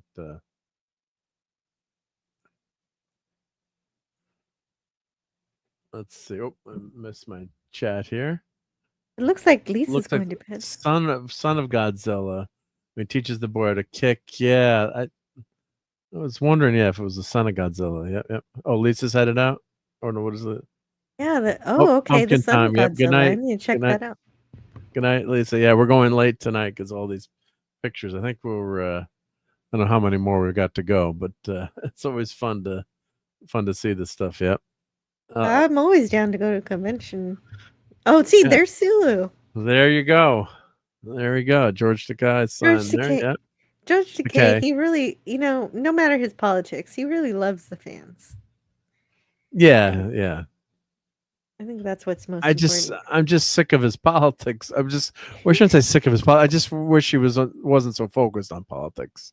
I wish all I the wish time. that too. I wish that too Yeah. because he did make me feel special when I had a photo op with him. And I wish he could just be that way all the time. Yeah, because I really loved his Twitter stuff, but then it became, 100% like politics all the time, and yeah, it's just tough. So, yep. Good night, Lisa. Catch you soon. And Janeway Janeway does that too. Yes, good night. Good night, Lisa. Thanks for hanging out with us. Yep. Have a great day tomorrow. Protocol Droid Holiday Edition. Is that from the holiday special? He's a really cool turtle. So yeah, Kevin Eastman was there that weekend. Please get me autographed. Yep. Not a bad idea. Yep. Really cool figures. That's nice when they give you the hint. Hey, look at the person who is here at the convention. Yeah, right. Autograph me. Yep, yep. Really cool figures. Yeah. There's Dr. Doom. White Tiger. Watch out, he's gonna steal a baby. Yeah. Oh, that's a cool shirt. Yeah. Too small for me. Last one.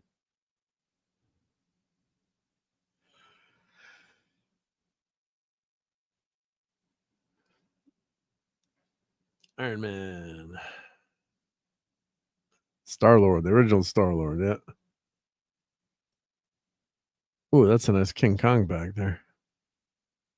Oh, I think I saw Star Trek TNG. Is that a bag or almost like a Oh, bag? nice catch. I didn't even see Yeah. that. Yeah, it looks like a bag. Looks like a bag, yeah.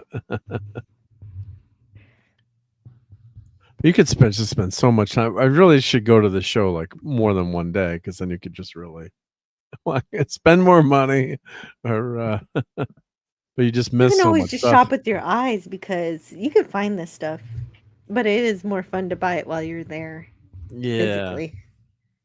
definitely. Yeah, Tales from the Crypt. Yep. Oh, I The see. They pricing live. part- See, that's what I buy. I buy Yeah, shirts They and I Live. buy books. I love They Live. Very cool. Yeah, yeah. Oh, they even made some figures in the Alkalite, right? Yeah, yeah. Hey, Gen X is here. Had to change the name. It's me, Gen. Yeah, all our names are screwed up here. Yeah, yeah. Yeah, because YouTube thinks it's a cool idea to do the and then we don't know who anybody is anymore. And West is saying, yeah, Son of Godzilla, Manila. Yep, very cool. Yep.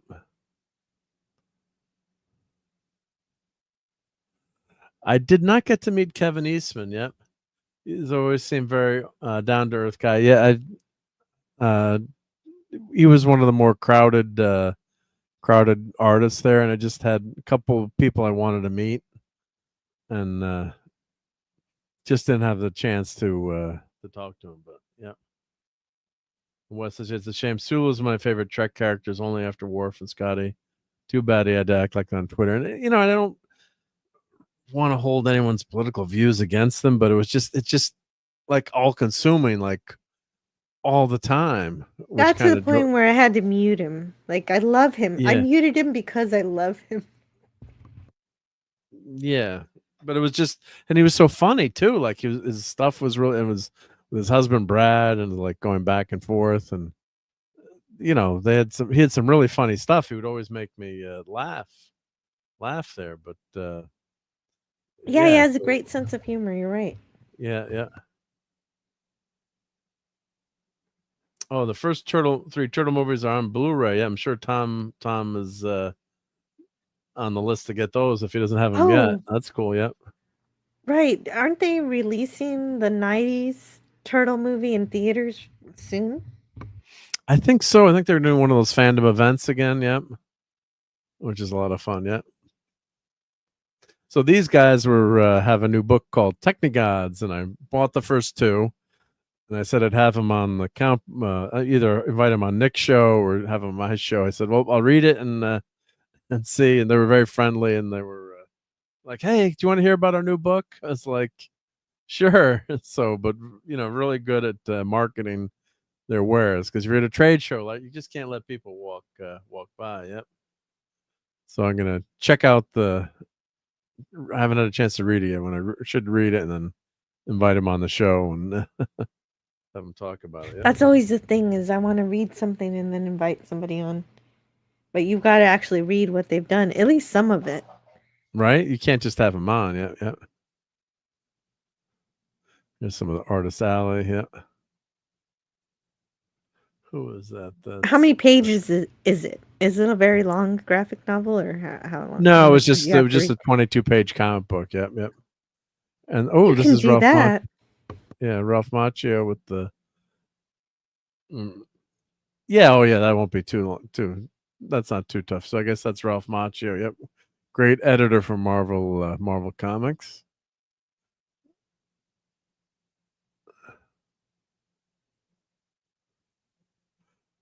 Phil Lamar autograph. Yep, he was does the voice of Green Lantern. And that's the floor. I'm not going to delete that picture. Oops. Hey. And this lady was doing this really cool Big Barda cosplay, the Joker. I think I got their picture after, but I was like, oh, walk over. They were standing like together for a long time. And of course, we've got Elizabeth Tulloch, who's Lois Lane, and Tyler. I can't even say his name. How do you say Tyler's last name? Yep. Like Can't help with that. I'm Hochland? very bad. I'm very bad Yeah, at I'm not saying. pronunciation. Well, anyway, Superman on Superman and Lois, and this is actually Paul Kupperberg talking to Elizabeth Tulloch, and he's like, "I wrote Superman," and he brought over some comics to show her, and she's like, "Well, I'm not allowed to sign these." It's like without paying, you know. He was kind of like, just sign and no one's looking, right? Yep. So yeah, but he's a writer for Superman. I know him because he lives around here and see him in the comic book stores now and then. Yep, yep. Wow. So I saw Paul talking like, but he knows, he's like, what a great historian. That's one of the things I regretted too, was not having him on the show with Clobberin Times, because God, those two would have been a great show together with those two talking about the history of DC Comics, and yeah, it would have been wild. Yep. Yeah, with the encyclopedic knowledge of Clobby and him as a creator. Oh God, yeah. That's I know him. I'm like, I could have had him on the show, and he said, "Oh, come on, yep." But oh my, George Takei, that was fun, yeah. And it was just so long ago. I remember when I watched Roseanne and they had George Takei on there do that. Yeah, he definitely rolled with it. I'm trying to get every inch of the convention, including the graffiti on the floor. Yep, damn good, good job, sir. Yep. Now this was a great cosplay here. Tilly's 90. This Wolverine with the adamantium skeleton.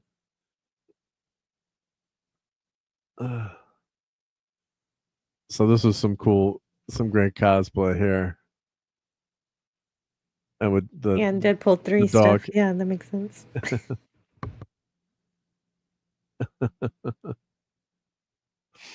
Then I was trying to get a picture with these guys. Professional photographers. I take pictures for a living. I can't take pictures. You're muffled. I don't know if you can fix it or anything, but Oh, you're. did I come back now? Yeah, you came back I know now. what's going. Maybe it's my internet or something going on with my mic. But I was trying to get a picture with these guys, and the photographer that was, I guess there was a photographer from the show, and I'm like, "Oh, can you take a picture?" He's like, "I can't." I can't. So I had it on. I had it on video mode. I'll have to do a screen grab. Oh, gotcha. No, but it looks good. Yeah, you'll have to. That looks like a good picture. You did get a good picture. You just have to clip I was it on out. video mode, but I was asking the That guy, looks like, "Can you great. take a picture?" It's like, I can't. I'm like, oh, I don't want to mess up the union. All right, like, come on, don't be a jerk. Let's take the picture. Not these guys, but yeah, they were having fun. So these are all the autograph sessions, and I did, of course, get my picture taken with Karen Allen from, of course, Animal House and Raiders of the Lost Ark. E.T. was there, Henry Thomas, Ke-Hu Kwan, of course, Short Round. So yeah, some great your pictures. Yep. So that was the photographer wanted a picture with these guys in Marilyn Monroe. so That would have been different to have her in the movie. Right? So I was getting a video here, and then the guy walks right in front of my video. I'm like, don't walk in front of my video, you bastard. That was the guy that wanted to take my picture. That guy there. They walked right in front. I was like, oh, damn it. Oh, that's some bad coordination, I guess. Yeah. The pro screwed me over. I did chop it up and did do a short out of it. Yeah. And Don, yeah, I've been watching Superman and Lois. I haven't finished it, but I'm on season 3. It is pretty darn good. Yep. She was Hi, very good Donnie. on the Oh, I show, guess yeah. Donnie woke up. Yeah, Donnie's here. Yep. Yeah, just sign it. No one was looking. That's what Paul was like. Come on, she can't sign it. It's like,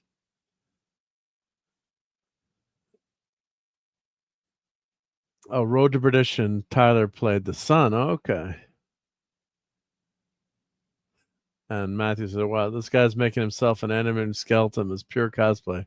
Give this man an award and some CPR that's battles as well." Yep. Oh, you get muffled when you talk while playing a video. I wonder if that's my CPU is not up to it yet. These look pretty good.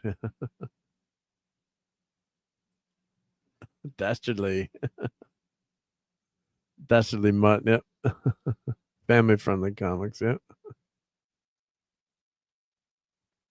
Laser Brain Comics, yeah. Ryan Higgins, I guess which one I bought, yep. I bought the thing right there, yep. Makes sense. Yep. Pretty good rendition, yep, yep. I like that Beta Ray Bill too. That's I've got a I got a thing now next to my bed with some books and a bookshelf. But for non Fantastic Four reasons. Not Fantastic Four. Okay, yep, yep. So Laser Brain Comics, yep. But eventually, I do plan on reading it eventually, more than the first one. Yeah.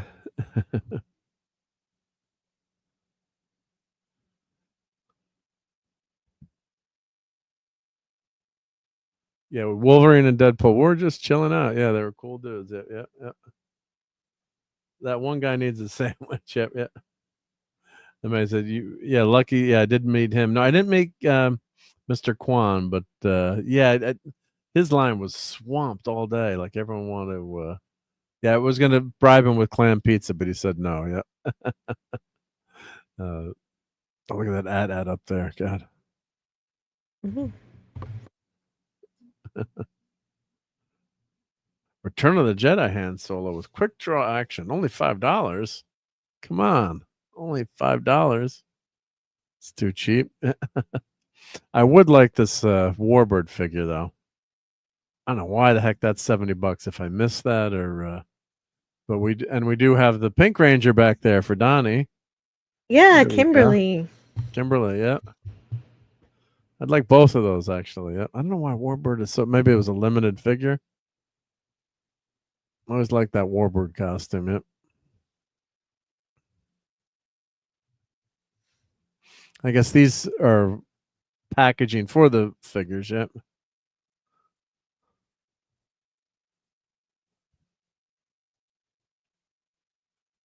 Oh, not short round. It's Data. Goonies never say die, right? Yeah. That's true. Yep. He was in Goonies. Yep. Yep. Yeah, I think that was Dick Dastardly. Definitely was. Yep. Yep. And heads for both Pink Rangers. Yep. Yep.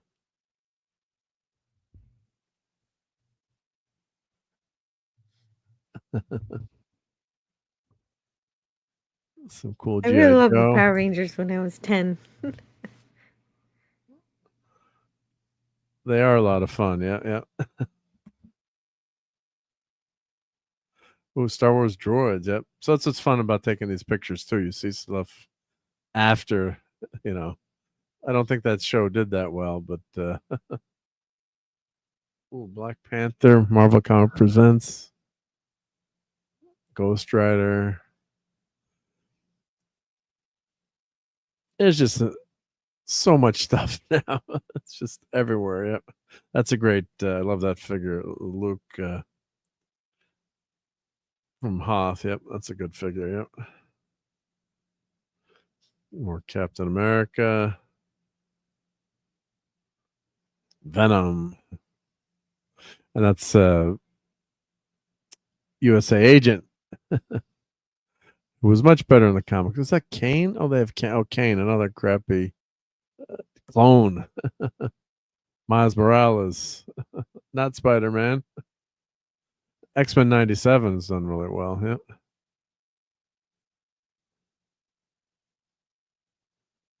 Really, what you got to do is have a list of figures. Yep, yep, yep. They have Power Ranger skins. That's what I was asking. If Donnie, do you play Fortnite, Donnie? I don't know if Donnie plays Fortnite. Yep.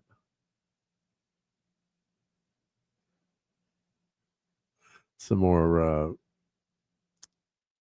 Masters of the Universe He-Man figures. That's a really weird Batman figure. Which bat is that?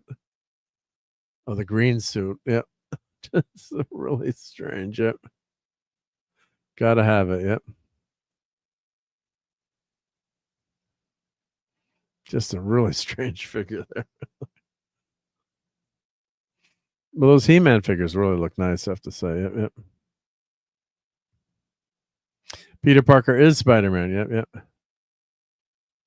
And Wesley Snipes is Blade. Yep. Oh, these are cool. Swamp. Oh, but mods. Yeah, they're kind of like weird vinyls. Yep. Not, I shouldn't say weird, but just interesting take on the characters. Yep.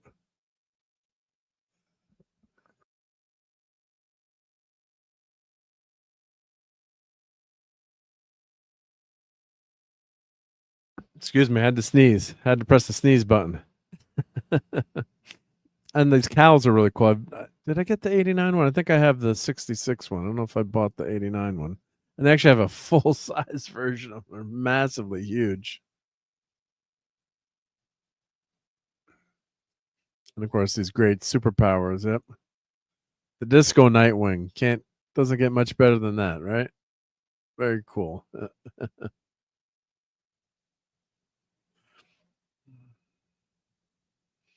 I do have to start collecting these new superpowers. I got the old superpowers, but not the new ones. Yep. I don't know where my old superpowers are hiding either. Yep, yep. And Don says Gesundheit. Thank you. Yep, yep. Matthew says, yeah, I love those collectible He-Man figures. Yeah, they really did a nice job. Yep. Is he into the Bee Gees? I think he is. Yep. Oh, this is cool. The Batwing and the Whirler Bird together. Oh, nice. Yep. Also, it's a recolor of the Batwing there. Yep.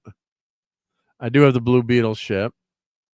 I don't have Lex Luthor's Brainiac Skrull ship. I think I bought that one. Yep. And of course, the Superman ship is just so awesome. Yep. Fortress of Solitude. A lot of fun stuff here. Yep.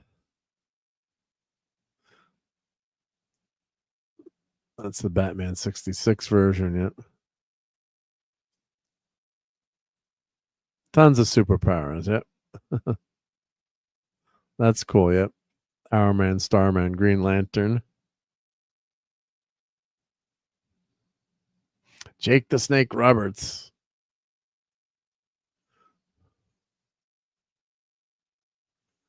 More Turtles, more Masters of the Universe.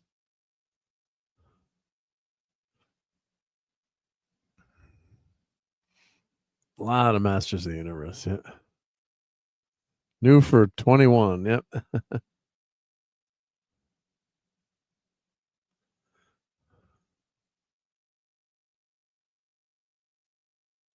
Really cool Batman Begins stuff, yep. Doom Patrol figures. Never seen these slideshows. Are they not a thing? I think I might have seen some Doom Patrol on this Comic-Con. I got it. Trying to remember. Now, this is a 1-to-1 Cal replica. Just look how huge this is. It's massive. Yeah. I bought the smaller version. Yep. I bought these for my niece. Yep. There we go. There's Wonder Woman, Supergirl, and Batgirl. Yep. I mean, years ago, I bought like I think I bought her Wonder Woman years ago. Yep. It's fun to see that. Yeah, the superheroes for kids. Yep. Han Solo and Carbonite. Paid photo op. Yep.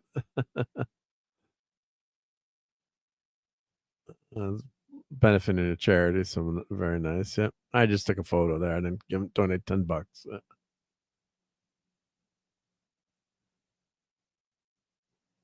I hope you feel better, Matthew. Yep, yep.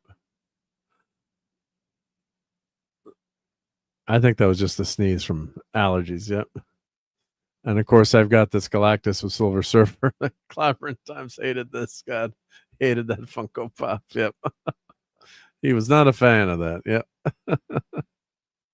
I thought that was pretty cool. Not the color, but yeah, just like these walls of pops when you display them. It just, they get all lost together. Yep. So this dude is really cool. He makes all these really cool sculptures out of wax.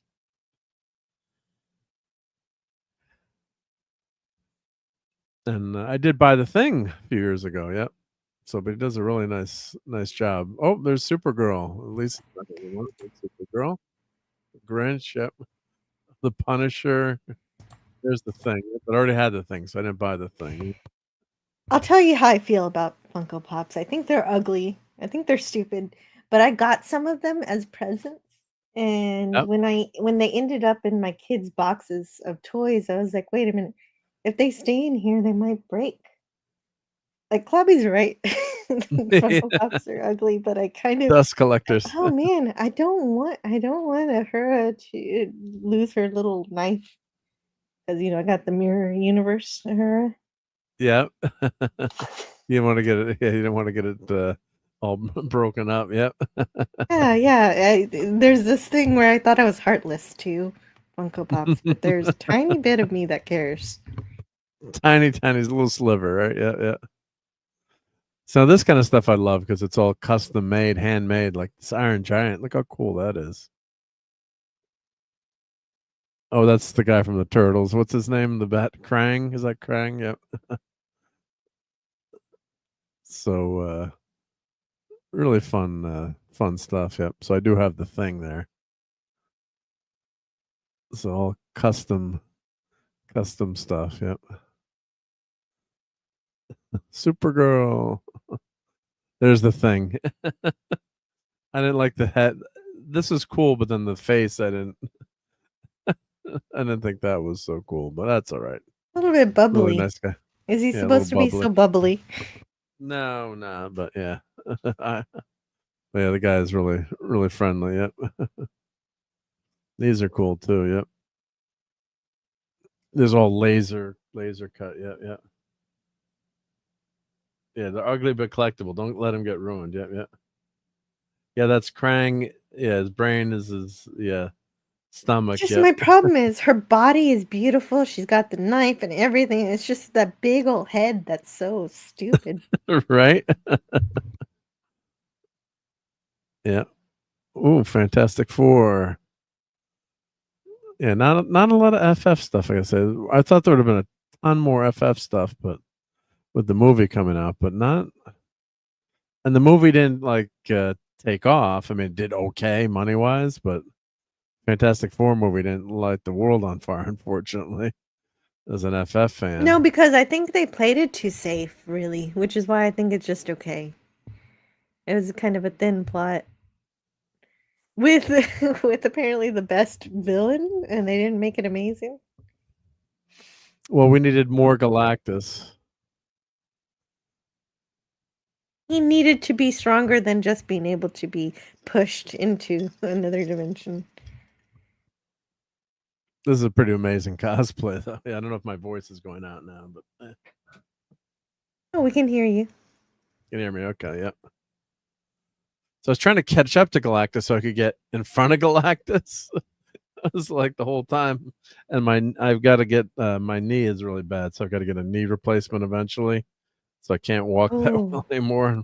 So, and my knee was pretty bad. That by the end of the day, walking around, it's like I'm like, oh, Got to get that scheduled. We need you to go to more conventions. Yeah.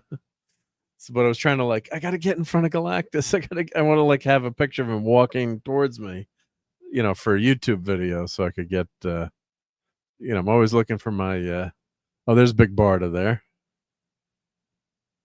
she had some good cosplay. I said, "Can I take your picture?"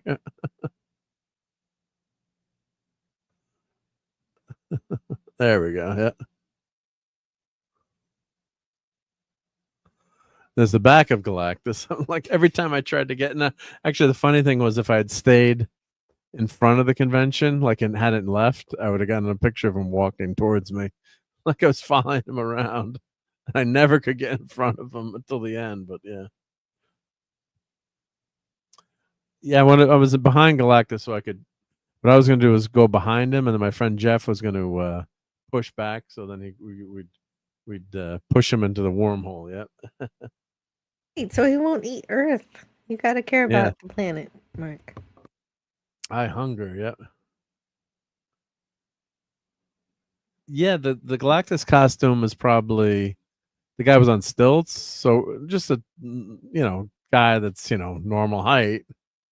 It actually the video doesn't do it justice how cool it looks when the cosplay that big. So he's on stilts. Now he can't get through the door, the poor guy. So I got to do this video like how to defeat Galactus. Put a door A in door front that's of him. too small. Oh, look, he banged it. The poor guy. So his face is there. Like you're gonna kill the guy. You're gonna kill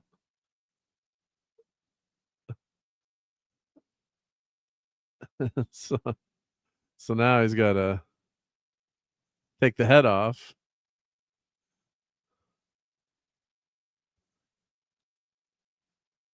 So he's got to get through, and then his arms are like connected to stilts there. So everyone clapped when he got through. Yeah. But yeah, it's not an easy thing to do. God, if you fall on that, yeah, you're on stilts. Yeah, yeah. How big was the last planet you ate?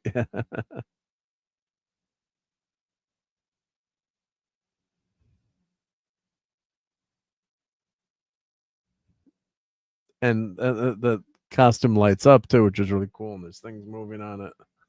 It's really well done. Yeah.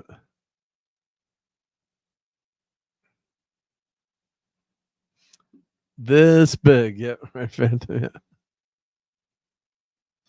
Of course, everyone wanted their picture taken with Galactus. Yep.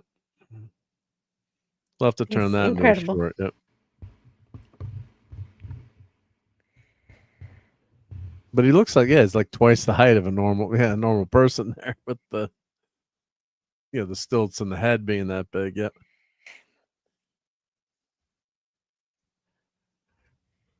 Yeah. And this is we're getting Amazing work. towards the end, yeah, of the show here. Yep. There's Galactus again trying to devour some worlds, but the paint job is really good on that face too. I mean, it's really nicely done. Yeah, see, there's this guy's face in there if you look. Yeah. So plus he's like breathing through like nylon there too. So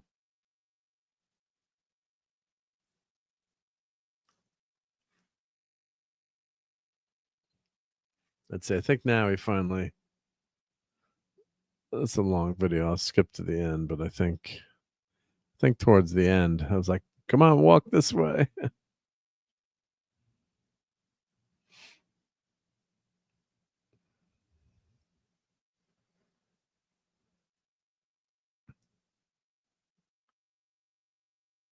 So you didn't know which way it was going to go, and now I think here we go. Now I got Galactus.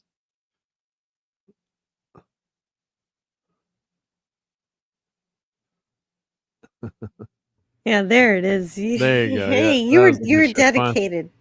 I finally got the shot. My God,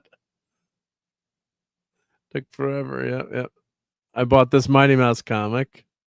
Mighty Mouse. Gotta have yay. that. Yeah, it's a take on Crisis on Infinite Earths. Yep. The Joker. Game cartridges. Yeah. Ooh, Nintendo 64 games. Yeah, nice. Stairs would be his downfall for sure, right? Right, Steven? Yeah. Stairs, yes. No stairs there. It was all flat. Yeah, all flat. Yeah. Stairs and doors. Doors. Yeah. Someone should have told the Fantastic Four. Right. All we needed was a doorway. We could have gotten him. Yep. There's the original Superpowers collection. Cool stuff.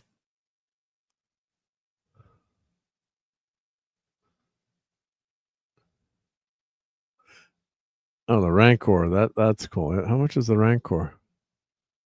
$35? Not bad. I think it's broken though, or parts of it look a little beat up there, but Rancor went rancid. But yeah, just you can find pretty much anything at these shows, right? Just oh, look at there's Cobra Kai Karate Championship, or that's actually Karate Kid.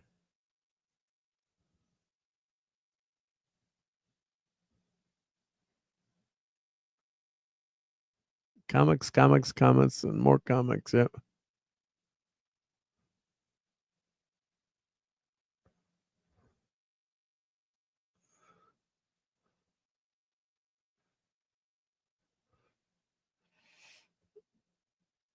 And these are repros. Yeah, they're not. Remember, Clabber does. Someone thought they had a Superman #1, and like actually, that's from a record. Yep. Oh, Death of Jean Grey predicts Crisis, but that's right. Yep. Thank you. I know. Yep. Thank you, Phantom. Yep. Are people actually going to buy mail? I guess if they do. Yeah. Chainmail. Yeah. Cosplay. Look, you wear chainmail to the beach. You get a chainmail bikini. Oh my god. That doesn't seem like it would be. I wouldn't trust it, is what I'm trying to say. Yeah. I think you need to wear that over a regular bikini, maybe, right? Yeah. Oh, Muhammad And Ali. then what's the point? Do I need to look like I'm going into battle at the beach?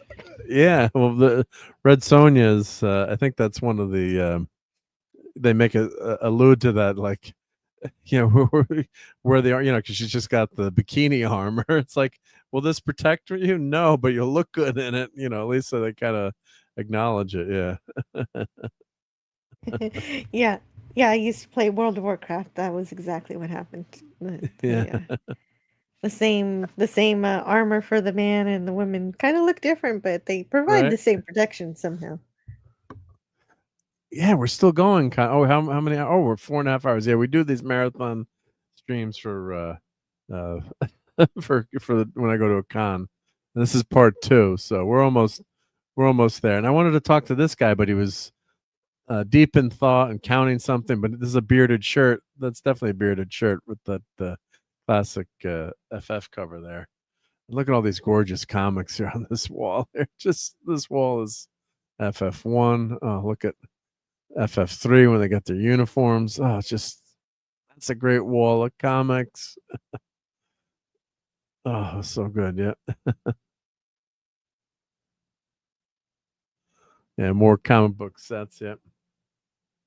But yeah, chainmail is good for the sharks, right? Yeah. Of course, you don't have much protection there. With the bikini. Okay. I could see that.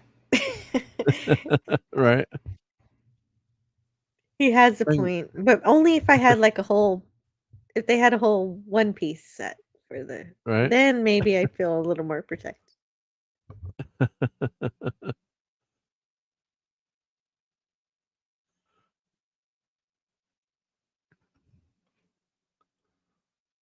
And of course, I almost bought this, and I'm like, well, wait a minute. I do have this because I have the MODOK Build-A figure, so this saved me too. Because I'm like, I do have Beta Ray Bill. That's right. Yep. Because it was actually a good price. It was like $25. I think is that $25 or whatever it was. I'm like, I do own it. It's in a box. No, it looks like yeah. 42. Is that? Was that 42 or 42? Maybe. Yep. And then these are really cool. I did buy 3 of these. So these were the Eagle Moss lead figures. And they used to be like $20 each. So they had 3 for $20 here. They're old now. They're pretty old. And of course, I'm like, oh, Captain Marvel. I'm looking. I'm like, do I have that one? It's like I'm looking up at my collection. I should have bought Cap. And I'm like, oh, nope, I've got that. I'm looking at it right now. But I love these figures. I have a couple of the Thing. I didn't see the Thing there. I would have bought another Thing. But they're really, really cool. I didn't get a good picture of it, I guess, but really cool lead painted figures. Those Eagle Moss, hand painted, cast in lead. Do not eat, not for kids. and then they're so damn heavy that I'm like, wow, these are heavy, and the person's like, yeah, carrying these into the con was not so good. Yep, yep. At And least Steve actually, not for the kids who still explore with their mouth. right? I do love a woman full chainmail. Yep.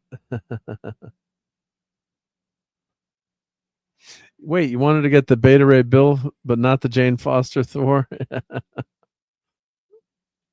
Definitely, yep.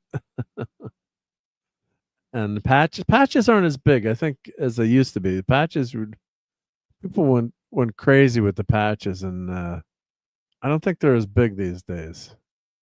I do love me some cool patches, but people, you make your own shirt, hats or shirts or custom stuff, but some of them. Oh, there's the tick there.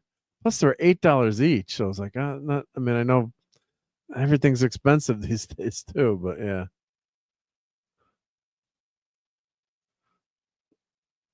But yeah, some really cool stuff, and not much Fantastic Four stuff. Always got my eye out for the Fantastic Four. Of course, I'm gonna see something here that I missed probably, but yeah, A New Hope.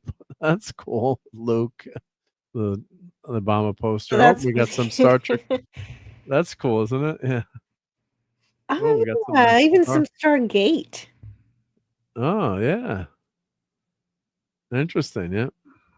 Oh, look at that school, the Enterprise patch. That's pretty damn nice. Yep. I like that one. I should have bought that, damn it. Yeah. Starfleet Academy, San Francisco. Oh, that's the new Enterprise there, I guess. Or what was that? What was the Enterprise called before they changed the name in the new Picard series? What the heck was it? Can't remember. That's not the Enterprise. I know, but it's I it's know. Enterprise I don't G remember what now. it's called. Yeah, well, that's a nice one. Oh, NX-01, yep. Oh, and the Mirror. The Titan? The Titan, yeah, the Titan. Yep, thank you. Yep. You're welcome. Yeah, unfortunately, I did watch season 3 of Picard. People love that. I reason. didn't think it was that good. I didn't think it was that good. A lot of It things are wasn't. wrong with it, right? It was just a lot of No. member I think berries. the first 4 episodes was some episode. Like I was one episode, and then it completely shifted to something else. And then we cared about the mystery of the red door, and I didn't. I It was didn't more. care It at was all. more of a mystery box kind of. Not Star Trek. Yeah, it was just and the other thing was ridiculous. Then Picard, of course, has a kid. It's like, and he doesn't know. Beverly doesn't tell him that he's had a kid. And The closest thing that came to even Star Trek was when Lore and Data fought, kind of, almost, but no, it wasn't.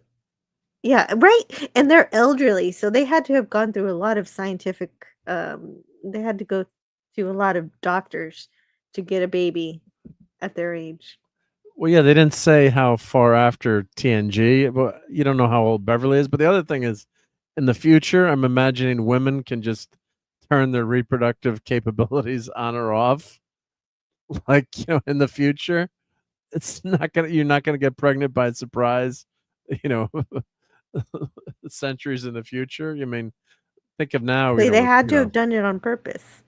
Yeah, that's what I was trying to say. Yeah, where it's like, you're telling me you're gonna get pregnant by accident. It's like, I don't think that's happening. And she's a doctor too. Not that it's like you're probably gonna have a pill that you could take where like, yep, you can get pregnant. No, can't get pregnant. So yeah, I thought that was a little ridiculous. She's not gonna tell Picard. Yeah, Just waiting. I'm just waiting the whole season. Is when are we going to get some sci-fi in this? there's no sci-fi in it. Yeah. Yeah, they try to do it sort of with the transporter and the Borg, but that's kind of cheating because now we have the Borg without any actual Borg implants that you can see. It's Yeah, all you in could the DNA. turn people into Borg, right? Yeah. Crazy. Yep. And there's Brian Tochi from Nerds. I should have bought that. I figured there's turtle cosplay. I should have bought some of these. I should have got Tochi. He was on TNG, obviously. Yep, and he was on, and the Children Shall Lead, right? So he was on the original series, one of the Ensigns? and he was in Nerds. Yeah, I should have gotten. Everyone told me I should have gotten this picture. I don't know why, but yeah. Oh, Police I didn't Academy 3. realize. No, He was but actually, Ensign of the Week. yeah, and and the Children Shall Bleed. Of That's course. him right No, there. you know what? I had no idea. That's great. I would Right? have loved Isn't to that meet cool? that guy. That is super cool. But I should have gotten the. I should have gotten the riding the tricycle. I would have gotten that signed. Yep. Revenge of the Nerds. Yep.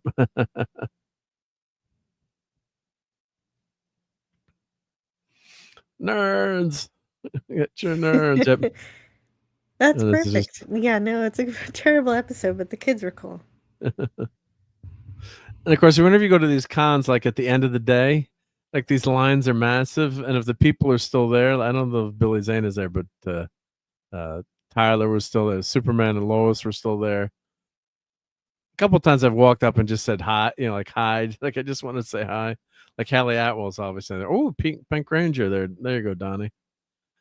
And yeah, Karen Allen. I think Karen Allen was still there, but you can always there's these massive lines, and then later on you can kind of, if you wait it out. Of course, then you could miss getting an autograph. Like Simonson, I missed again this year. It was too crowded, too popular.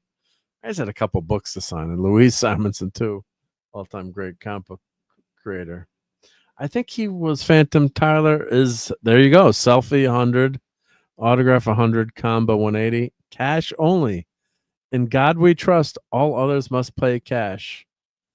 And his line was especially popular with the ladies. Yeah. So, and cash only. So, yeah, Tyler, God bless you. But I didn't bring that much cash. No one has cash. Yep. Yep. Hey, Zachary. Yep. Cash is king. Yep. Yep. You got to get tired doing the same thing all day too. So.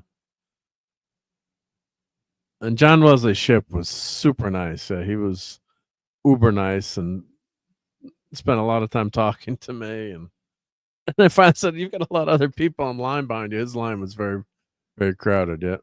Yeah, that was always my problem with talking to celebrities. Even if I paid for the autograph, like, oh, how long do I get to be here? I don't know. Yeah, do I have to go now? Yep. And there's Heikki Kwan, Mr. Kwan. Like Mitch Balaji, he was next to Karen Allen. There's Mitch right there. And I almost wanted to jump online and save my spot. I'll talk to Mitch, and he's walking down, just walked right by me. It's like, shit, I watched so much X-Files. Love the X-Files. And shit, he's right there just walking by. Such a great show. Yep. Yeah, sometimes I don't even need an autograph. I just need to say hi. Just say hi, right? Yep. I almost bought the person that was here, the artist. They were talking to a couple, being very nice. I don't want to interrupt, but I almost bought that thing. Yeah, he's got new corner print boxes. And these are cool because you can kind of sneak them into spots if you don't have a lot of wall space left. Oh, right. Gotcha. That's Joe sneaky. Jusko. Yeah.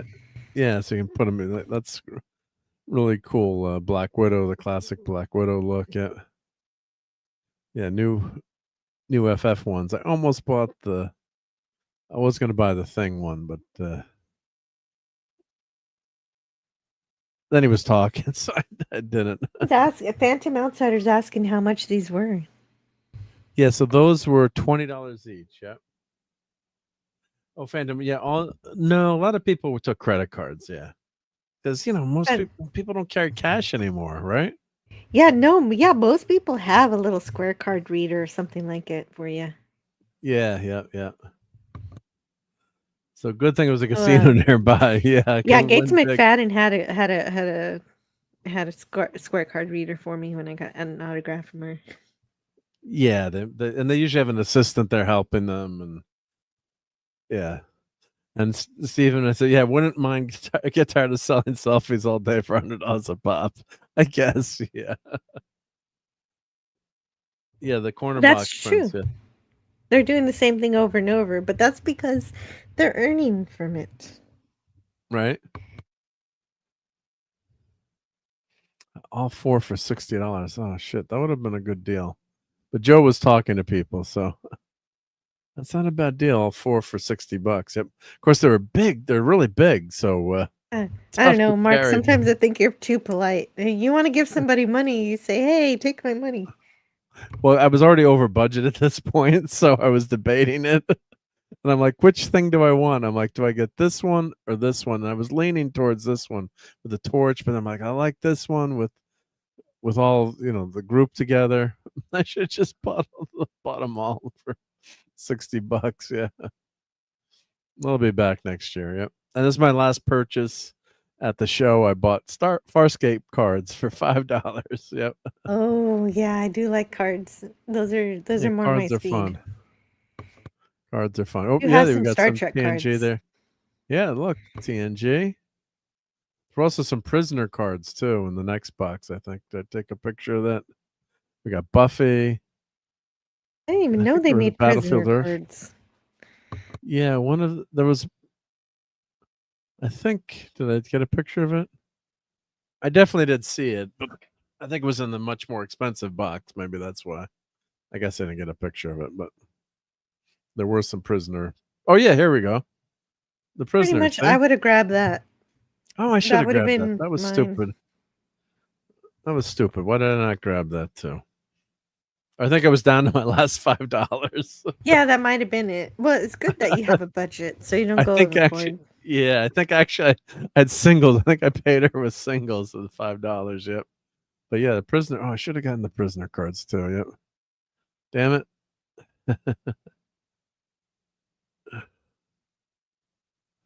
And this guy's like, "Go, no pictures, no." I'm like, "Well, I didn't know." I'm like, "Sorry."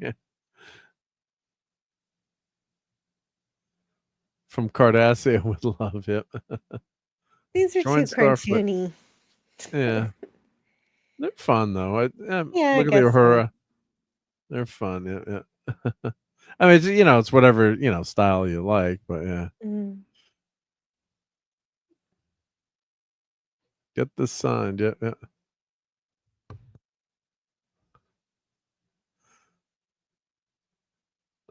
Well, at least that was a better Saru than the action figure. It looked Yeah. like it was melting. Yeah. Who was that? Oh, it's a wrestler. I thought it was a superhero. Yeah. Razor Crest. Yeah. As soon as that came out on the HasLab, then they blew up the ship on the show. Yep. Yep. I was gonna say spoilers. I plan on watching Mandalorian one day. Now I can't wait to see the ship get blown up. Sorry. Yeah. But I was Kidding. like, I'm kidding. If it's I something know. that's like Yeah. I know. over 5 Joking. years ago, it's my fault. Yeah. But everyone was going crazy. Everyone who oh, there's actually the HasLab Galactus right there. Yep. Oh, $750. Oh wow. Bit more money. But the funny thing, like people hadn't gotten the ship yet, and then they blew it up on the show. It's like, yeah, oops. That's pretty incredible. Yeah. That's kind of bad timing, toy wise. Yeah. Black Widow. Oh, heir to the Empire. Yep. And this is a really cool thing statue, but of course I do have this. That does look cool. Yeah, I'm looking at that up on my shelf. Yep, I got that. Oh, Gwen Stacy. Ooh, I like that one. Peter Porker. Oh, that would have been a good buy. Damn it, I missed that one too. Yep. Oh, yeah, I did take a picture. No, I did take a picture. That's cute. That's when my. I feel like I'm kind of my budget alone was liking the busted. Spider-Verse, so I'm glad someone else. Spider-Verse is fun. It's fun. I think it's fun Peter too. I think Porker. I just like it because my kids like it too, and so it's like, hey, this is something we can both like. It's for kids, yeah. Yep. And these are the 3D printed dragons.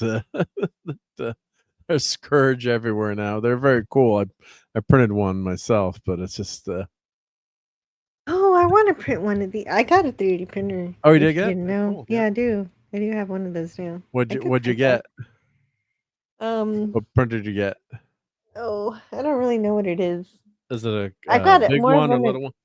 So honestly, it's my husband's hobby. He's got a cheaper Okay. one, and he's Yeah. got a more expensive one, and he loves Does he the have a cheaper bamboo one? one. Oh, I We don't likes the know. cheaper one better. Yeah, because he can add stuff to it. Give me a few minutes, and I'll find out what he's got. Oh, okay. Yep. And fans will go into the casino with $50 playing progressive blackjack. Leave on Sunday with 30% of the con swag. Yeah, I wish. Yep. Oh, both a Mario and a Luigi Power Ranger. Okay. Yep. I'm sorry. That's probably back in the show. Yep. See, if you didn't buy the horrible clam pizza 3 times, you get all 4 of the covers. Yep. Actually, I didn't get clam pizza this trip. I ended up with we went to Hash House a Go-Go, and I got chicken and waffles. Yeah, these are really cool. Yeah. Believe, Godzilla, Hide and Seek Champion, Spaceball, the cutting board. Yep. Like, this stuff is really fun if you see something you really like. Of course. Handmade stuff.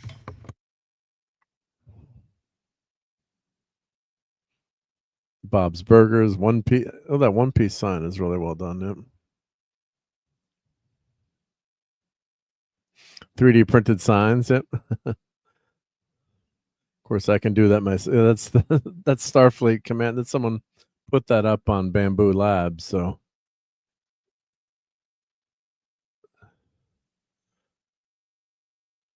the Prancing Pony. Actually, I should print that one. That's a good one to print. Oh From yeah, Lord definitely. of the Rings. Yeah. You can probably find that one online to print. Yep. Yeah, that's where you find out that Bilbo created the nursery rhyme, "Hey diddle diddle." Skynet. Yep. Strike first, strike hard, no mercy. Cobra Kai. Yep. Well, there's the Fantastic Four First Steps artwork. Yep. Some of this looks a little bit too busy though. Yep. Super fantastic. Yeah, they were trying to get everyone to go see Fantastic Four, Wow. like Barbie and Oppenheimer. It didn't really. Oh yeah, stick, they made though. it Barbenheimer. Yeah. Okay, so Go the see 3D both. printer my husband bought that he uses the most is the cheaper one that he bought. That was, I don't even know how much it was, but Yeah. it's from the company called Longer, and the printer is no longer available. No longer available. Oh, that's too bad. But it's still working good for him, though, right? Yep. It's amazing. It's the one that we mostly use. The other one is great. It's fancier. It's the one that Star Trek, New Trek uses as their replicators because they're retarded. Sorry for using that word. That's a bad It's word to okay. use. But it's got a smaller Build plate. smaller plate. Yeah, it's got a smaller plate, so you can't build bigger stuff. The other one has bigger stuff, and you can build whatever you want on it. Are they multicolor, any of them, or? I don't know. No, we've never used multicolor with it. Yeah, because that's what I didn't love know with that the was a new thing. bamboo one I have, because I can do up to 8. Or I have 2 units now, so I bought another one, so I can do 8 colors in my print, which is really nice. Even though I love to paint, but like signs like this, where you could print. You just print the signs, and the colors all come out. Yep. Yeah. If you only need 2 colors, then that makes sense. This is creepy. Turtle Well, that's one way to get rid of the enemy. turtle zombies. Yep.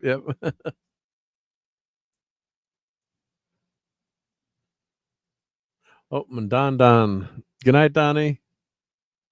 Have a great week, and may the power protect you all. Yep. Good night, The printer I Donnie. have, not a great printer, but as long as it gets the job done. Yep.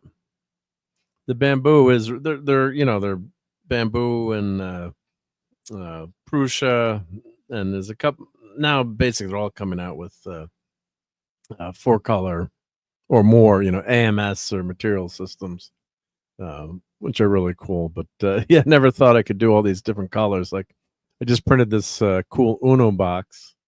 Let's see, it actually did it. See if it did finish. Yep. You always want your printer going. Let's see. Well, you can't really see anything there, but here's the. You like to organize our cards, so I printed this Uno box because the box is screwed up. It's really cool. Uno box. Wow, that's a great idea. I like that. And it's got 4 colors, so you can print this so it says Uno on the instead of like writing in hand like Uno, So it's really well done. Yep. So I just printed that. Yep.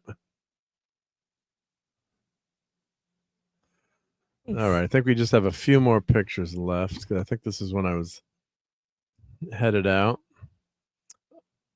One of these is the surfer, and one of these is not. Let's see. Now with that up, we got to play this clip. You have to set an example even in the face of stupidity. Now, everybody that reads comic books knows that Kirby's Silver Surfer is the only true Silver Surfer. Right? For sure. Oh, there's Century. I trust you. Yes. Yeah.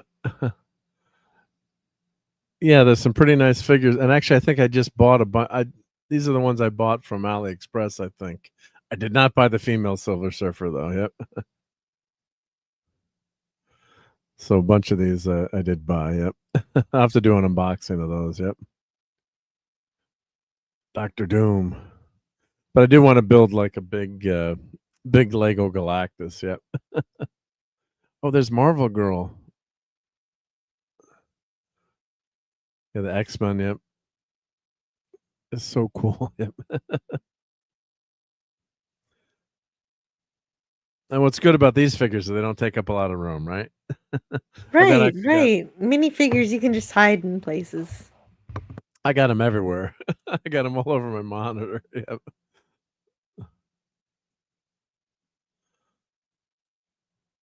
They're pretty cool. Yep. Some turtles. Yep. Oh, Bert and Ernie.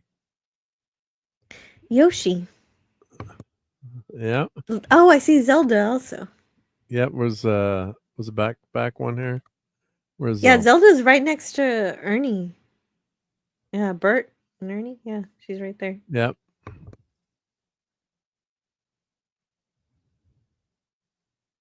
I don't know who that. Oh, that's supposed. That the Torch? Human Torch? I don't know. It doesn't look like the Torch. Something. It's a witch on fire. Oh, that must be a video game.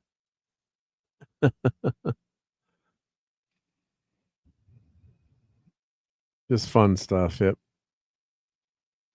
Do have a bunch of Pooh figures. Yep. Was there Goofy? I always buy Goofy if I see Goofy. Yep. SpongeBob. But yeah, I have like these shelves on my LCD monitor, so I have done all my figures lined up. There's my buddy Chris. We're trying to get into the TARDIS to get home quickly. Yep. Oh, I think this is the last video. Yeah.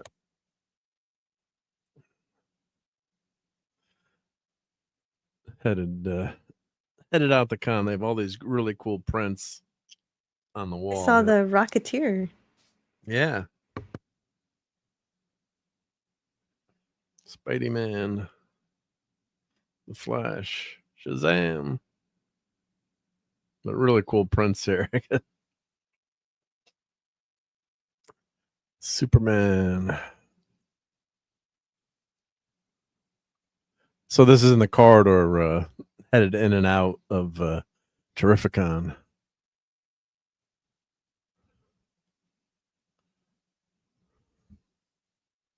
Let's see, probably just 1 or 2 more fixtures. Yep. So we got Boba Fett.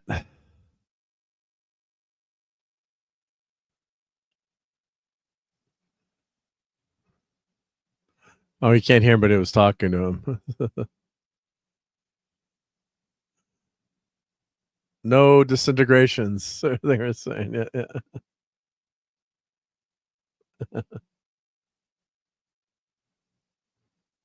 Oh, they were doing when kept filming when I didn't know I was filming. Yep.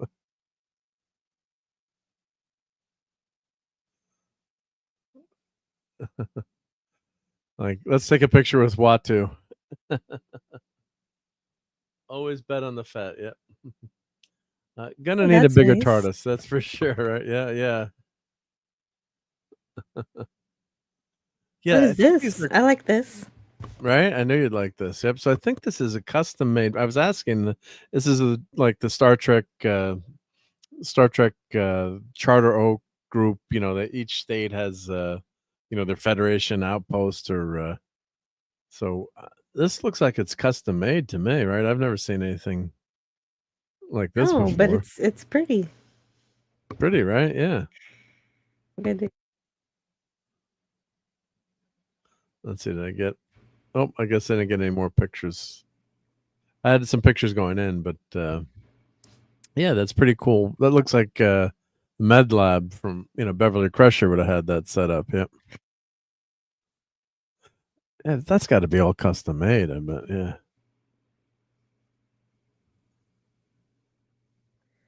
And Yeah. So there. I saw the Star Trek Cats. I have that book. Oh, the Star Trek Cats. Yep. Yep. It's cute. Yep. So I just took that picture. Yep. Terrificon. Yep. So of course that's Clobberin Time's shirt. So Yeah, I have always his get a lot of shirt. I attention haven't wearing worn that. it yet. That is a great shirt. Good job Yeah. having that. Always get a lot of attention wearing that one. Yep. Oh, see, I didn't. This is proof. I didn't have clam pizza. I had I had chicken and waffles. Yep. Not this one. I didn't get this. Andy's sage fried chicken. Oh, I should send that to Dad. Man, that would kill him because he hates eggs. So Andy's sage fried chicken. Yeah. Cream scrambled eggs served on split biscuit. Yeah, I got to send that to Dad. Man, that's what I had. Nice. Chicken and waffles. Yep. Chicken and waffles. Yep. Yep. So we have to say goodnight to Oliver Belamonte. Good night, Oliver. Yep. Well, we're gonna get out of here now too. But good night, Oliver. Yep. So this was just. We're not going to do foodery tonight. Well, here's a couple. I guess I had a picture. There's my dinner. Chicken and waffles. Yeah. Ew, fruit. That's quite a stack. My goodness. Yeah. So I ate half of it and saved the other half for dinner the next night. I couldn't eat the whole thing, obviously. Yep. It is. It actually looks bigger in person. Friend Jeff was making fun of me. Yep.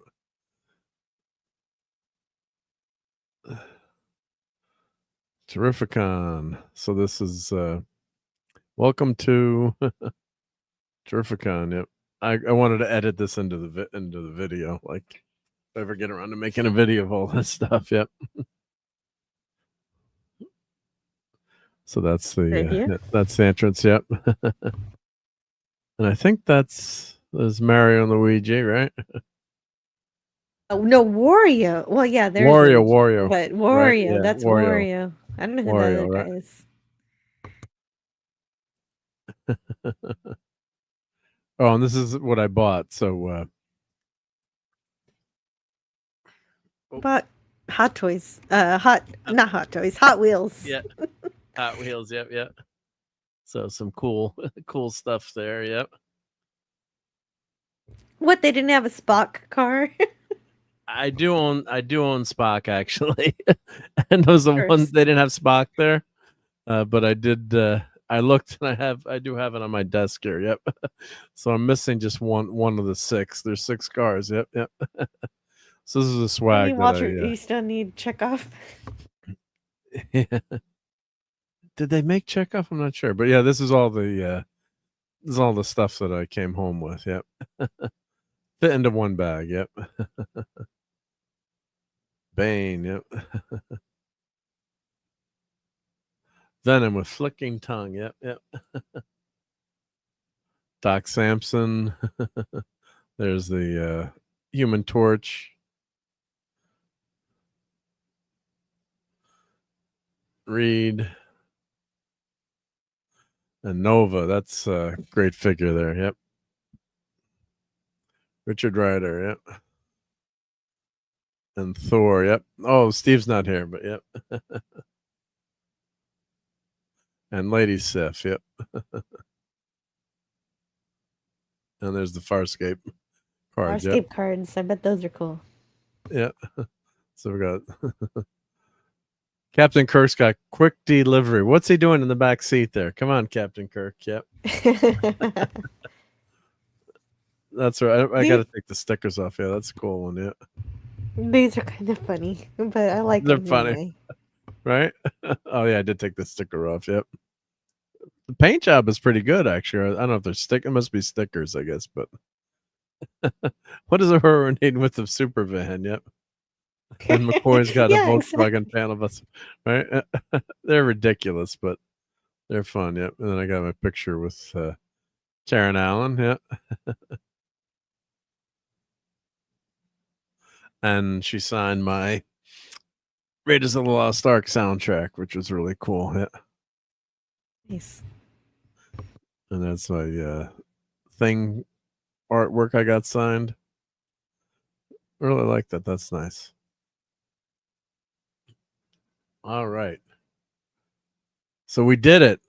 Everyone wins a no prize. We made it through the slideshow of how many pictures were in that slideshow. So oh my God, it's going to be 4 a.m. Yeah, we're up to a 5-hour geekery. So wow. Wow. I knew I should have split this into 3 shows. I think with Raquel and Mike, I think we did one of the first time we did these together. It was like, why don't we split it up, right? I'm like, okay, I'm allowed to do that. Yep.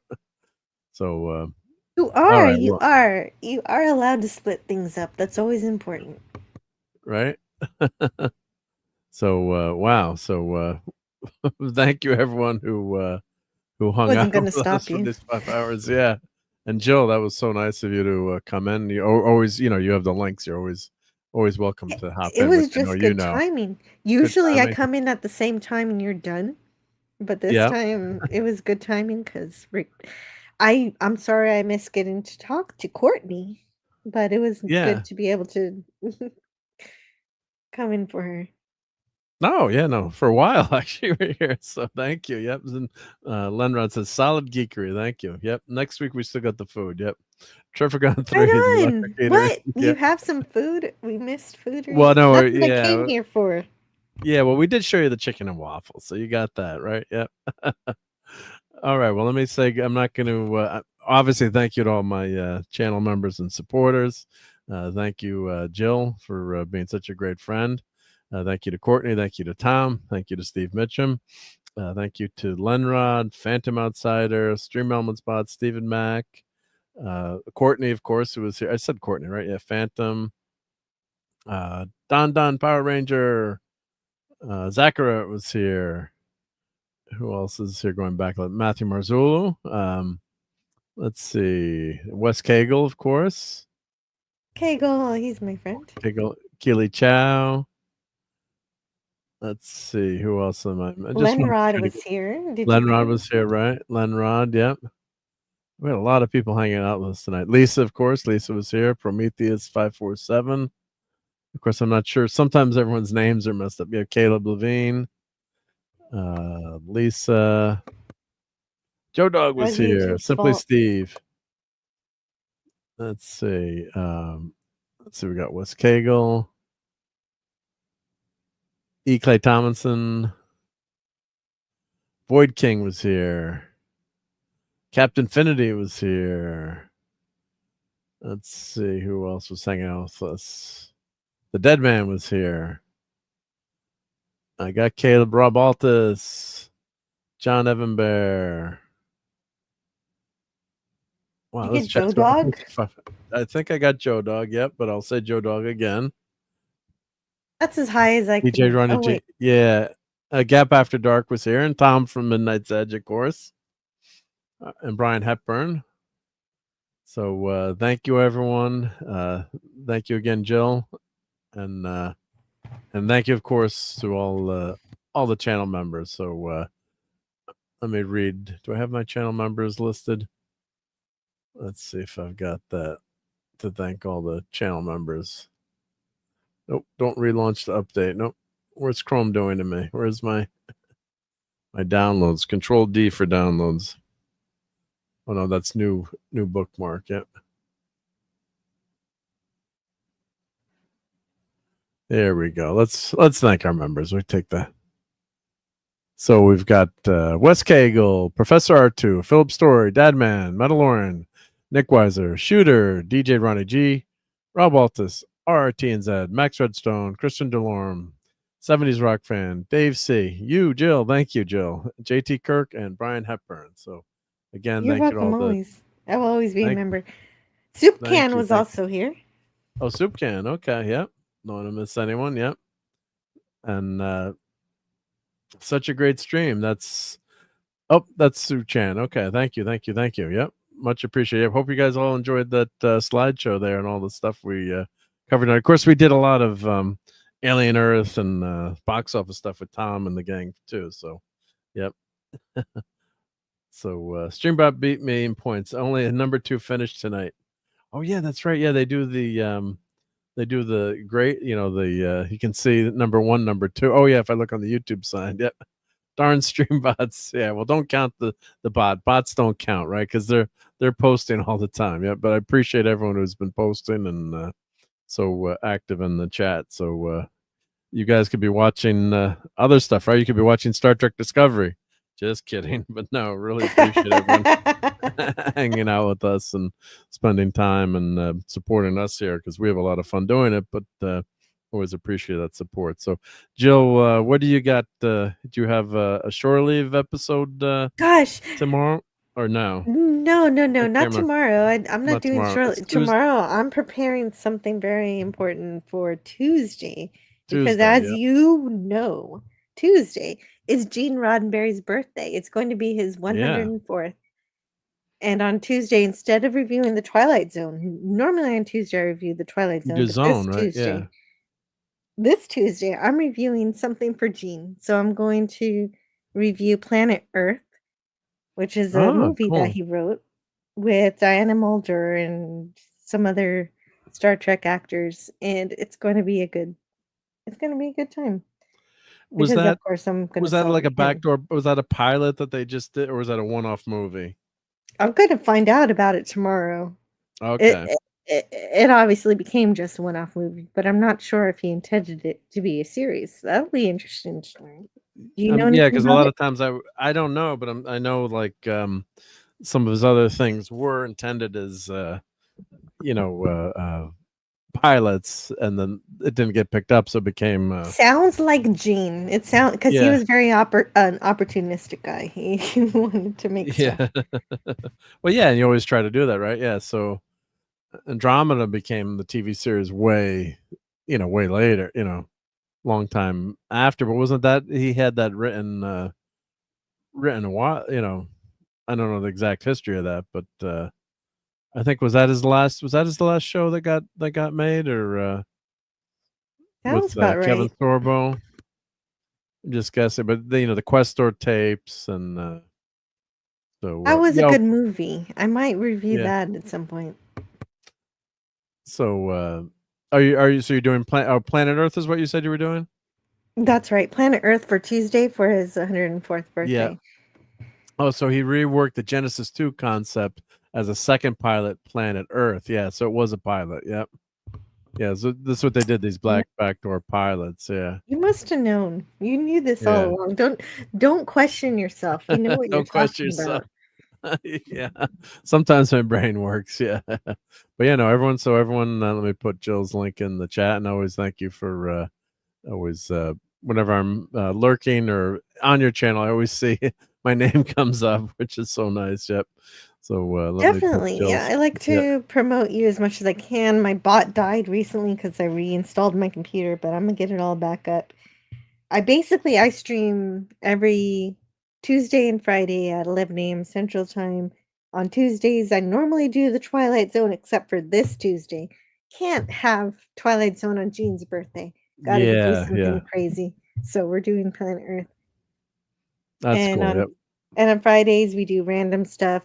But we're also starting a Saturday night show. So on Saturday nights we're also doing some stuff for it's really nice because I'll be able to see people that I don't usually see who can't visit my daytime shows. Yeah, because a lot of times I'm at work, so sometimes I just have it on just in the background when I can. But yep, Mm. very cool. Yep. So everyone, make sure you're sub to Jill. If you're not, you're in trouble. You're gonna get. If you're not sub to Jill, you know what you're gonna get. You're gonna get. Your agonizer, please. You're gonna get that. A most effective means of discipline.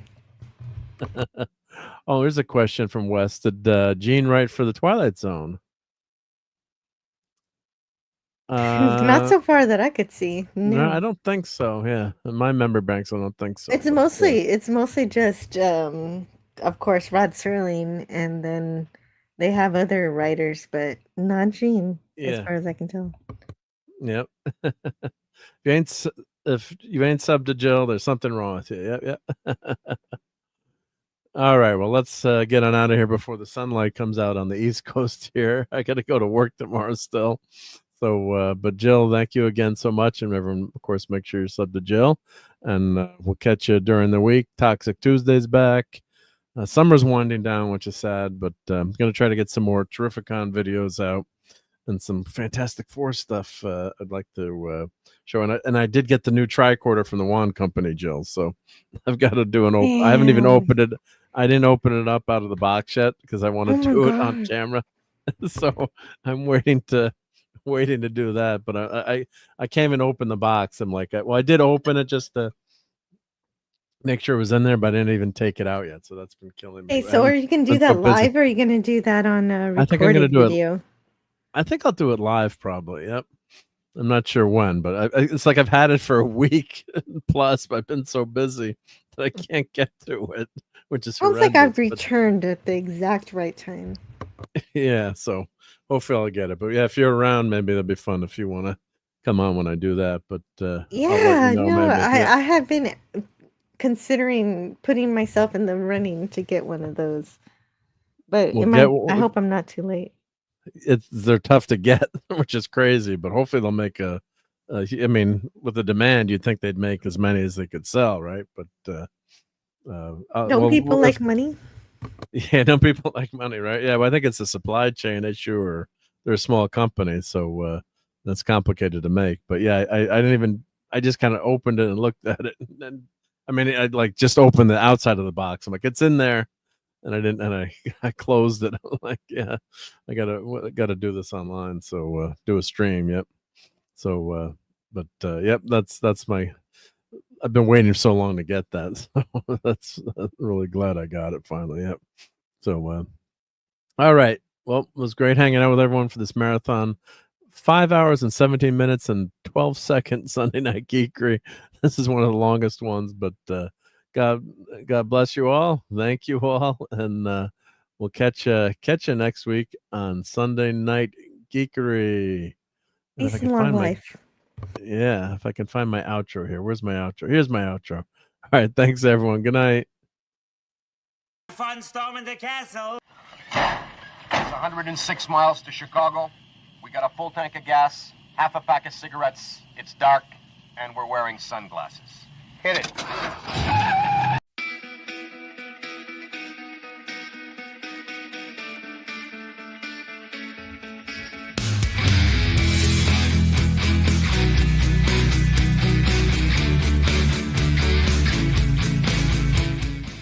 Still here? It's over. Go home.